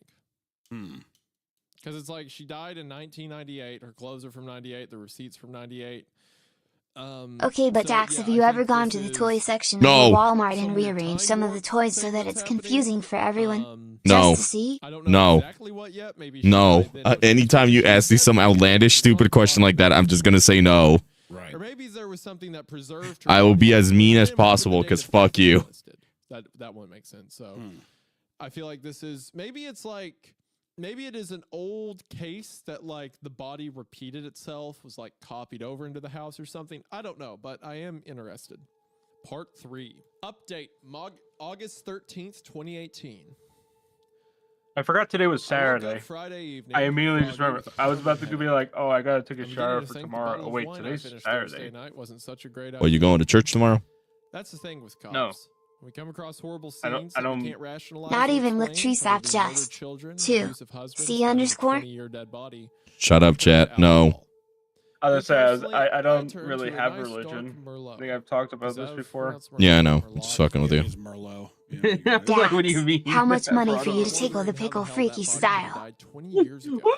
It was fresh. You mean like It's the drawing me tickling the pickle? Absolutely I don't no know. Rusty goes to Grab my keys church. with my left hand, Oh my my goodness right gracious hand, Christ my on a right hand bicycle. fingers between my duty belt $200. and If I my went to church, to get my dude, last if I went to belt church, keeper I'd snapped in place disintegrate. You have Yes. no before going out the idea. door to make it to roll call on time. While driving to the station, I would all turn could into think Ash about if you was didn't how know. there's no way my mobile AFIS would Fucking work. vampire? The I fuck? decided that as soon as roll call no. ended, I was going to grab I'm a a different demon. mobile AFIS from the Batcave. Oh, yeah. Not so creative name we call the room with all of our tools, gadgets, and weapons, and scan my Jane Doe's fingerprints again. As soon as roll call was over, The moment I ran step in, I'd be upstairs, like, grabbed ow. Jane Doe's fingerprints from the case Ow. file. Next, I grabbed Ouchie. one of the Ow. newer mobile AFIS Ow, my devices and body. scanned Jane Ow. Doe's fingerprints. It was running slow, but seemed to be thinking. The screen Dax, read, how much to draw yourself processing, commanding a robot army? Processing. Depending on how fucking detailed the entire thing will be. Because I'm gonna have to start charging based on how detailed shit is gonna, This has never happened to me before. I decided to try it again. This time, I can actually feel my heart start to thud louder and louder as I waited for the results. Processing, processing, no results found. What the hell? Are you kidding me? This is the response I'm used to seeing when I scan a suspect's fingerprints who has never before been arrested. I didn't tell anyone about my previous Michelle Klein results because You should it charge didn't like make at any least sense to me. below $500 I learned something above. exactly like this would happen, and I would look like the Depending on what it Before is. I could jump on one of the computers to start to do some digging, I heard the tone drop. The tone is If you wanted me loud to and make like a little screaming like tone that stupid makes every doodle call of me like commanding like an army, Available units. We just received a fucking do call it for like from $100 shots fired bucks. near the McDonald's. Not like 50. This town is insane. Well, I don't. I'm in hell. The caller is unsure where the shooting occurred, but heard 3 gunshots followed by the screeching tires and someone yelling. Can I say real quick? I have a story, but I feel like this is a good one. So when I was a kid, I actually had to go to court. Because the can man was being arrested and you were forced up on the stand. No, That's him, officer. I've never been called to court as a witness. That's him, officer. I got a speeding ticket. I was going, I think it was like 16 over the speed limit or whatever when I was 16. So to try to scare me, I was driving through Kentucky. They sent me to a local court. So I show up at my court date, and at the beginning, so like, you show up early morning, 7:30, 8, whatever, and you have to sit there in the back before they call up your case. So you're just listening to all the trials, right? So I'm listening to all the trials, and it's all of the initial hearings, like all of the what do they call it when they do what reasonable suspicion? What do they call it? Why do I feel like Jake and Logan Paul might end up in a police chase in like give or take like 2 years? That's just an average thought. Honestly, that's. I mean, it probably will end up with the car getting flipped over, one of them dying, and then the other one serving jail time. I mean, I'm pretty sure that's probably going to happen. Yeah, probably. Probably. I'm going to find that there is plausible deniability. Whatever. No, the thing where it's like I'm going to find that Deniability. there's It's so reasonable fast. suspicion Damn, or whatever chill. to go forward with your case. Basically, like the judge is determining does the case deserve to go into trial, guilty, not guilty, whatever. So I'm sitting there listening to all of it.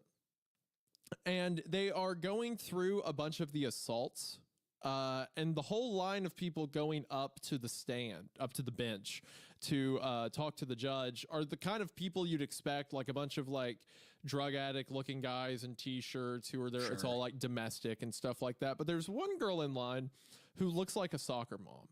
Like she's like has her face done in makeup. She's like wearing like a tracksuit or whatever. And the whole time I'm like, what is she here for? And she gets up to the front, and the judge is like, "Do you understand the like ruling against you?" And she was like, "No, I do not." And he was like, "Would you like me to read like officer's report?" And she was like, "Yes, I would." And in my head, I'm like, "Oh yes, fantastic. Give me the tea." And the judge reads off the officer's report, and it's like, "Suspect entered into a local McDonald's, and after getting into a disagreement with the worker, hopped the counter and began punching several members of the staff." Good fucking God. After this, she began grabbing food and refreshments from behind the counter and throwing them at patrons as they entered. When police arrived to the scene, she began throwing ice cream at them before she had to be tased and arrested. Of course. You know, sometimes you have those days, dude. Sometimes you have those days. So the whole courtroom is like starting to laugh, and the judge like has to slam the gavel. He's like, order, whatever. Yeah. And he was like, "Ma'am, I'm going to find that there's reasonable suspicion, maybe whatever. I'm going to find that there's reasonable suspicion to move forward. Until then, I'll see to it that you are not allowed to enter a McDonald's." And she says, "How many McDonald's? Which ones?" And he says, "Any McDonald's in the continental United States." And then, so she's walking out the door, and some crack addict in the back of the courtroom, whenever she's about to walk out, goes, "Here comes the Hamburglar." Okay, that's pretty funny. No, she deserves it. She's an asshole. Yeah, she's an asshole. But that's also like, damn, I didn't expect that. This dude was like scratching scabs off of his skin, near shirtless, and he's like, "Here comes the Hamburglar," and like the judge was laughing, like the other crack addicts, like abusers. That's were such a laughing. fucking thing I didn't expect to hear. Anyways, yeah, that's happening in this town. There's gunshots being fired near a McDonald's. I ran to my cruiser, flipped the switch to turn on my lights and siren, and raced to the scene. We circulated the area for over an hour with no results. Finally, dispatch got back on the air. Dax, would you go crazy on a McDonald's hamburger? Which would be your favorite? And they would like an officer to respond. You're saying like as in me eating it or having sex with it? Because I'm not doing the sex. Like that, I spent the entire rest of my night sitting at the hospital waiting for the victim to come. No, I do not know them sometimes, Rusty. They're in my chat. They say some fucking outlandish shit. This is slander to you guys. The more I thought about the case, the more questions I had. Sure. Okay. Eat. Yeah. I don't know. Fucking. I like quarter pounders. Deluxe. They're pretty good. I like them with veggies. After everything Oh that yeah, happened, he likes quarter I pounding. realized it would be best for me to not go alone. I texted my friend Tim, he's a badge number 1045 who responded last time with me, and asked if he'd be willing to head back over to Patch Lane with me under the radar.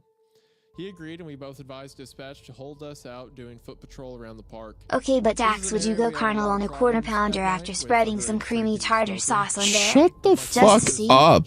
Shut up. Shut the fuck up. This is why I keep thinking you guys are so fucking down bad for everything. You say shit like that. Like, how do you not expect me to react to, like, why are you guys so freaky all the time? I just don't think the ME's office No, processed the scene they're properly not based on how they freaky. handle They're the body. just What are you talking about? Okay, yeah, they're a little Shit, I freaky. didn't tell him about my little visit to the ME's office. Nothing. They're a Let's start little out and freaky. Do a full sweep of the perimeter. She should tell him. She should, if she Some would trusts him, say a she lot. should tell him. Yeah, why would she not? Especially the way, Maybe at this second, it's like, okay, we're standing here. Let's just get this over with, and then I'll explain it to him. Yeah. But she needs The to explain Hamburglar. it to him. I feel like you would debrief that, or I'm surprised that she's like, as a veteran on the force, that she wouldn't be like, "Has this happened to you? Like, this seems so odd." You know what I mean? Yeah. You'd think it'd be something to bring up.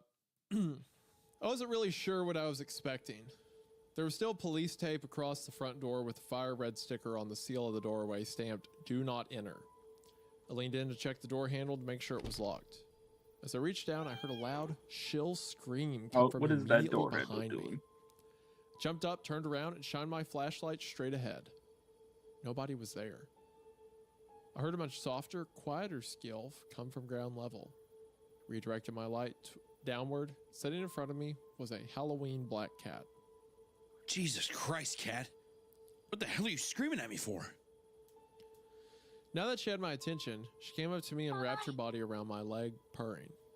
I proceeded to check the rest of the windows. Thought that was Fox. The rear of the house, towards Tim. Haley, yes, I named her, followed me and began frantically meowing at me the closer I got to the rear of the house. Her screaming got so bad, I had to throw her some crackers from my pocket just to distract her, and it worked. I noticed a shadow in the upper level window, but couldn't make out what it was. I began taking steps backward to get a better look through the upper level window, all while shining my flashlight upwards. About the 7th or 8th step back, I felt something hard and sharp whack into the back of my ankle, brought me to my knees. Tim came running over since this time I was the one doing the yelling and not Haley. He shined his light down to make sure I was okay. Thank God there was no blood and I seemed to be fine. I bent over to see what it was that I felt go to my ankle, and I felt a rusted, sharp chunk of metal. It was an old root cellar door handle. Root cellars are not uncommon on these old farms. It was a way for farmers to store their harvest over the long winter months when refrigeration was non-existent. What the hell is that? It's a root cellar door. We need to see what's down there. We opened the door, and I used my ASP baton to wrap all of the spider webs around it and clear a path for us. Barkley, you're fucking going first. I'm getting too old for this shit. I was about to say, yeah.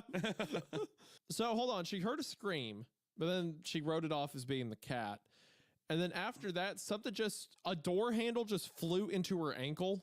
Yeah, I was confused by that. I didn't know if that she was like walking or if she like tripped into it or not. I don't know. She seems very nonchalant. Also, I just want to say, has she never been around a fucking TMI? I cat gotta before? switch store Like, ruler to class. discern, because if I was like, oh, I heard a cat scream, but just to say I heard a violent, You just hear a sad violin. I would almost think it's not like an animal. I guess I would say. I have never confused a woman scream for a cat scream aside from like a mountain lion. Right.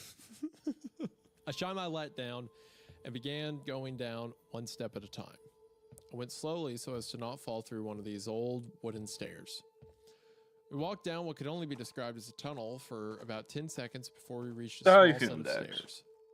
There were about 4 steps up that led to a smaller hatch, almost like an attic door. Kidding, no. One that you must I don't know. I'm just trying to finish all this work.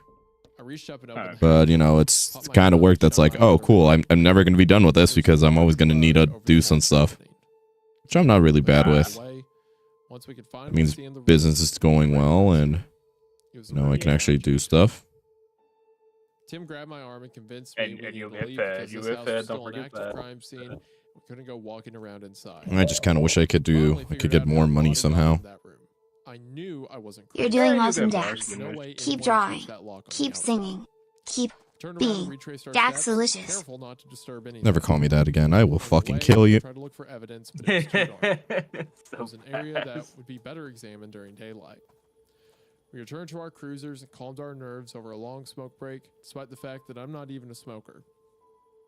I got home, passed out, and went back Hi, into Mr. work D. on Hello, Sunday. Pico. How's it going? One thing I love about working God weekends is damn. that there is no brass at the I love station getting to random go into bumps work. that fucking feel itchy on my Tuesdays skin. It's different. really nice. As soon as I walked in the station, I overheard my coworkers talking about some suits that were up in the chief's office. Sergeant Oakley saw me and immediately snapped his fingers at me. Bugs in your skin? Barkley, get over here. No, it's Chief just called me because of surprise visit from just some suits. itchiness or like some fucking allergies or some shit. I don't know. Headed upstairs to the chief's office. Little surprised that the feds were getting involved in this case. I began to wonder if the FBI got involved because of a potential serial killer. My thoughts were quickly interrupted by Chief Fox. Barkley, get your ass in here! Did I tell you that I got The wonderful sound of his voice. coffin jump Hello, scared Chief. yesterday? How can I help? How so? Allergies, but you stay indoors. So, 24. You have 7. marshals. Usually go after fugitives. The Hi, thing is, Fox. fugitive did Also, this for alright, John so, Doe. The John Doe is a so fugitive. I'm watching like My mind is this going 100 miles per video day. from Yup Cup Chief on Fox his like then told second me I had channel. to sit down Mhm. and answer It goes any into and all like questions it that like they gets had. up close to like people Took a talking seat in and the walked them voice through my chat in past TF2 week, or not explaining the TF2 911 Open hangups and Fortress. finding the body. Mm-hmm. And then I get jump scared by an Ashley avatar for like a split second. I'm Bullshit. like, Let me see that. I literally just Officer like Barkley, I blinked are for you like a familiar with second. the I US saw. I was like, Marshals huh? Witness Protection I had Program? this fucking reverse bag. I was like, no, there's no way. End of Oh part 3, end of part no. 4. Part 4. Let's go. Let me see this I'm bullshit. excited. The glasses are Yeah, really let me get doing a it. lot of heavy lifting here for me emotionally. Like Just it wanna actually know. jump scared me. I was like, what the I don't know why, fuck? but this story reminds me of the showers for some reason. I think it's because whenever I was thinking about the like hidden door or whatever, I was thinking of the same kind of setup of like the hallways. Look, Fox, I'm drawing a fox. Like kind of like that underground kind of vibe. Mm-hmm. A box. And there's like a hint of a paranormal vibe. Ah, she's crooning again. I got it. Yeah. Yeah, no, that's a good combination, I think. Update Tuesday, August 14th, 2018.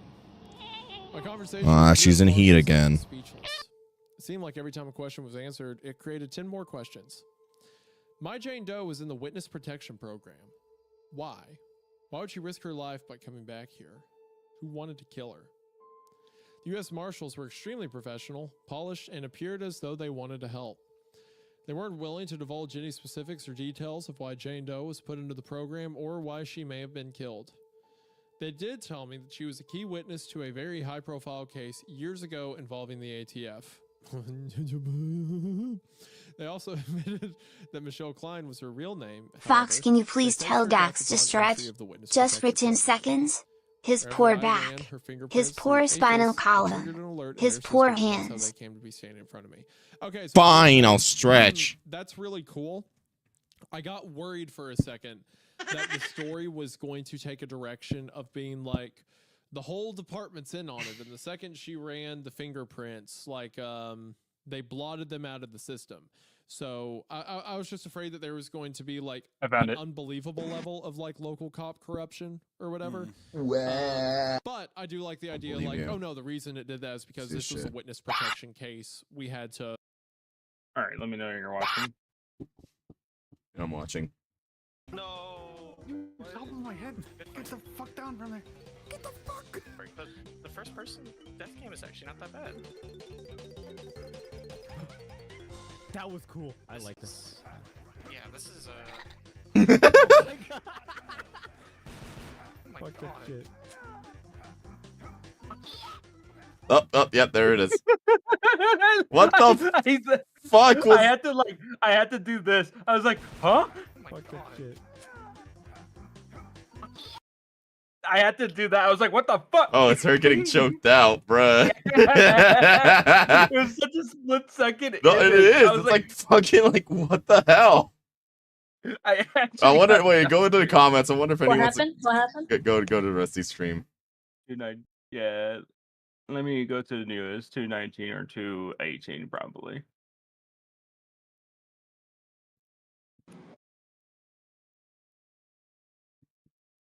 I don't think anyone really wants to mention it at all.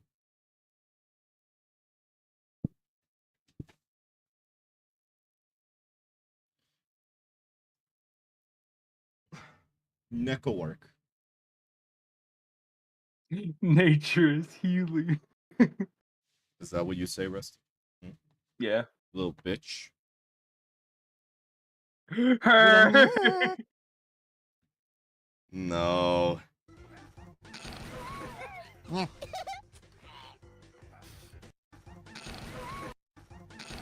I think they meant to do 219. Yeah. Because it literally just said her.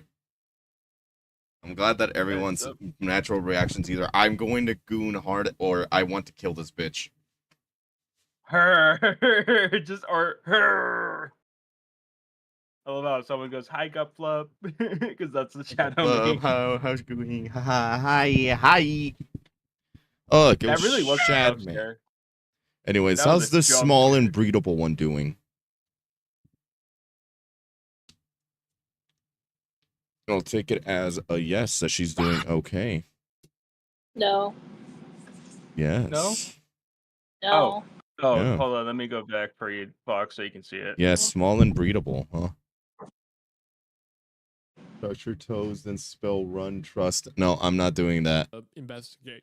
So like, I Your like thoughts, the direction Mark? the story's going right now. Yeah, basically. it's a fun. I guess what is it like?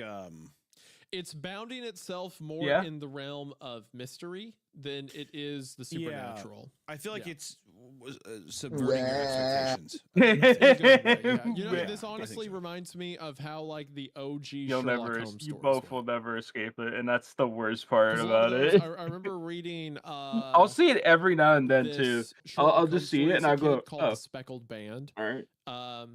And it was about this woman who said that there was like a ghost that would come into her room, and Here, I'll survive. one I've night dealt with she, worse. she woke up from Like, bed and crack? then yelled The Speckled Band, and Your then mama. died, so everyone thought the ghost did it. But then it's Sherlock Holmes going through and seeing that there's like a secret entrance, a secret wall that people were hiding in, stuff like that.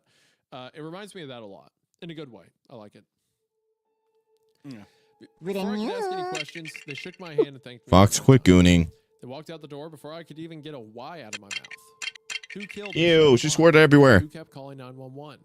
What did this poor Dark woman side. get herself into? I need a map to Why some was there a buried receipt in her treasure. pocket from 20 Can you years make me a map with some buried treasure? Finished up the rest of my ship, completing Sure. paperwork, which I can see if I can do eventually that. faxed over to the suits. Which I eventually faxed over to the suits. I went home early Monday morning and only had 2 glasses of wine before rolling into bed by 5 a.m. Don't be mistaken. It's not that I didn't want to drink an entire bottle again, but I was just too tired. Monday evening, I headed back towards the station for roll call, which started around 5 p.m. Sergeant Oakley read and summarized aloud the prior shift's reports before releasing us to hit the road. Before I could finish racking my cruiser, dispatch calls. Dispatch to 1034. 1034, go ahead. 1034. We just got a call from a senior citizen who is currently at her neighbor's house. She is a medical alert customer. The phone lines are currently not working. It's requested to speak with the officer. 1034, show me en route. Although there isn't much for an officer to do on a call such as this, we are obligated to respond if someone calls and requests to see an officer. Drive down the long country road towards the caller and can't help but glance to my right as I pass the Patch Lane sign. I arrive on scene and meet with the sweetest old woman who reminded me very much of my own grandmother. She explained to me that she walked to her neighbor's house and called the phone company about her phones not working, but just wanted an officer to keep her company until her phones were fixed, so she was oxygen dependent. She also shared that she was already had more than one fall in her home and used her medical alert. I told her I was happy to wait with her.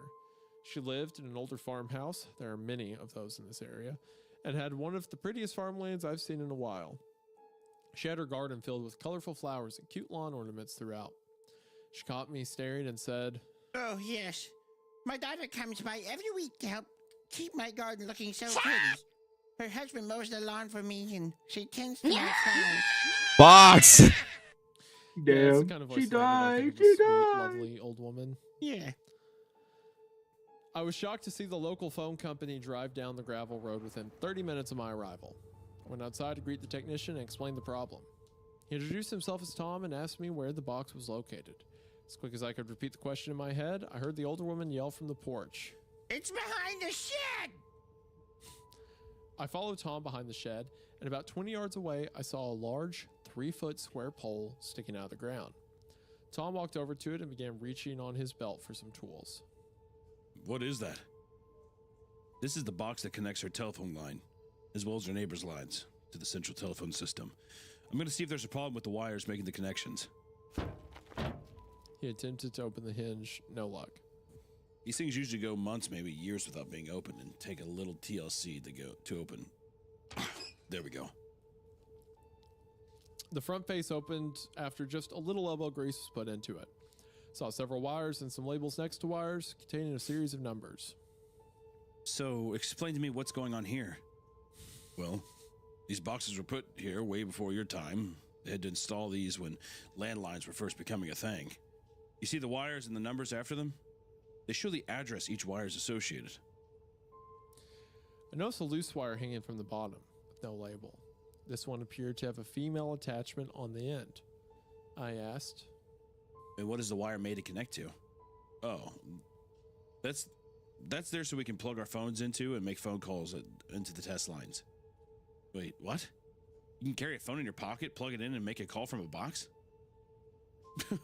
Well, it isn't exactly that simple. You need a certain type of phone, but yeah, I guess kind of like that.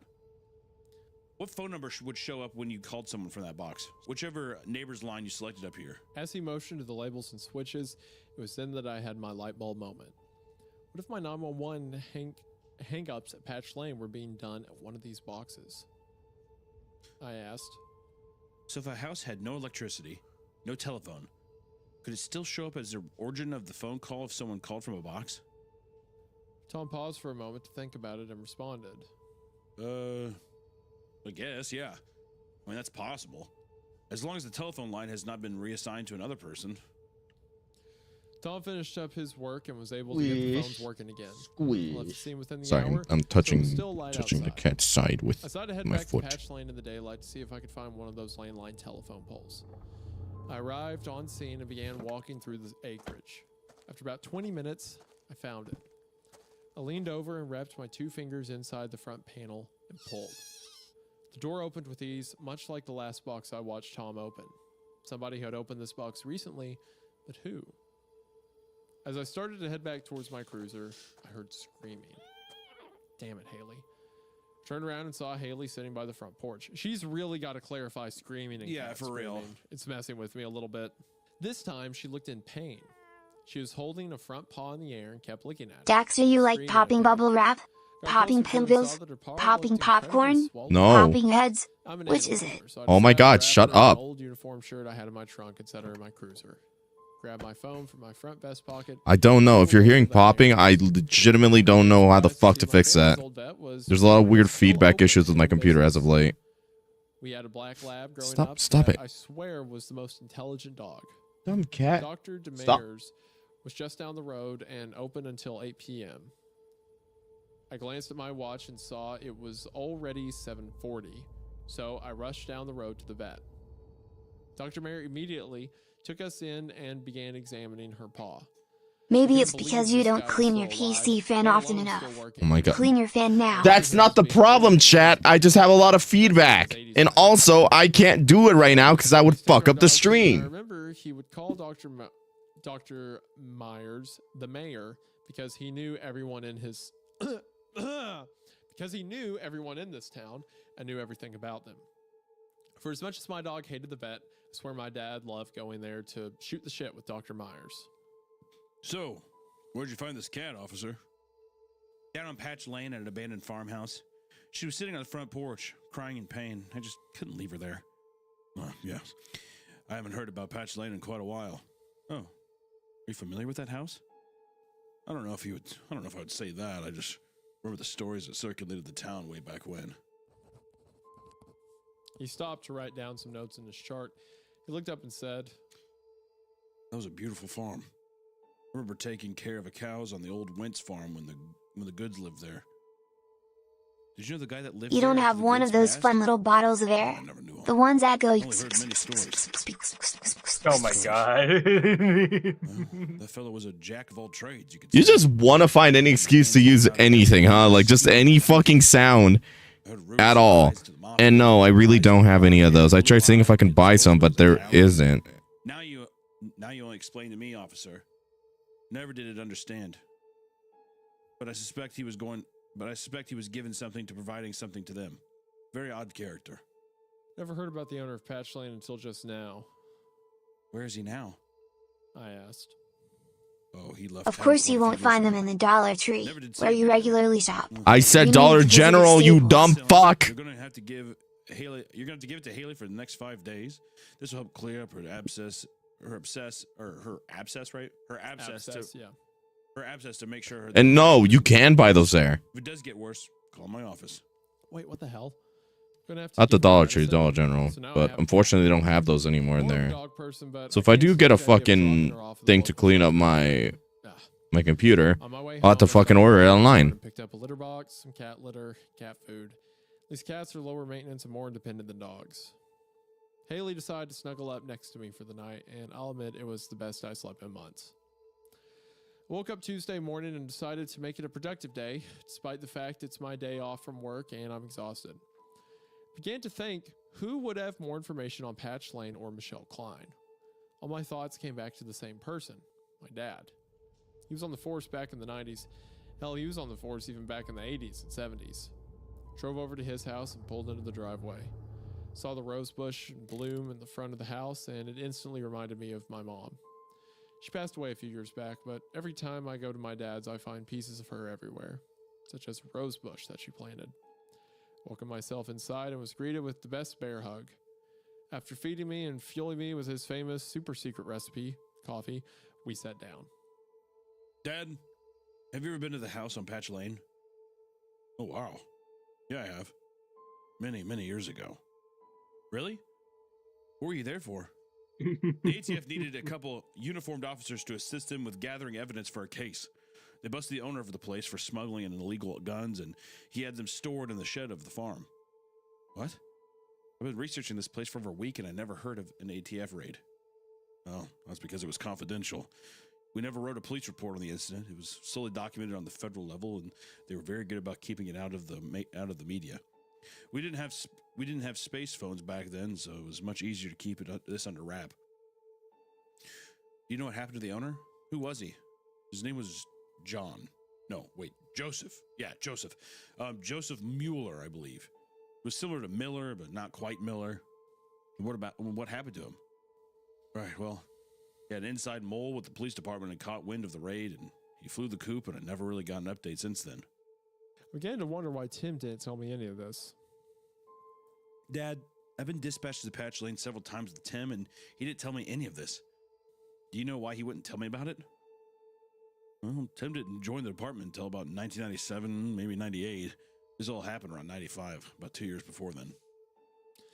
Well, that made me feel a little better. I felt guilty for insinuating that I was questioning Tim. My dad began to ask me questions about my own calls to Patch Lane, but I made the dash to the front door and told him I had to get going because of Haley, and simply told him I had taken in a stray who was still healing. What is with characters in these stories not explaining? Like, just tell your dad. Maybe your dad knows more info. Yeah, You're I a don't know. detective. Do the detective thing. Just seems odd. Seems odd that that's not like, because I feel like the obvious answer, she has no reason to, I guess, be this, like, she has no reason to be so, I don't know, cautious or like so like suspicious of everyone around her. Just seems odd, right? I would be suspicious of the department if I was her, but if there's anyone you can trust, it's your dad and Tim. Yeah. Right? So I would tell them everything. I'm suspicious of the department because the department's the guys that are like, oh, blonde, brunette, what's the difference? The department is incompetent, but yeah, Tim and the dad, you would be like, these are at least competent people that I trust. Yeah, here's what I know. Can you help? Yeah. I hadn't heard back from the Pennsylvania State Lab yet, so I called them to get an update on what was written on the back of the receipt I found in Michelle's pocket. A receptionist answered the phone. State Forensics Department. Hello, this is Officer Barkley following up on case number 2018 redacted. I wanted to check the status of my evidence. The receptionist transferred me. A male answered. Hello, Officer Barkley. Sorry we've been busy. I didn't get a chance to call you sooner. We were successful in extracting the writing on the back of the receipt you provided to us. It read L34 R16 L8. What does that even read? I can't say for certain what this means, but in my personal opinion, this definitely looks like the combination to a safe. Interesting. We haven't got anything about a safe yet, right? I don't think so. I imagine, though, she's going to go back and try to see if there's something in the actual, like there's a safe in the house, potentially. I also think this next part is our last part. Part 5, I think, is the last one. Yeah, we'll see. I don't know if it's all going to wrap up right now, but we'll find out. Yeah. Update, Wednesday, August 15th, 2018. I became obsessed with trying to figure out where a safe could possibly be on Patch Lane.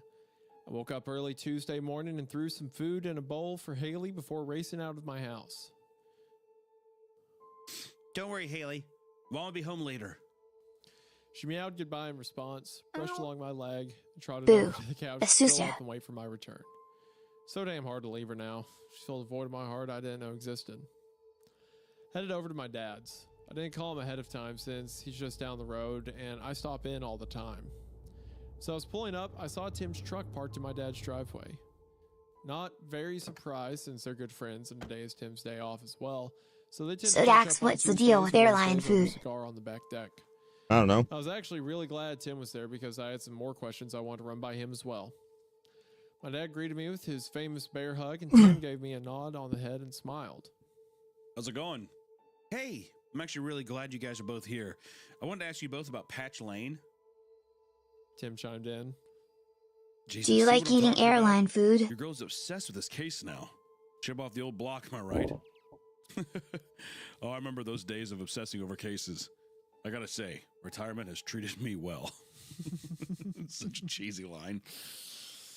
I remember my days back on the force. Oh, well, retirement's been pretty well to I me, I remember say. working them cases. I tell you what, by God, we down here, we got our time off now on the Lord's It makes day. sense. Taking our It time off the way God figures. intended. It's Since just you're a like the fan of Sabbath many goes foods, you know on one you resting, talked ain't that about. right? Can I get an amen? Okay. Amen. I'm gonna start banning certain words, I swear to God.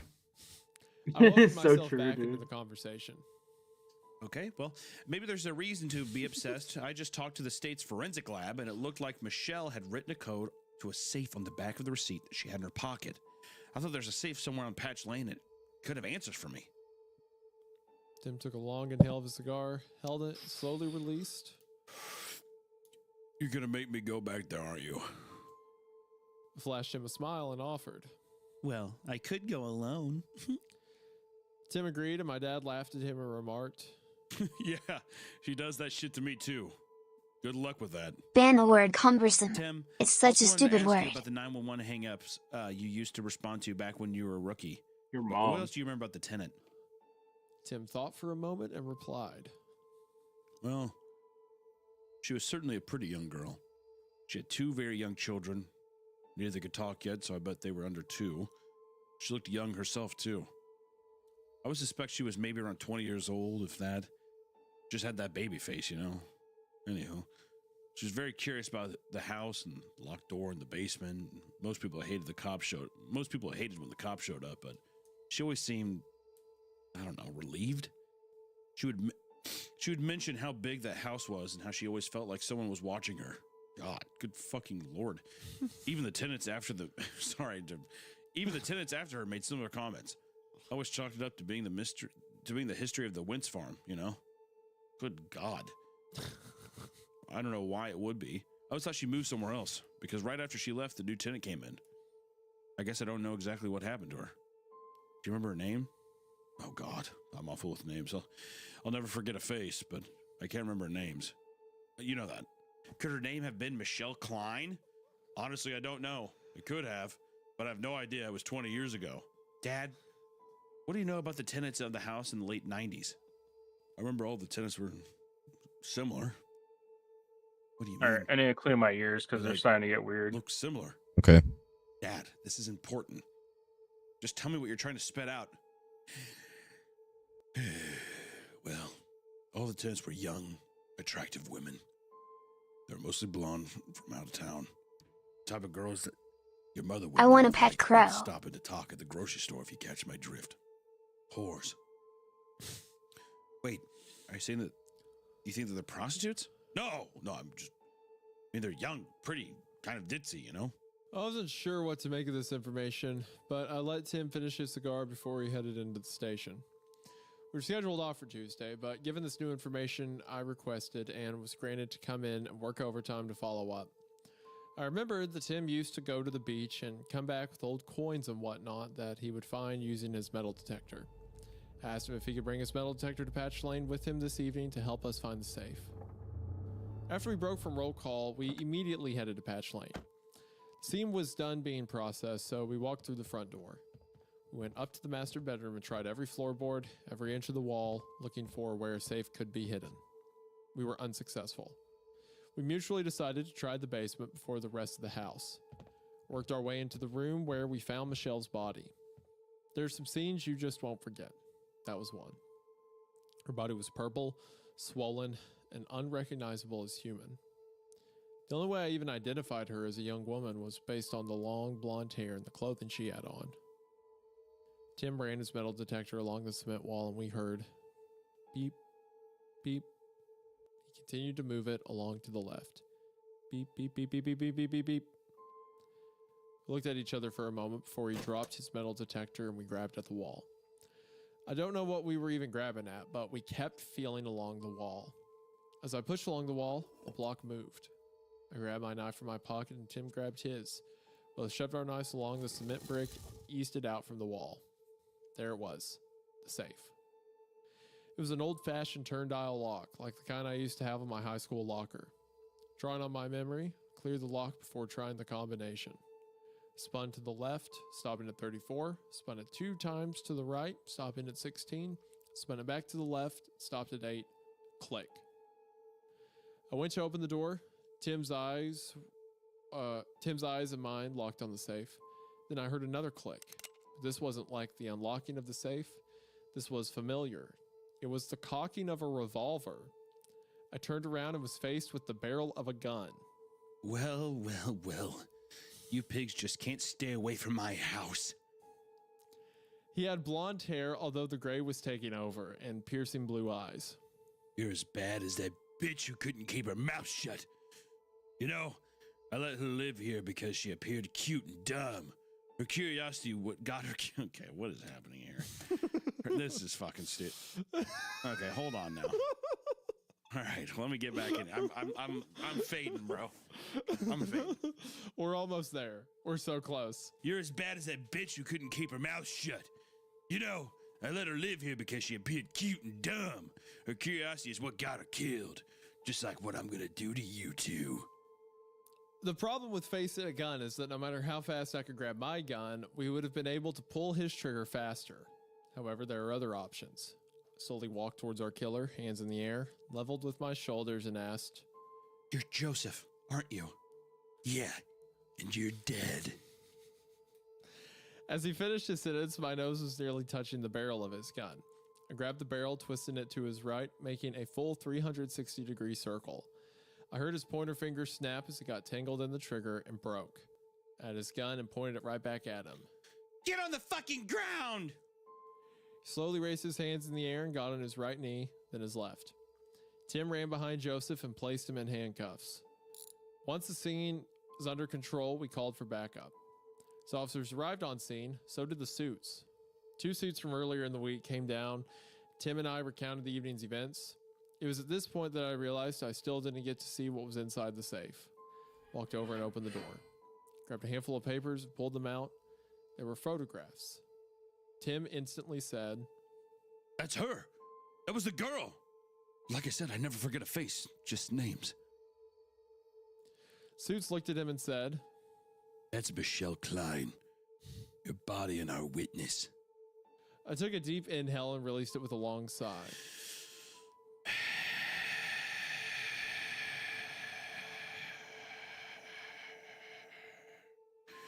Now, could you please tell us what the hell went on here? Oh,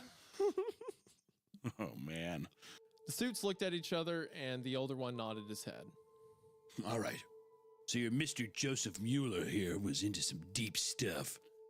Most predominantly, he ran illegal guns and sold them to some big names, including the Mafia. The ATF thought they got everything during their raid years ago. But there are so many hidden passages, tunnels, and root cellars throughout this property, and land he kept hiding. He kept hiding them from. He kept hiding them somewhere new. Trust us. If you knew about the tunnels and passages you are literally standing on right now, you have nightmares for years. The suit took a sip of his coffee and continued. Good coffee. Anyways, he used the tenants as a cover-up and targeted tenants who he thought wouldn't ask any questions and would be fine with sending checks addressed as cash to a P.O. box as their monthly rent checks. But he didn't expect was for Michelle Klein to start asking questions and go digging through this house.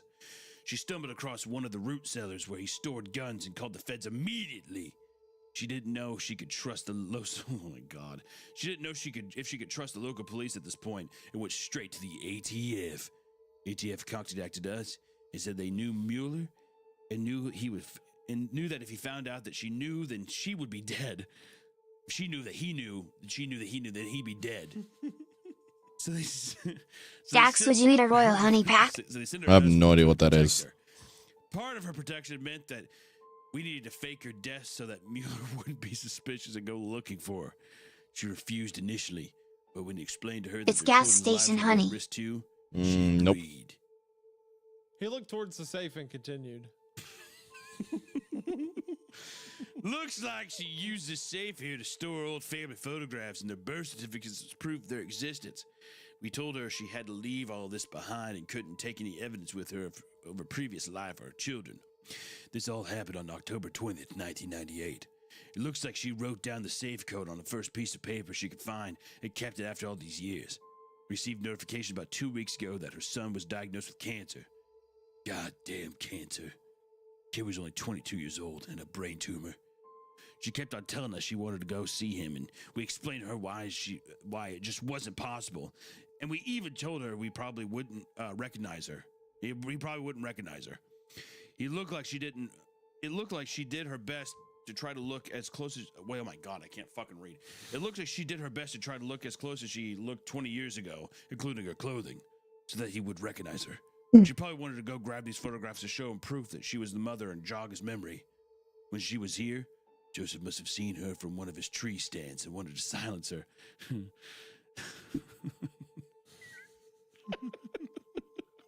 She was one of the only witnesses willing to go forward with testimony. We just could never catch him after all these years. Well, I hope this entire case can be closed now. Yeah, I don't think you should be getting any more 911 hang-ups from this house.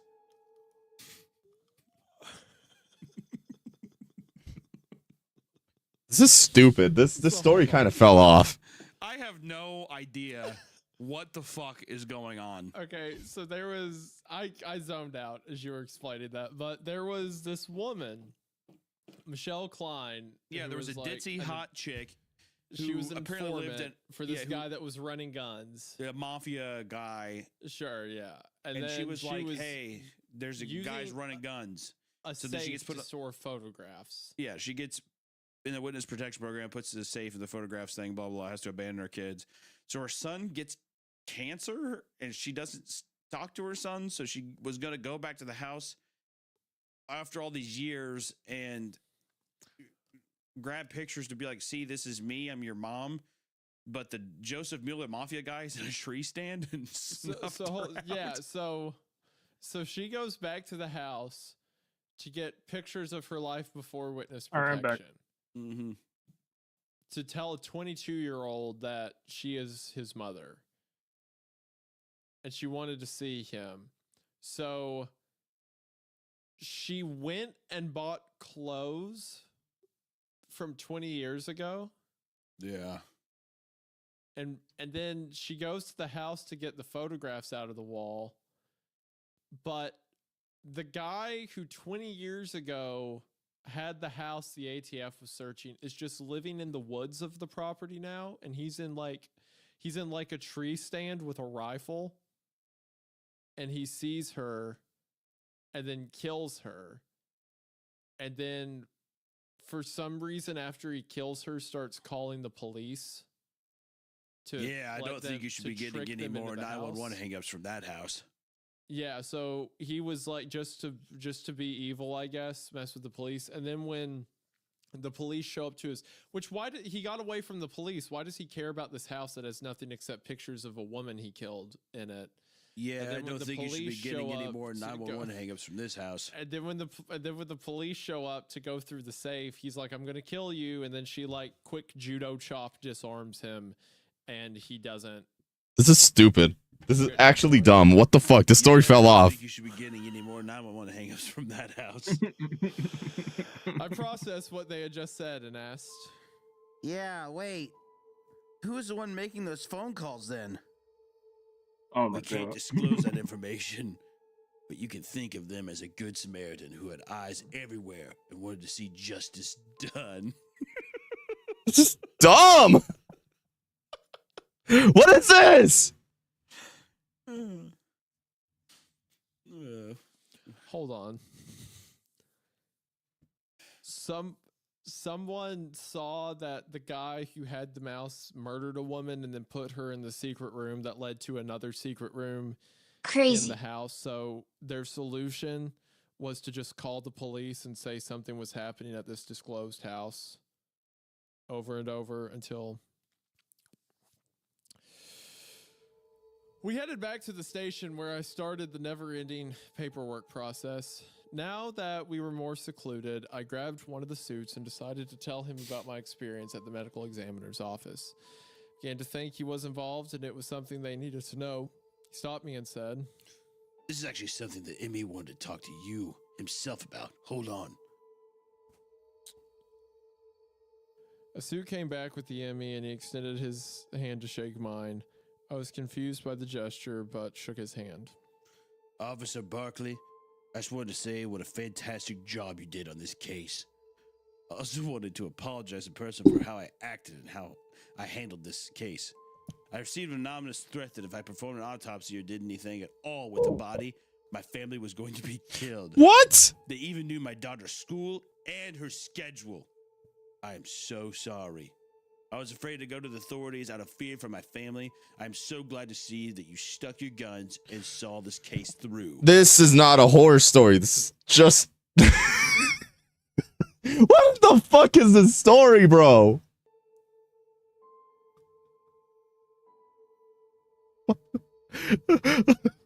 They're both so fucking done. It's so ass. You know that 1034. that gif of the 1034, girl go crying, ahead. crying in theater saying Are you this able is to so respond ass. This is to so another ass. Yeah, that's literally is right now. What's the address? See, it's ideal.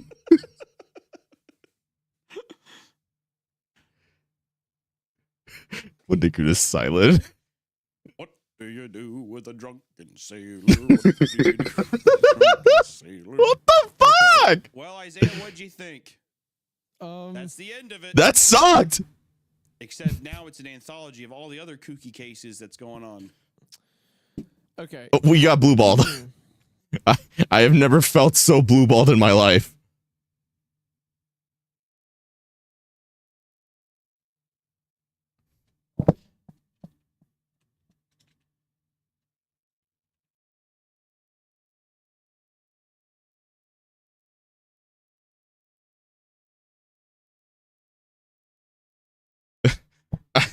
What?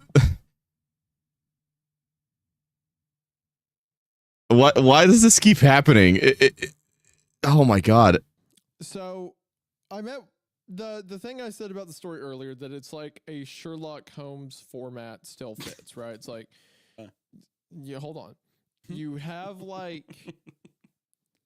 What in it looks drawing like this it's a time tax? supernatural case. Chiba reviews alternate personality or some shit like that. I don't know. Funny coffin. That's what you got to worry about. It has a like Scooby Doo. Yeah, it's a guy in a mask. It's not a monster. Yeah. My issue is I feel like the story bit off a bit more than it could chew with trying to set up like, oh, there's a house that someone from a different point in time appeared in the locked room. And then at the end, it was afraid kind of to leave some of that to the audience's discretion. So they had this huge info dump that explained, because you explain so much that it becomes more complicated. Like if you didn't say anything about the woman having a kid who has cancer, so she needs to dress up as how her son would remember her from 20 years ago. If you just said nothing, you could be like, oh, well, maybe the killer dressed her in that because he's a freak and that's how he remembered her, right? Just if you just don't address it, you can give plausible reason to the audience. Like it tried too hard to make sure you understood everything, that it kind of like led to more confusion. But that being said, I really liked the idea of setting up like a police officer's call to where you think it's a supernatural case, but then it has a reasonable explanation. I feel like it leaned in a little heavy to the exposition dump at the end. But I like this format. And also, this seems to be one of her first stories. Okay, that makes sense. And now she's a published author with a bunch of work. So I would love to see this kind of format refined. I think it could do well. I feel blueballed. Yeah. Mm-hmm. How do you feel there, detective? I'm dead inside. Okay. I'm dead inside. Right, having the medical examiner at the end come out. That and literally be was like, insane. Officer Barkley, I just want to say because the guy Joseph Mueller, One guy who is for some reason 20 years later living in a 20 tree years stand later outside is of the living house. in a tree stand is Yeah. for some reason this mysterious person who's like, hey, they're gonna kill my family.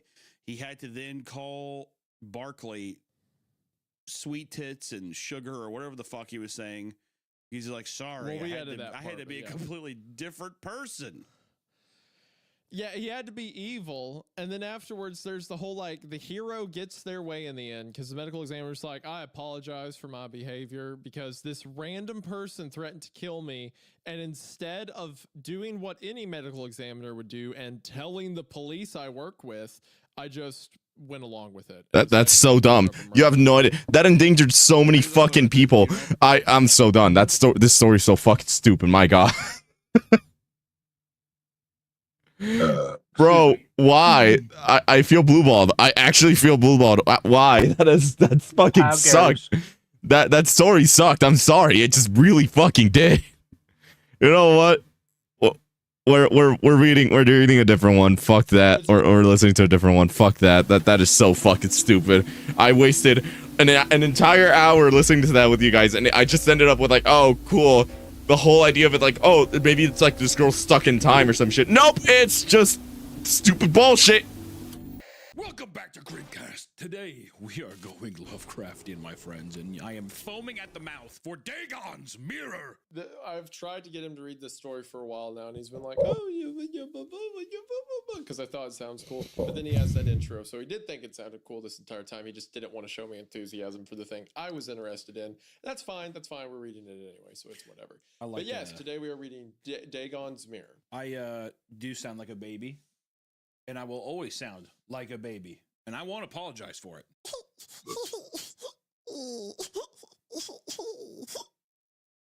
That was gross. The story was written by Nick Lowe. It's hard to find any information about him because every time I search Nick Lowe, it just brings up stuff related to the songwriter. But it seems that the author, the story came out in 2024, so it's a little over a year old. He has this story. He has one called The House of Dead Gods, which sounds really cool. And another one called The Shambler in the Attic, which also sounds cool. What is a shambler? Is shambling like when you're like to shake, right? Like you're shambling? No. That's Like it's like a limp kind of like I shamble. Yeah, like a slow, like you can't really walk right, but you're trying to like work over to something. Yeah. So it's like dragging itself around the attic. A guy with gout in the attic. Pretty much. So he has these 3 stories, and they're all recent. They're like the oldest one, The House of Dead Gods, is from November of 2023. So this seems to be an up-and-coming writer. So if this story is cool, you all certainly check him out. And hopefully Nick continues to make these kinds of things. But first of all, let's check out the story. It's got an 8.7 out of 10 on creepypasta.com, which is pretty good. Do these even are the rating system on creepypasta.com, is it something to take seriously, I guess? You know what I mean? Well, it depends. If it's a famous story, no, because then people will vote it highly or lowly for the meme, right? Like Jeff the Killer's like 9 stars or something, right? Or was. Because it's funny. But if it's not super popular, then typically the ratings are more legitimate because people are rating it in earnest. Right. So if you go to like Binge Round, it's got like thousands of 10 stars because people are, being the people. But something like this having 8.7 is probably pretty close to the bar. I mean, February 28th, 2024, last year upload. Yeah. My word. So pretty recent, especially like older stories on creepypasta.com too have been around there long enough that people have like voted willy-nilly on stuff. But if it's this recent, most people who are still reading the website mean it, right? I don't think so. We'll see. We'll see. We'll see. Nick Lowe, is he going to be, is he going to do H.P. Lovecraft justice? We'll see. What's your opinion of like Lovecraft and how much stuff of his are you like familiar with? I love Lovecraft. Love. I know I say Lovecraftian a lot. And it's a fucking meme that needs to die on this channel. Okay. I like saying it. All right. It's applicable in a lot of ways. I just want to say that, but I love it. Also, I love all of the Arkham House publishings. Like there's a lot of great stuff from his publish house and stuff. A lot of him and his buddies, those are the guys who made the publisher with him. They published a lot of the stuff even after he died and stuff too. But there's a lot of great stuff from like the 50s and 60s and stuff. I forgot that Arkham House was Lovecraft stuff originally, so I always think of Batman whenever I think of Arkham. Yeah, I know. Arkham Asylum. I think that's been totally taken over by like Joker memes and stuff. Yes, of course, yeah. The inmates are in the asylum. I'm curious. Hi, I'm curious to see Feeks. if he holds up. Is he going to even, maybe Nick Lowe himself is a little like H.P. Lovecraft. Maybe he's a racist How you man doing? who's staying in his mother's house. I don't know. Poor little Great fox. things to say about an author we're just now introducing to a large audience, I think. So very good. Good on you for that. I will say I like Lovecraft stuff a lot. I've made a video about Call of Cthulhu, which is his most famous work, but Lovecraft has all kinds of interesting stories and topics. And I really love the way a lot of his work gets adapted. Like probably my favorite season of television ever, True Detective, season 1, of course. Is like based off of like Lovecraft stories and theories and stuff like that. So it's all very cool.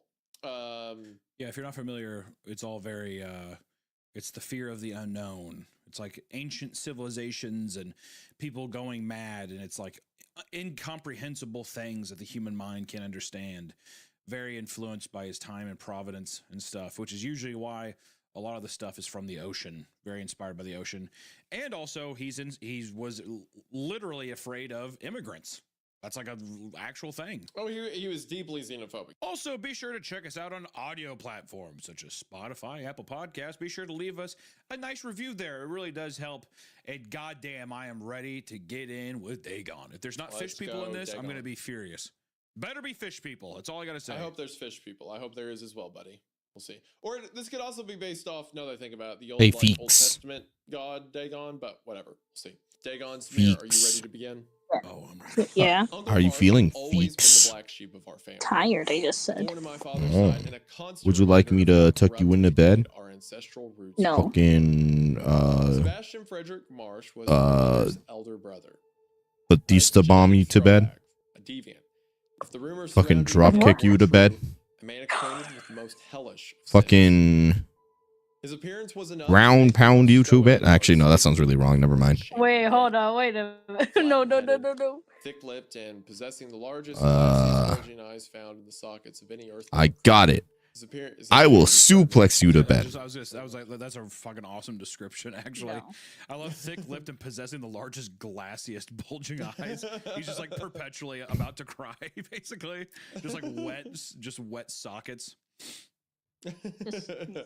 So Yes. he looks like a giant fish. No. Yeah, I mean, it would have to I'm be like a fine. giant trout or something. Yeah. No, you need to his sleep. appearance You need to was hawk nothing less shnu, and by hawk He would shnu I mean I'm stumble gonna along the fucking cobbled knock you the streets fuck of out. Mountain Village every Saturday morning in his weekly sojourn to the local stores. His journey caused his Internally? neighbors great unease. Passersby Say crossed the eternally? street in an effort to avoid exchanging even simplest of Can I pleasantries. sleep forever? I thought you said eternally. I was like, what do you mean by eternally? As I unfortunately shared a few or more Freaky. of loathsome traits myself. I'm dead. Freaky brother Thankfully, complex. These were less No. pronounced and shocking than those found on my uncle's grim face. My mother, too, shared what was known in Barton as the marsh look, although her deviant features, like mine, were softer and even less obvious than my own. She got away lightly indeed, with large, watery eyes, her only obvious heritage of the tainted marsh bloodline. I wonder if this angle of this story is going to go into like a Teen Wolf vibe. You ever see Teen Wolf, the movie with? It's I haven't seen it, but it's about like the whole family's werewolves, right? Yeah, or a guy like I think it was like something to be maybe not necessarily puberty, but at a certain age he basically turns into a werewolf and he finds out that his like dad is as well and stuff. And I'm wondering if this is going to be I'm finding out that I'm a fish person. So far he's saying that all member, or at least it's his mom's brother, right? Yeah. So his mom has some traits, and they're pronounced in himself, the author, but his uncle's the one that looks like a fish person. Yeah, well, she kind of does too. She has A little bit. He says watery eyes. The watery eyes, softer features. But I'm wondering if there's like a maybe they transform or something. I don't know. The watery eyes just being a reoccurring theme makes me think that maybe there's something. Uncle Marsh lived alone, tucked away in a rotting abode that lurked and leaned queerly at odd angles at the back of the Gunner's Clough, a feral grotto that skirted the cemetery at the south end of the village. It was a lonesome stretch of sepulchre woodland, home only to the witch elms, the creeping moss, and my gloomy uncle. Many an odd tale was attached to the Gunner's Clough. Strange lights and raised voices were often heard from the depths of the woods on those days leading up to the nights of Hallows Eve and Walpurgis. It was not unknown for local pets and occasionally even children to go missing, turn up dead on the mornings after those nights, when the frogs croaked loudly and the owls hooted their omens of warning. Yeah, I just, not to immediately glaze this guy, but I love his writing style, at least so far. Like, it feels very fairy tale, you know? Well, I mean, it's a clear homage to even a Lovecraft, the way that Lovecraft does very similar shit where it's like Go to the restroom, excessively stupid. detailed, like instead of just being In the like, meantime, dark hey, hallway, Fox. like, the crimson dark peered over, you know, like it's the same kind of vibe, and I feel like it's very intentional. It's Why? nice. It feels. How are you feeling? It's nice Other whenever than somebody is tired? taking material from somebody else, Bruh. or like not material, but Bruh. inspired a story from Lovecraft, and then they include some of his mannerisms or some of the, you know, like it feels like an extension of his work. It feels very genuine. Feels like it's almost, you know, like a timepiece. Like there is a story here we don't know about yet, but the author's determined to let us know it. And that's also kind of the joke with Lovecraft, right? That he'll say something as unexplainable or what's the one he says all the time? Incomprehensible. And then he will comprehend it for 7 pages straight. Yeah, I do think that you're. I think saying fairy tale also fits this very well too, because it does it does have kind of like a grim fairy tale.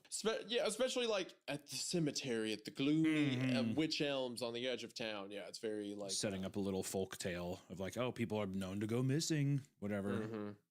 Yeah, I remember when I was very young, my mother issued me a warning to never enter the Gunner's Clough, despite my uncle living there. And I often wondered just what witchcraft was being played out in secret underneath the skeletal trees. These warnings were ubiquitous among all Barton children, and with good reason. Before I was born, a local child had been found dead in the woods, half submerged in the black slop that had once been a stream passing through the clough. Little was done about the matter. It was assumed that the child had fallen into the muck and drowned, and every Barton resident was quick to attribute a more sinister conclusion to the life of little Maggie Hagan. Despite the macabre reputation, or perhaps because of it, the whole area was the haunting ground of young boys during the summer months, and sadly, and with great embarrassment, my uncle was seen as something of a local boogeyman by my peers. As a result, he suffered relentless taunting at the hands of Barton's children. There was precious little else to do in the village during the school summer break, and the taunting of my uncle became something of a local sport.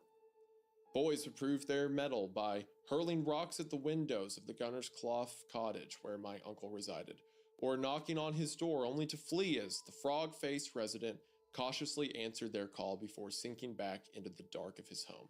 God, how sad. Jesus. It's depressing. I'm like getting carried away with the flowery language, but at the same time, it's like a guy looks ugly and they're like, idiot, throwing rocks at his window and stuff. I mean, but very true to childlike harassment or whatever. Yeah. Freak! And they're like, ee! And they run off. What does every kid do when they see a guy with a disability at the grocery store? Point and laugh. Point. They're just like, why is it like that? Mom, why does he look like that? Mom, what's wrong with him?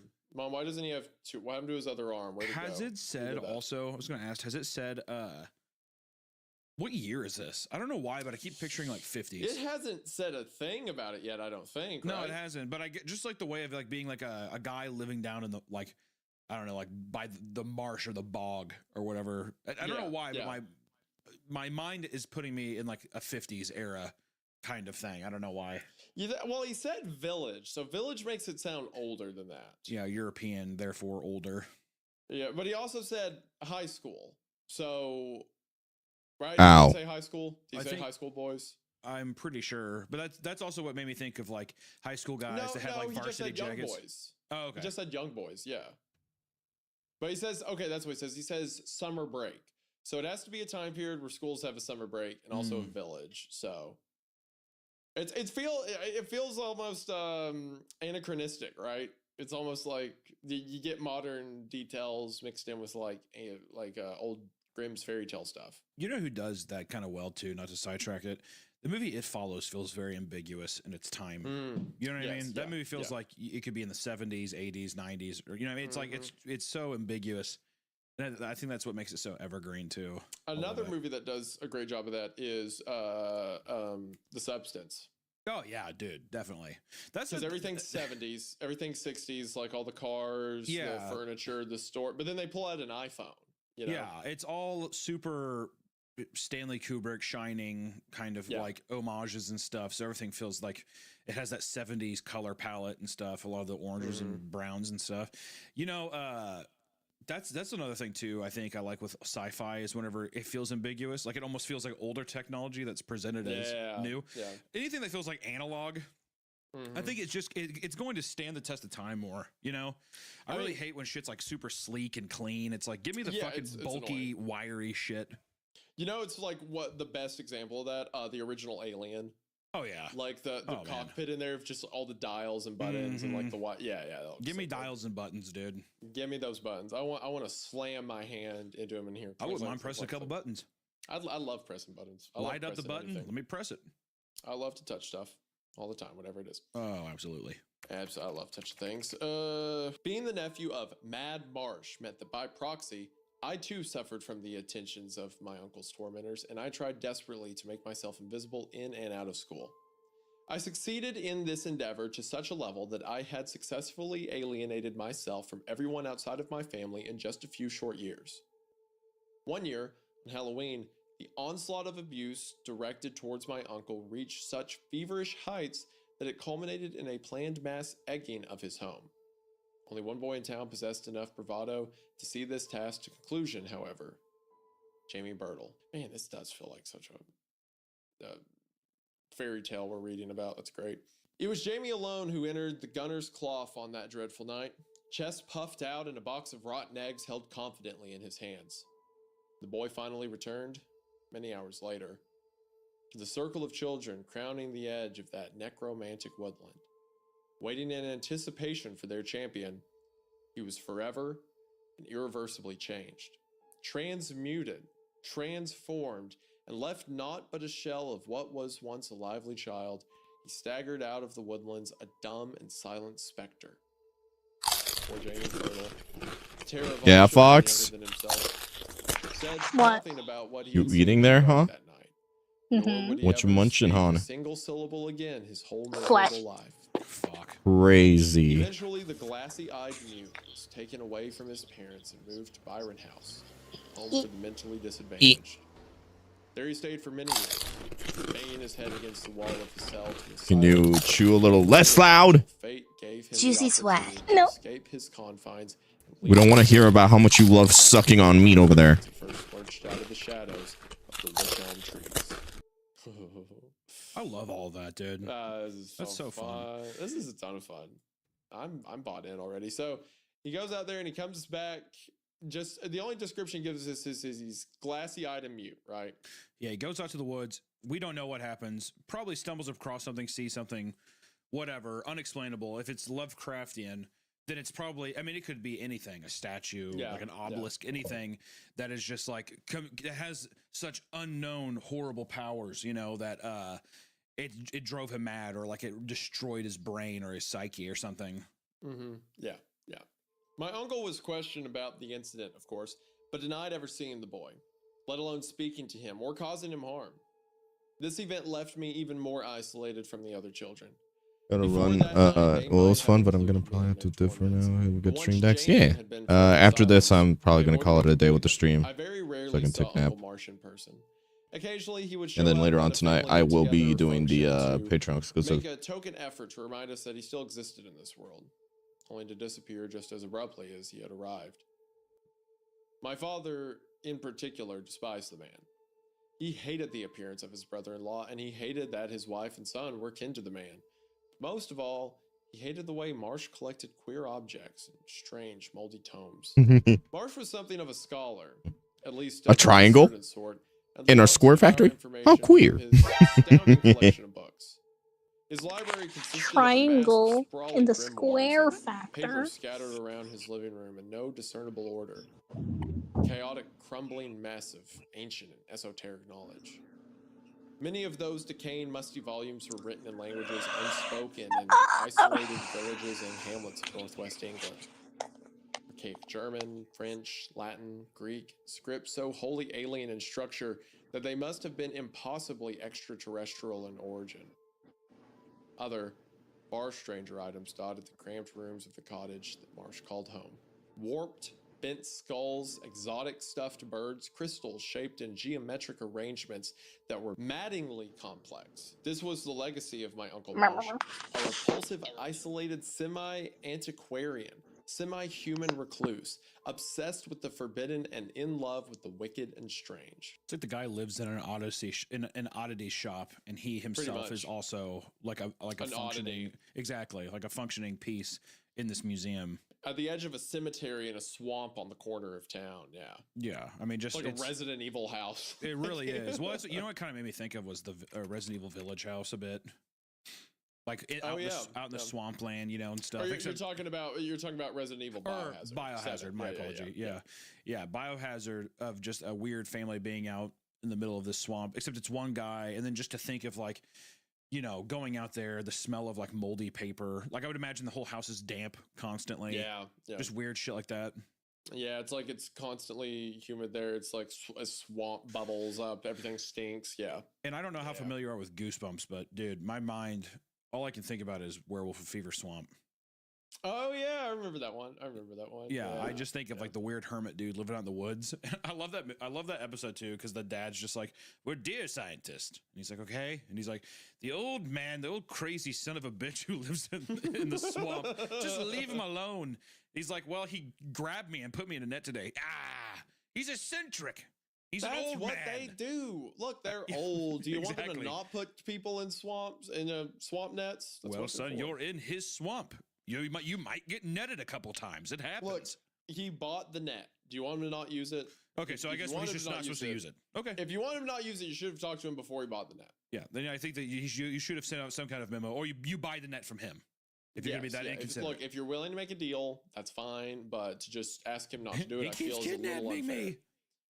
Okay. Well, now you're being a bit of a what's- crybaby. I love those 90s, the 90s parents and media where they're just like, God, you're being irrational. Stop you're being so needy. It He's was like, "I'm at the 12." tail end of like parents recognizing that children can die. That children can die and they can also like have a functioning mind. That's like they don't just tell like lies. Every parent thinks that all their children are just like Archie or something like or some like comic strip character. Gene Willer's comic, but Gene Willer's mom. I'm gonna go paint a fence. You're like, cool. Get the fuck out of here, Archie. Yeah, stupid idiot. But then it's like around like the 80s and 90s, it was like, man, people keep taking these things.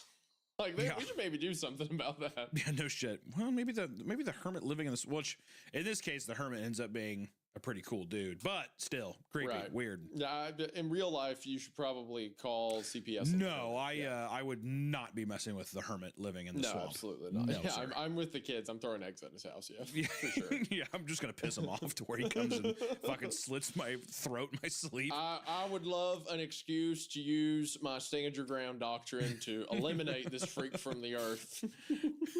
You threw eggs at my house, just like driving a knife into the kid's stomach. He's like, this is a bit excessive. All these memories and thoughts flash vividly in my mind as I sat opposite the stern, cold face of Mr. Fisher, my family's long-suffering solicitor. Just seconds ago, he had impassionedly read out aloud the contents of my uncle's last will and testament, in which a man I barely knew and had good reason to despise had left me all his earthly and unearthly possessions. Uncle Marsh's death had been as singular and strange as his life. In the early morning of July the 24th, 1954. Oh my God, bear trap moment. Absolutely fucking bear trap moment. Holy shit. What? What do you mean bear trap? Didn't they say? I said it was going to be in the 50s. You know what? That is a bear trap. Okay, that one was pretty good. That one. I will say I was not getting 50s at all. I was getting like 1800s. Really? Did you actually think it was going to be like 1800s? Something about the reading in the early part made me feel like this was like an old village. I mean, dude, like it reads like fucking Hansel and Gretel or something. Yeah, like, I mean, I agree. That's what gave me the idea of like Grimm's fairy tale. Yeah, like, yeah. I mean, it has that vibe. Until he said high school, or not high school. He said summer break, and I was like, okay, maybe not then. But you saying 50s, I was like, no way. And that, all right, you know what? You can have this one. Fine, whatever. In the early morning of July 24th, 1954, he had stood naked on the sands of Seascale Beach, Copeland, Cumbria, and walked slowly and deliberately into the waiting maw of the churning Irish Sea. A trail of large, flat footprints in the sand and a pile of scattered clothing were all that had remained of the man. Yes. He became a fish person. I love the idea of it's just like, it's time. He's like, to the sea. Like walks his big goofy flat foot ass out to the beach. He's just like, actually he's probably like gasping, water, like needs to get to the ocean. But I love that. People are like, oh, he just killed himself and he like went, walked into the ocean. But it's like, no, he probably like discarded his shit and swam off. You know what this feels like a lot to me? This feels like it would be an Ito story. Yeah. Well, I mean, Ito himself is, a super Lovecraft, like so much of his stuff is Lovecraftian, Uzumaki and all that kind of stuff. It's all fear of the unknown, uncanny. I can almost see in my mind this being like an Ito comic, like a large glassy-eyed man who like you see him transform into a fish as he's walking. If it was an Ito story, it'd be a girl and it's like, that's her neighbor. And he's like, he'd walk every day. And you see him like walk around and then he would like jump scare in her window and he's like, but he was gone. It's a lot like that vignette from Uzumaki, the kid that becomes a snail. Yeah. Mm-hmm. Yeah. Very similar. Although a body was never found, he was declared legally dead some years after and had left instructions with Mr. Fisher that I, his only nephew, was to receive all he had ever owned. The significance of the location of his demise was not lost upon me. For decades ago, my family had lived in the town of Seascale. The sea had always been in the family's blood. Many a marsh had took to the waves as fishermen, sailors, and even pirates. At least if one was to believe the various myths and legends surrounding us, for the marsh blood was tainted, so the story said. This is, dude, I feel like cozy right now. Like it kind of feels like a sea shanty too. Yeah, like the way it's worded and like, my family comes from the sailors of the sea, and it's like they got a curse at some point that made them like into fish people or whatever. It's like, this is just. He said the Irish Sea, right? Where did he say? Churning Irish Sea. Yeah, that's the sea you walked into. Yeah. So is that, which, I'm dumb and I'm fucking super dumb. Where is the North Sea at? Because that's like the one where it's like, you do not go near that shit, right? The North Sea? I think that's the same area. I'm pretty sure. Well, I was going to say, if it is, I'm wondering if it's connecting to that, to where like that's like the most treacherous, which obviously he's not like on. I know that you have to go out a bit, but still, if you're like localized a little bit near it, I didn't know if it was going to connect with that, but it might be. I'm honestly dumb to it as well, especially. With, I'm surprised you've never done a video on like the North Sea. I feel like that would be like a idea up your alley. All the crazy, mysterious shit that goes on out there, or like it's I kind of touched on it before in like other videos I've talked about, like the because a lot of that relates to like the idea of like Thule, like the lost country and the ice wall and stuff like that, and old maps and things like that. So I've kind of touched on that a little bit, but not specifically the North Sea. But yeah, you're right. That would be something interesting to look into. The original branch of the family had come to England from the United States, where a great deal of my relatives had lived in the decaying and damned port town of Innsmouth, Massachusetts. There it is. There she is. There's your tip of the cap, there sir. she goes. For those that don't know, Innsmouth is a city that's mentioned a lot in Lovecraft's words. Shadows of Innsmouth is where Dagon comes from, even. The fish people. Innsmouth itself was a nest of horrid myths and repulsive witch lore. We had come to Cumbria under a cloud of dark suspicion and dread, chased out by the locals as warlocks and werewolves, forced across the bitter Atlantic and finally ejected upon the shores of Old Blighty. Whatever was that Oh, this language, whatever is, was, whatever is, was that had segregated us from the other branches of the family. For many, a marsh still resided in rotting Innsmouth. None can say. My grandparents certainly would not discuss the matter. My own family had made the move away from Copeland and into the small village of Barton, Cheshire, due to a chance meeting between my mother and father during a blistering hot summer holiday, which my father had chosen to spend by the seaside. Oh, he was by the sea and fell in love with a mermaid? Is that where this is going? I'm wondering if it's going to be something like that. Yeah. It has almost a vibe of like it almost has a vibe of, yeah, I mean, it's not, I was gonna say Siren. I'm really, Similar, I love like pirate folk lore and stuff and like sea creatures, yeah. you know, it's so weird. And also it's so hypnotic and creepy, like the songs they sing and shit. I always like it because, for one, sea shanties are beautiful and stuff like that. But I always like these, like pirate lore and stuff like that, because I am terrified of the ocean. So I love the idea, for one, of monsters being it, but I also love the kind of person that would like best it, that would want to conquer it. You know? Yeah, I think that's why. So many like stories like Moby Dick or all these like crazy like fishermen like not antagonists, but these men driven mad by these things in the ocean. Because I agree, I think you're a psychopath if you don't have a fear of the ocean. If I'm being honest, 100%. It's terrifying. But that's why there's it's so cool to have stories of people like wanting to sail to it, like, you know, conquer them. Would you rather spelunk or would you rather go deep sea diving? That's a horrible question. Isn't it actually? You know, the only thing I can do is it depends on the intensity of either. Well, I would say you'd have to go the most intense, which I mean, I would have to say deep sea diving because my fat ass could not fit in any hole. But I was just gonna say like the openness. There's something so scary about the openness of the ocean, but I don't. I have nightmares about it. Like, it's the most. I think the bottom of the ocean is the most terrifying concept in the world to me. I'm also incredibly claustrophobic and couldn't. I don't even like thinking about this. They say the bottom of the ocean. That's like being in deep space, isn't it? Like dealing with the pressure and stuff like that. You mean? Well, let's just say the pressure thing. Yeah, Fox. I'm just mean like the absence of light, sound. Well, actually, there'd be weird sounds. That's the creepier version of space. Basically. Yeah, because you know for a fact there are things in there. Well, yeah, things are looking at you in like some weird way. They can move through it way better than you can, and your visibility's lower. So it's so insane to be so deep that light has never touched anything there.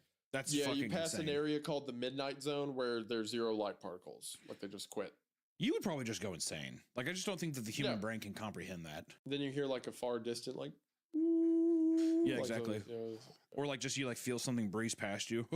You know, you would fuck that, dude. Shut up. Let me read this. I'm getting weirded out. I'm going to start throwing hands. I'm at my limit. My father had been a keen lover of architecture, from ancient Roman ruins to Georgian estates. He had traveled the length and breadth of Britain in search of historical adventure. It was during such a trip that he learned of Seascale and its magnificent Victorian hotel, the Scafell. During his stay in the town, he had encountered my mother on the beach. She collected various seashells, live crabs, and bits of driftwood. Trapped by her large green eyes and raven black hair, father spent much of the summer with the strange girl who had become my mother. They quickly became close friends and confidants. Talk about sea girls, black hair, green eyes. Like, goddamn, dude. Hell yeah. Woo! Get me to the beach. Let's go, brother. Some months later, 2 young lovers were engaged, made the move to my father's home village, marrying at the parish church before buying a home in one of the cramped and sloping alleys of shadow-haunted Barton. Fortunately, there had been an unwelcome catch to his otherwise auspicious joining. Sebastian, my mother's elder brother, would also be making the move to Barton with them. My grandparents, you see, were sadly in no fit state to look after the man, who was himself somewhat mentally disadvantaged, or backward, as my father would say, wholly ignorant of the many social norms we often take for granted in this day and age. The elder Marshes were hopelessly advanced in age too, and it was clear that they feared for their son's well-being when the inevitable shedding of their mortal coil take them to the cold and unwelcoming grave. So with great reluctance, but also out of love for his wife, my father agreed to take Sebastian with them to Barton, where he lived with them for several months before finally acquiring the decomposing cottage in the woods behind the cemetery. Not long after my parents' marriage, my Marsh grandparents succumbed to a kind of wasting disease. I never actually seen either of them, nor had my father encountered them more than a handful of times, as they did not even have the strength to attend their daughter's wedding. Sebastian and my mother both attended the funeral in Seascale, in which a few gray, shadowy strangers appeared, many of them also bearing the odd Marsh look. It was during this time that my uncle acquired the vast bulk of his blighted library and bizarre trinkets from my grandparents' home, nestled as they were in the boarded-up attic bedroom, which they had queerly spent the majority of their latter years in total seclusion. Years passed by in Barden, and while my parents had a home for themselves and started a family, my uncle continued to live alone in the woods. His collection of fungal books, stuffed animals, his only company. As I have already mentioned, I was by no means close to my uncle. Yeah, and Fox. although I did not hate him with the burning vitriol my father had reserved for the man, he had still unnerved and nauseated me on the few occasions I was unlucky enough to be in the same room as him, and I was genuinely taken aback by being made his sole heir. All this, no doubt, accounted for the puzzled look that must have graced my face, and to which roused Mr. Fisher to once again Why the wake me creature away noises from my today? daydreaming with a short, deliberate cough. Snapping out of my thoughts, I focused upon the solicitor and smiled a weak, apologetic expression. She He yawned. proceeded to inform me that the cottage was in a cankerous state of decline and would be unsafe and unfit for habitation, and advised me strongly from entering it, instead suggesting I hire a few locals to fetch me whatever items I desired and deposit them at my own home. He assured me that any effort made to restore the cottage would be nothing but a cash sink and a complete waste of time. It was decayed even by the standards of the other groaning properties that dotted the woods. Truth be told, I had no desire to enter it. He gave me a few more details about various bits and pieces my uncle had left me, a few pounds squirreled away in a bank account, and also the residence that my grandparents had lived in back in Seascale, which I simply asked him to put up for sale on my behalf and to sell as cheaply as possible. As luck would have it, he managed to sell it quickly to a distant relative, a Marsh cousin who still resided in the seaside town and wished for whatever reason to acquire the property. After leaving Mr. Fisher's paperwork, I left the office and headed straight to my parents' home to talk about the matter with them both in full. My father seemed quite dismissive of the whole affair, assuming wrongly that I would have no interest in anything that belonged to his deceased nemesis. Hey, Cat. My mother, on the other hand, seemed greatly unnerved by the matter. First probing Drawing and listening to a story while I'm streaming. Upon hearing that I would be taking them all to my home and cataloging them at my leisure, What she the could hardly goon? contain her anxiety. This confused me greatly. I assured her that I simply Aren't wished you to see if there was so you're just anything of listening to worth on your be sold end? to collectors. No, they're also listening to it. It's a podcast. Junk from my uncle's cottage and to my Oh, home. Hi, I was Hal about to Pat. say, like, why don't you just Most men of labor why don't you just put it on screen? I can't. Their reluctance to enter gunner's cloth and Wah. superstitious regarding the Wah. Marsh name. Wah. In the end, Wah. I was able to hire a few Polish laborers who, Wah. despite being superstitious themselves, were strangers to Barton and ignorant of the mark upon my family's name. Anyways, I busied myself with work. What you got, huh? It took to ransack my uncle's cottage, and at first, barely noticed a Oh, load of come on. books, stuffed animals, skulls, What- crystals, what and is it? various What is it? other I hear- been one of those that days. I had the workers Gun? stack as neatly as possible in myself. Big monster. By the time they had finished, the Well- once vacant space beneath my house. No, had Fox, you become cannot get a labyrinth gun. worthy of How many times I have to creep, tell you corridors this? of crinkled yellow papers I and want a moaning gun. shelves. No. Fortunately, No I gun hadn't for been in you. the old Wow. school with electricity Wow, when you I can moved trust in, me. but the You can few trust No, me. lights I provided cannot. by that one naked bulb hanging Why above Dax, the I dinner would table not- One reason Dax. why. cast more shadow than Dax, light, and do gave not various give the Shout the glassy-eyed Hedgehog dead fan animals a gun. haunting quality. I'm gonna give him the brother Away complex a from the gun. Don't worry collection about until it. I could find someone to take the I whole want a gun. ungodly collection Give off me a my gun. Hey hands. Fox, how do you feel about them the creatures, huh? Some weeks to come. As What? work kept me busy, and I put off my once planned. Oh, You God, know- shut up! no, Shut the fuck up, Cat! Towards a promotion at the office You know, where I Shout worked the for Hedgehog months. say was Shut saying, up! right? No, don't continue that fucking joke. I swear to fucking God. Leave from my job and decided to see how much money I could make from selling my. What? uncle's I'm not home referring to treasure any kind of trove. group. I'm just saying. Working through the collection proved It's to be from a lesson video in game. It's patience, fine. and it took Yeah, me sure, a Cat. lifetime to Read separate my E10 uncle's for notes and everyone. diaries 10 up. from actual Whatever you say, pages and Cat. handwritten manuscripts. When I finally did so, I had before me a collection of wicked and unwholesome tomes. musty, fat, and swollen with That's hundreds it. of pages of information. That's it. Some of the books dated back centuries. The volumes before me threw me into a state of excitement at the possibility of how much cash could be coughed up by a worker Spamming like Nico Arc I wrote down the noises. names of as many of the books as I Boo could. boo. There was Boo Cultus de Gulis by the Comte de Erte. Der Vermis Mysteris, pinned by the necromancer Ludwig Prynne.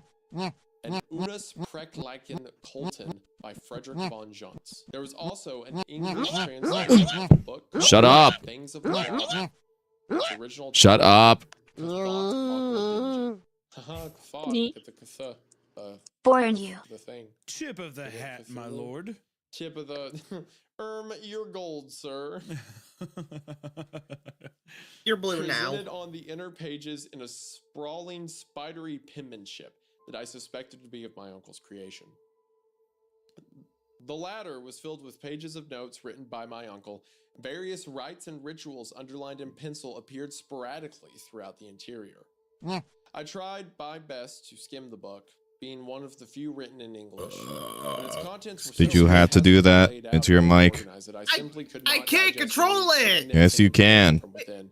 Instead, No, relying upon dude, various Dax. words. Close your mouth while you do that. Included Father Dagon, Dex, Mother Hydra, they're literally Cthulhu, I know for a fact you burp. They just kind of come out of nowhere, and you can't control it, and it kind of just happens. Admittedly, I'm I was sorry. totally ignorant of the contents. You can of all still the close books your mouth, before though. me and dismissed them as either works of fiction or loose, fantastical treatises. It's okay, beans on toast. I understand. Neither of these topics interested me in the slightest, so I decided to write down all I could think of as interesting to collectors, such as titles, authors, dates, and the strange names of pseudo-gods and prehistoric peoples. Put them in a letter that I sent off to several Says rare the person who booksellers eats in the mic London. Dax. It did not take long for a reply to reach me.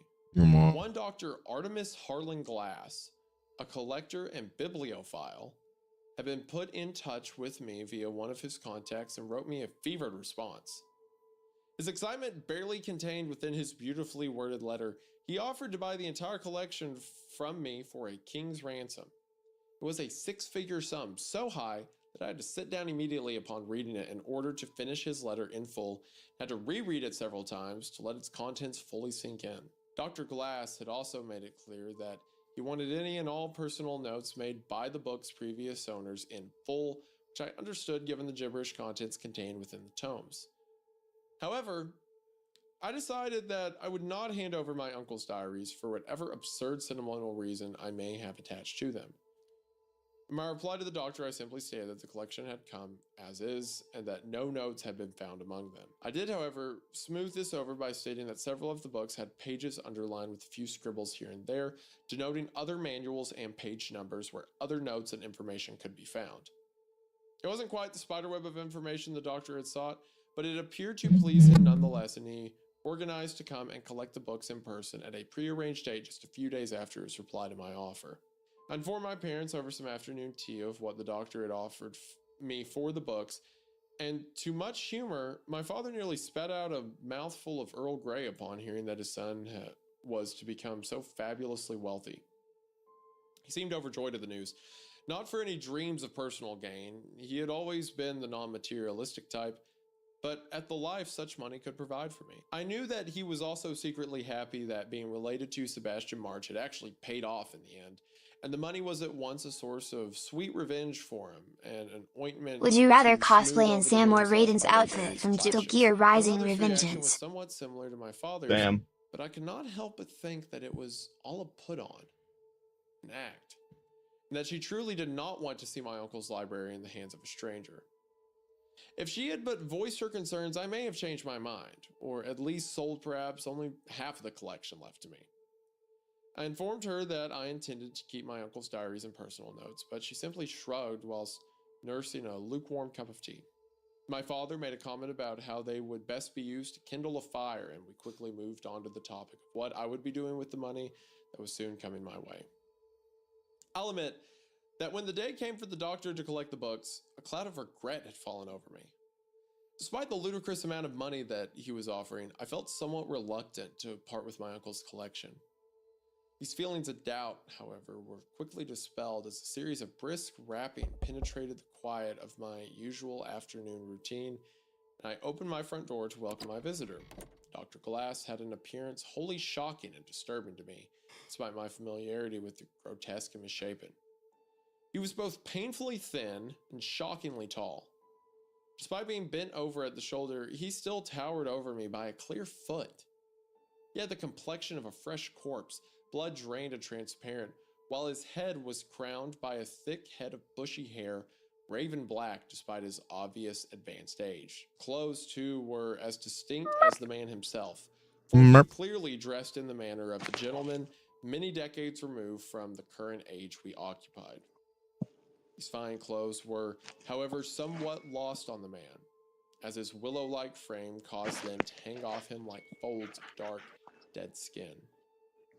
This scarecrow of a man stood at my threshold, nodded, and extended a withered, wrinkled hand which I met, almost in a trace, with my own.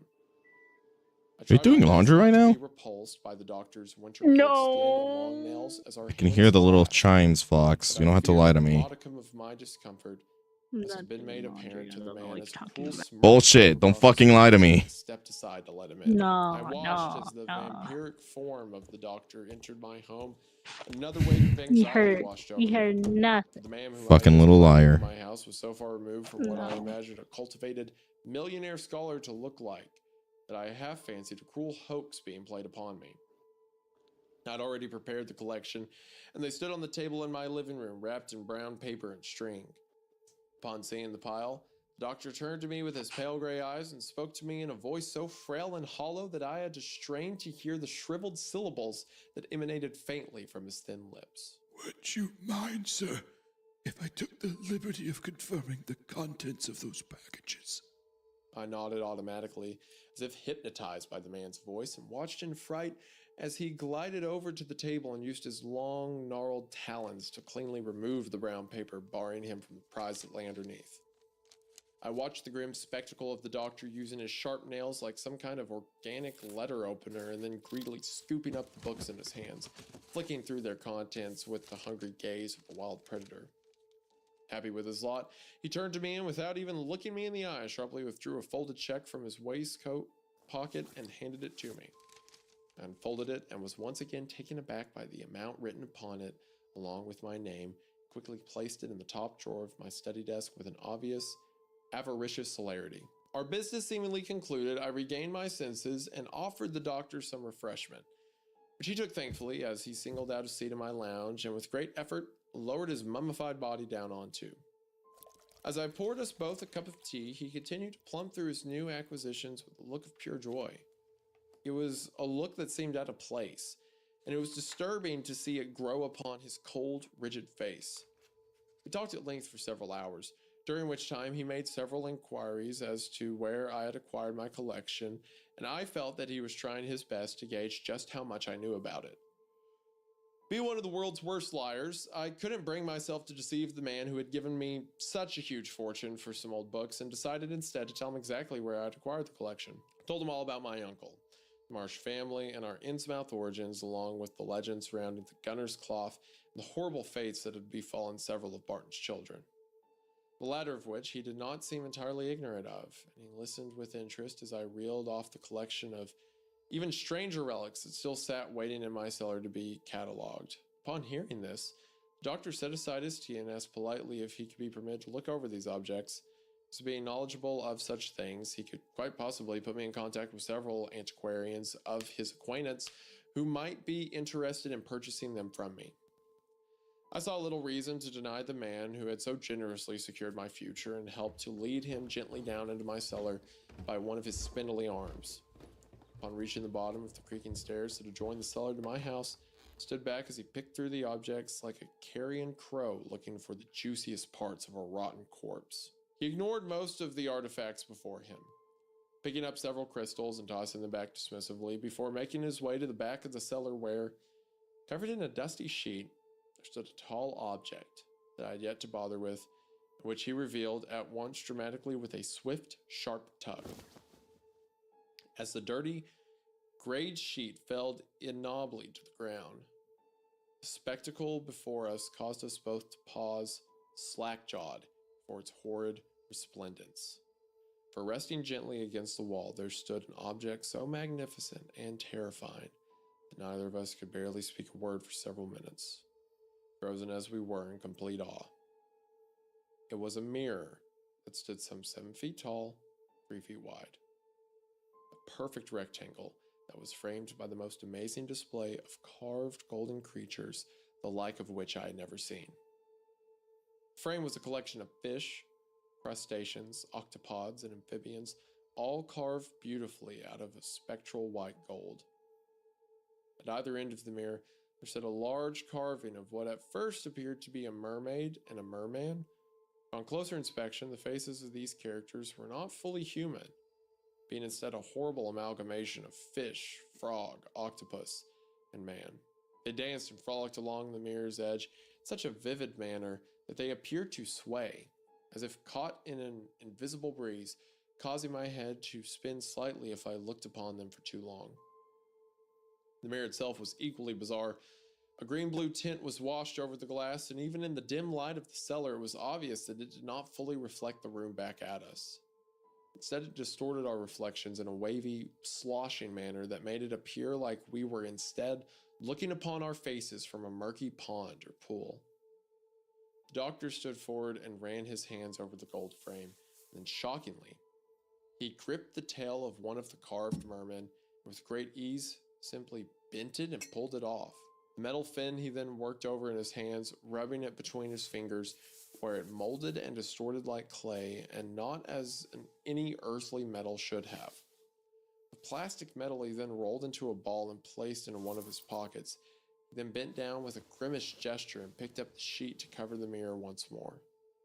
He turned to me with clear concern etched over his gray face and suggested that we leave the cellar immediately and make for the lounge.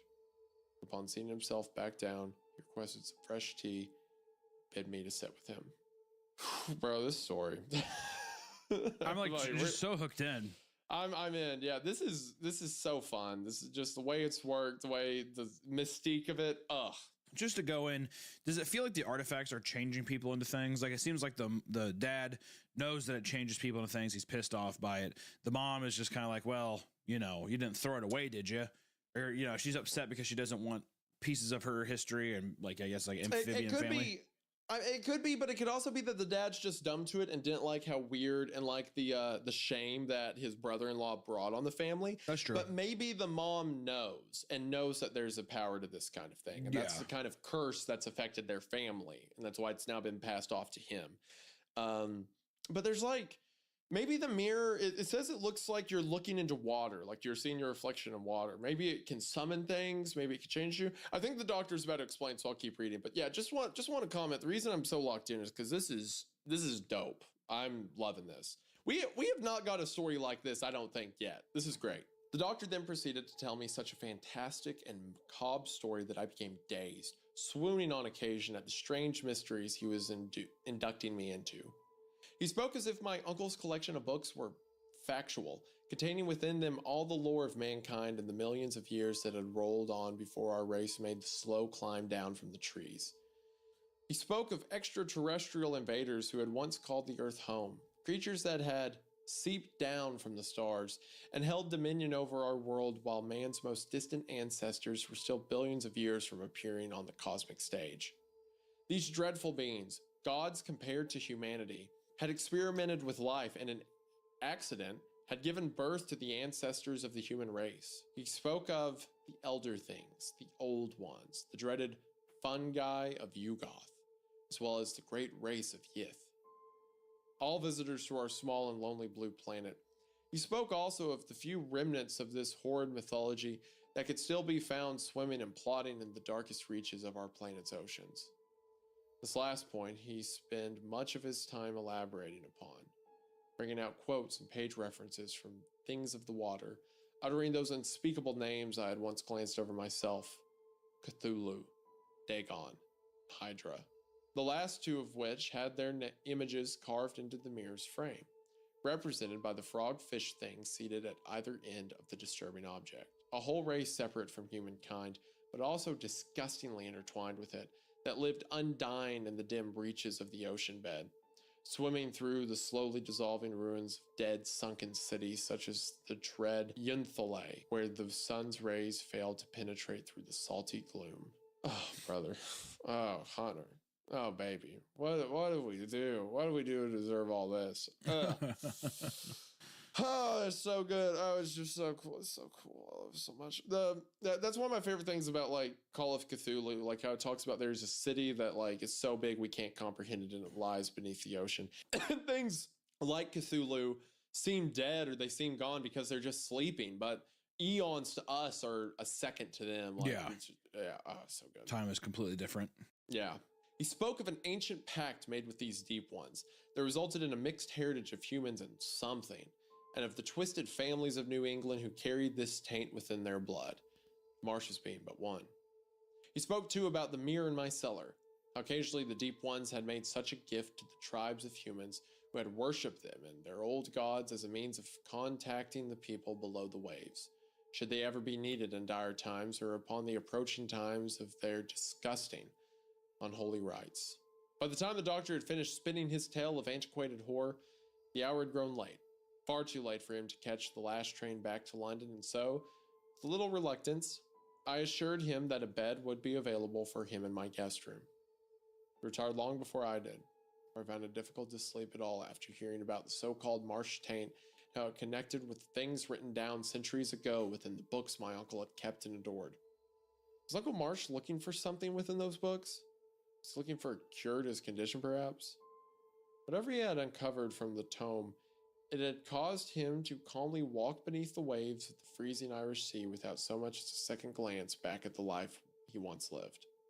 I do not know exactly what time I had fallen asleep on the couch, a half-empty glass of brandy still cradled in my hand, but I was aware of what had stirred me from the depths of my slumber. It had been a crashing sound, like something heavy falling down, and it had greatly disturbed the silence of the house. Blinking the fatigue from my eyes, I immediately thought of the doctor and imagined, aged as he was, that he had left his bed in the night to make use of the facilities and had fallen in the dark. Dancing up the steps slightly, I found the door to my guest room open widely, and upon inspection found no occupant within. Indeed, the bed looked like he had not been touched at all. I continued my investigation, finding no one in any of the upper rooms. Hurrying back downstairs, I made for the kitchen and was greeted by a source of light emanating from under the door leading to the cellar. Pausing as I touched the door handle, I took a moment to collect my thoughts. Just what was the doctor doing down there? I quietly opened the door and winced as it made a light creaking noise. Whatever misdemeanor the doctor was performing within my home, I was eager to catch him at it red-handed and without excuse. As I walked slowly down those rickety wooden stairs, I noticed that the light coming from the cellar was not from the bulb I had fitted, but instead from the far corner. That it was no ordinary light, but a curious green gold that bathed the various artifacts and boxes in a sick phantom glow. The scene that greeted me was at once mesmerizing and terrifying, for the glow appeared to come from the mirror itself, which was lying flat upon the floor and not up against the wall as we had left it. The light immediately began to wane as I drew closer until it finally extinguished altogether, causing me to retreat to the stairs and turn on the electric light. As the orange bulb hummed into life, another scene invaded my senses and caused my heart to fly into a panic. As bundled up against the wall before me, there lay the doctor. His limbs stiff and his face frozen in an agonizing, bulging-eyed fright. The doctor's lifeless hands were clawing at his own throat. A strange smell, like that of the rotting debris found on the beach, penetrated the whole room. With ultimate horror, I noticed a set of wet, inhuman footprints leading from where the mirror lay to where the doctor had expired. Carefully, I made my way down to the floor where the terrible prints lay. The water that composed them was thick and gluey and possessed an awful stench of the sea that made bile rise in my throat. Suddenly, the mirror caught my eye, and I half fancied I saw the surface of it ripple like disturbed water, as if something had just decided to spy upon me before quickly retreating. I must have then fainted, for the whole room around me slowly disappeared in a cloud of gray and merciful oblivion, took me away from the cellar, the doctor's corpse, the smell of rotting driftwood, and the odious presence of the mirror. Oh man, that's so cool, Hunter. The mirror looked like water when it was on the ground, and there was something that surfaced in it, and it killed. There's the that dog. great scene. I This love is when so movies do cool. that. Makes me think of that great spot in at the Mouth of Madness, with the John Carpenter movie, where at the end, like the mirror, she like puts her hand in it. It's like water, but they filmed basically like it's a black void of space, whatever. It's really great. We should play a little piece of it here, but it's so fucking good. Such a great visual to mirrors are so creepy. The idea. And like that, calling it a day. I am going to raid someone real quick. Let's see. Wow. Wow. My name is Fox. I go wow. Wow. Wow. Let's see. Who can we raid? Yeah, Stinky.